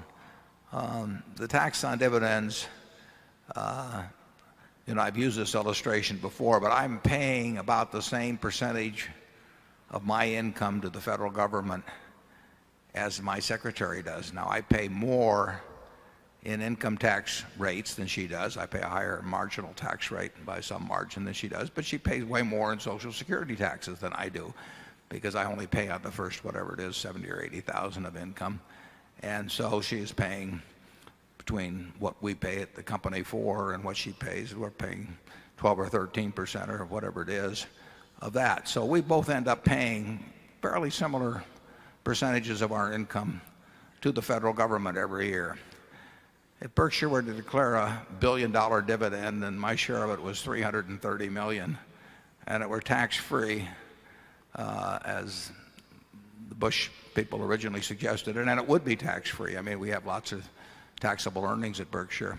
You know, I might be paying 1/10 of the rate to the federal government of my income that she would be. Now, I can make the argument about the fact that structure shouldn't govern tax rates, that subchapter S and chapter C and partnerships and all of these things, that the tax code should be neutral between them. And I've made those kind of arguments in the past. But I can make no argument in my mind that says that I, with everything that, all the luck I've had in life, I was wired a certain way at birth that enabled me to make a lot of money. And frankly, it was better to be born a boy than a girl in terms of money-making possibilities in 1930, and probably still is, but not to the same degree. I mean, the fact that I would send 1/10 the portion of my income in a year to the federal government that my secretary would, it screams at injustice to me in terms of what the society gives back to me. So I am not for the Bush plan. Charlie? Well, I agree with you. Even if you assume that the whole economy would work better if we'd never gotten into this double taxation system on corporate earnings, which I don't think is a clear thing anyway. But even if you assume that, I think when you live in a democracy where there's lots of envy and resentment and what have you, to have the absolutely most fortunate people paying practically no income taxes, I just think it's unacceptable. I think there has to be some fairness in some of these arrangements, even if there's some theoretical argument that the economy might work a little better some other way. Yeah, there are IRAs now, obviously, that work very well for people with modest amounts of dividends, that they're getting tax deferred for a very long period of time, which has huge benefits. The big benefits of exempting dividends would go to fellows like me and Charlie, and that's not going to stimulate the economy. It's going to stimulate us, and it's going to result in us sending a very small percentage of our income to Washington compared to what the people working in our shoe factory send. And that, when somebody says, what did you do during the war, Grandpa? I'm not sure that's what I want to explain to them. Charlie, I can't resist telling you that I'm actually the fellow who plays the chess games blindfolded. Yeah. So I look forward to not seeing you there tomorrow. Right. I actually have a two-part question. I'd like to ask you to elaborate a bit how you think about opportunity cost. And I think I'm going to be elaborating very much on the very last question that was asked. First of all, in the annual report, you say explicitly that you look for a 10% pre-tax return on equity in looking at common stocks. And I think you talked earlier about how you built up from that for 5 to 6% after-tax return, and then you layer on inflation and then layer on taxes. My first question would be, how do you adjust that required rate of return across periods of time? So, for example, when interest rates are higher, and do you look for a different equity premium return over different periods of time? My second question, you just said that you actually would apply the same discount rate across the stocks. And I'm sure you know that modern finance actually suggests that you should not do that you should be thinking about the timing of cash flows, and in particular the covariance with the general market. Now, you've made a point of emphasizing that when you think of risk primarily in terms of will you get the cash flows that you predict you will get over time, sort of numerator risk if you think in terms of discounted cash flow, which I think everyone here will have to acknowledge your results speak for themselves has probably been a very effective way of thinking about risk. But there is a true economic cost to think about the timing of cash flows as well. And it may be a much smaller cost, but it is still a real cost. I might, for example, suggest you think about somebody deciding between two jobs. The jobs are completely identical, and the person expects to make the same amount of money from each job, but there's one difference. And the difference is one job will pay him more when the economy is in the tank, and the other job will pay him more when the economy is going gangbusters. Now, if he asked you which job was actually worth more, my guess is you would tell him that the one that would pay him more when the economy is in the tank. And the reason is, if he wanted to make more money by moonlighting or doing something else, it'd be much easier when the economy is doing better. That's the essential logic behind the idea that you look at the covariance of when cash flows come in with the overall market. It's a real cost, even though it is difficult to measure, and even if it is a smaller risk, the numerator risk, the risk of getting the actual cash flows, since it's a real cost, I imagine you must think about it. And so my second question to you would be, how do you think about it? And if you decide not to, why? Now, first of all, I would like to say, Patrick, we appreciate you coming out, because Patrick, now I don't know how many years it's been, but it's been a number, has volunteered on Sunday to play. Now I think he's playing 6 people or so blindfolded simultaneously, and after hearing that question, you can understand how he does it. But Patrick, as well as Bob Hammond and this year Peter Morse and Bill Roberti, all come out, and on Sunday we've got these extraordinary talents out there, and for people who like the various games they play, they devote an afternoon for it and ask nothing in return. So we really appreciate it, Patrick, and I'll look forward to seeing if you're peeking out of your blindfold tomorrow. The question on opportunity costs and the 10% we mentioned, basically that's the figure we quit on. And we quit on buying. We don't want to buy equities where our real expectancy is below 10%. Now that's true whether short rates are 6% or whether short rates are 1%. We just feel that it would get very sloppy to start dipping below that, and we would add. We feel also, obviously, that we will get opportunities that are at least at that level and perhaps substantially above. So there's just a point at which we drop out of the game, and it's arbitrary. We have no scientific studies or anything, but I will bet you that a lot of years in the future, we or you will be able to find equities that you understand or we understand, and that have a probability, the probability of returns at 10% or greater. Now, once you find a group of equities in that range, now, and leaving aside the problem of huge sums of money which we have, then we just buy the most attractive. That usually means the ones we feel the surest about. I mean, as a practical matter, there's just some businesses that possess economic characteristics that make their future prospects far more predictable than others. There's all kinds of businesses that you can't remotely predict what they'll earn, and you just have to forget about them. But when we have over time gotten very partial to the businesses where we think the predictability is high, but we still want a threshold return of 10%, which is not that great after tax anyway. Charlie, do you want to comment on that portion of that question first? Yeah, I think in the last analysis, everything we do comes back to opportunity cost. But to some extent, in fact, to some considerable extent, we are guessing at our future opportunity cost.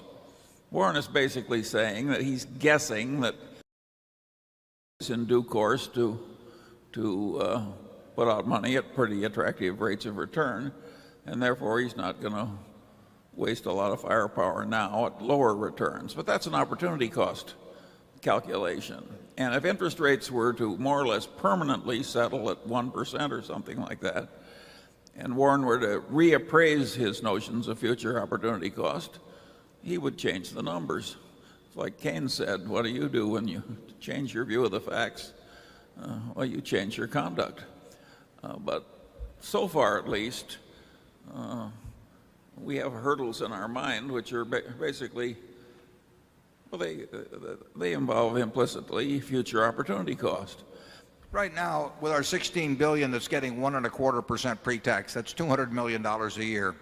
We could very easily buy governments due in 20 years and get roughly 5%. So we could change that $200 million a year to $800 million a year of income.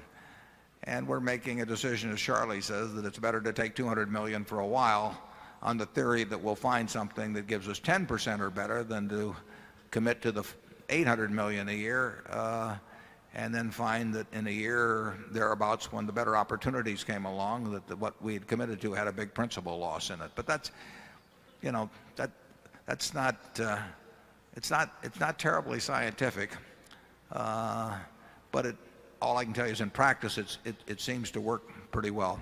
And years ago, when Warren ran a partnership, and to some extent the partnership that I ran was operated in the same way, we implicitly did what you're suggesting, in that part of the partnership funds were in so-called event arbitrage investments, and those tended to generate returns occasionally when the market generally was in the tank, and alternative investments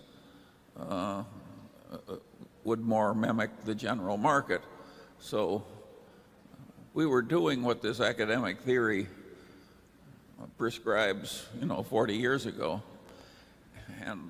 but we didn't use the modern lingo. Yeah, we've got some preferences for having a lot of money coming in all the time, but we do go into insurance transactions with huge volatility, which could mean that a big chunk of money could go out at one time or in a very short period of time. And we won't give up a lot in expectable return for smoothness. But if you give us a choice of having money come in every week and the same present value of money coming in very lumpy ways that we wouldn't know about, we would choose the smooth. But if you give us a choice of a higher present value for the lumpiness, we will take the lumpiness. And that's usually the choice that's usually, we get offered that choice. And other people value smoothness so highly that we do get a spread, in our view, for lumpy returns. We are writing, and then we're going to close this up, but you will read a lot, or you may hear a lot, maybe you've heard it already. Pepsi-Cola is having a contest. They're going to have a drawing in September. The contest goes through a lot of little phases, but in the end, there's going to be one person who's going to have one chance in 1,000 of winning $1 billion. That $1 billion will have a present value of maybe $250 million. If whoever gets to that position hits the number, we will pay it. And we don't mind paying out $250 million as long as we got paid appropriately for us. And that would create bad cash flow that particular week. We're willing to, maybe even for 2 weeks, we're willing to assume that for a payment, and very, very few people in the world are, even those that can afford it. We would even assume it for $2.5 billion present value. We'd want more proportionally to assume it for that. But Charlie and I think, would agree that we would take that on if we got paid well enough for it. We wouldn't do it for $25 billion, but we will do things, and therefore, we get the calls on that sort of thing, and that is more profitable business over time than bread and butter business. It also can, it can lead to you having an intense interest in watching the television show when the drawing takes place, and making sure who draws the number too. Charlie, you have anything to add, and then we'll... Yeah, but once you're talking about opportunity cost that's personal to yourself and your own situation, you've departed from modern finance totally, and that's what we've done. We're intelligently making these guesses as best we can based on our own circumstances and our own abilities. I think it's crazy to do it based on somebody else's circumstances and somebody else's abilities. Thanks for coming, and I hope we see you all next year.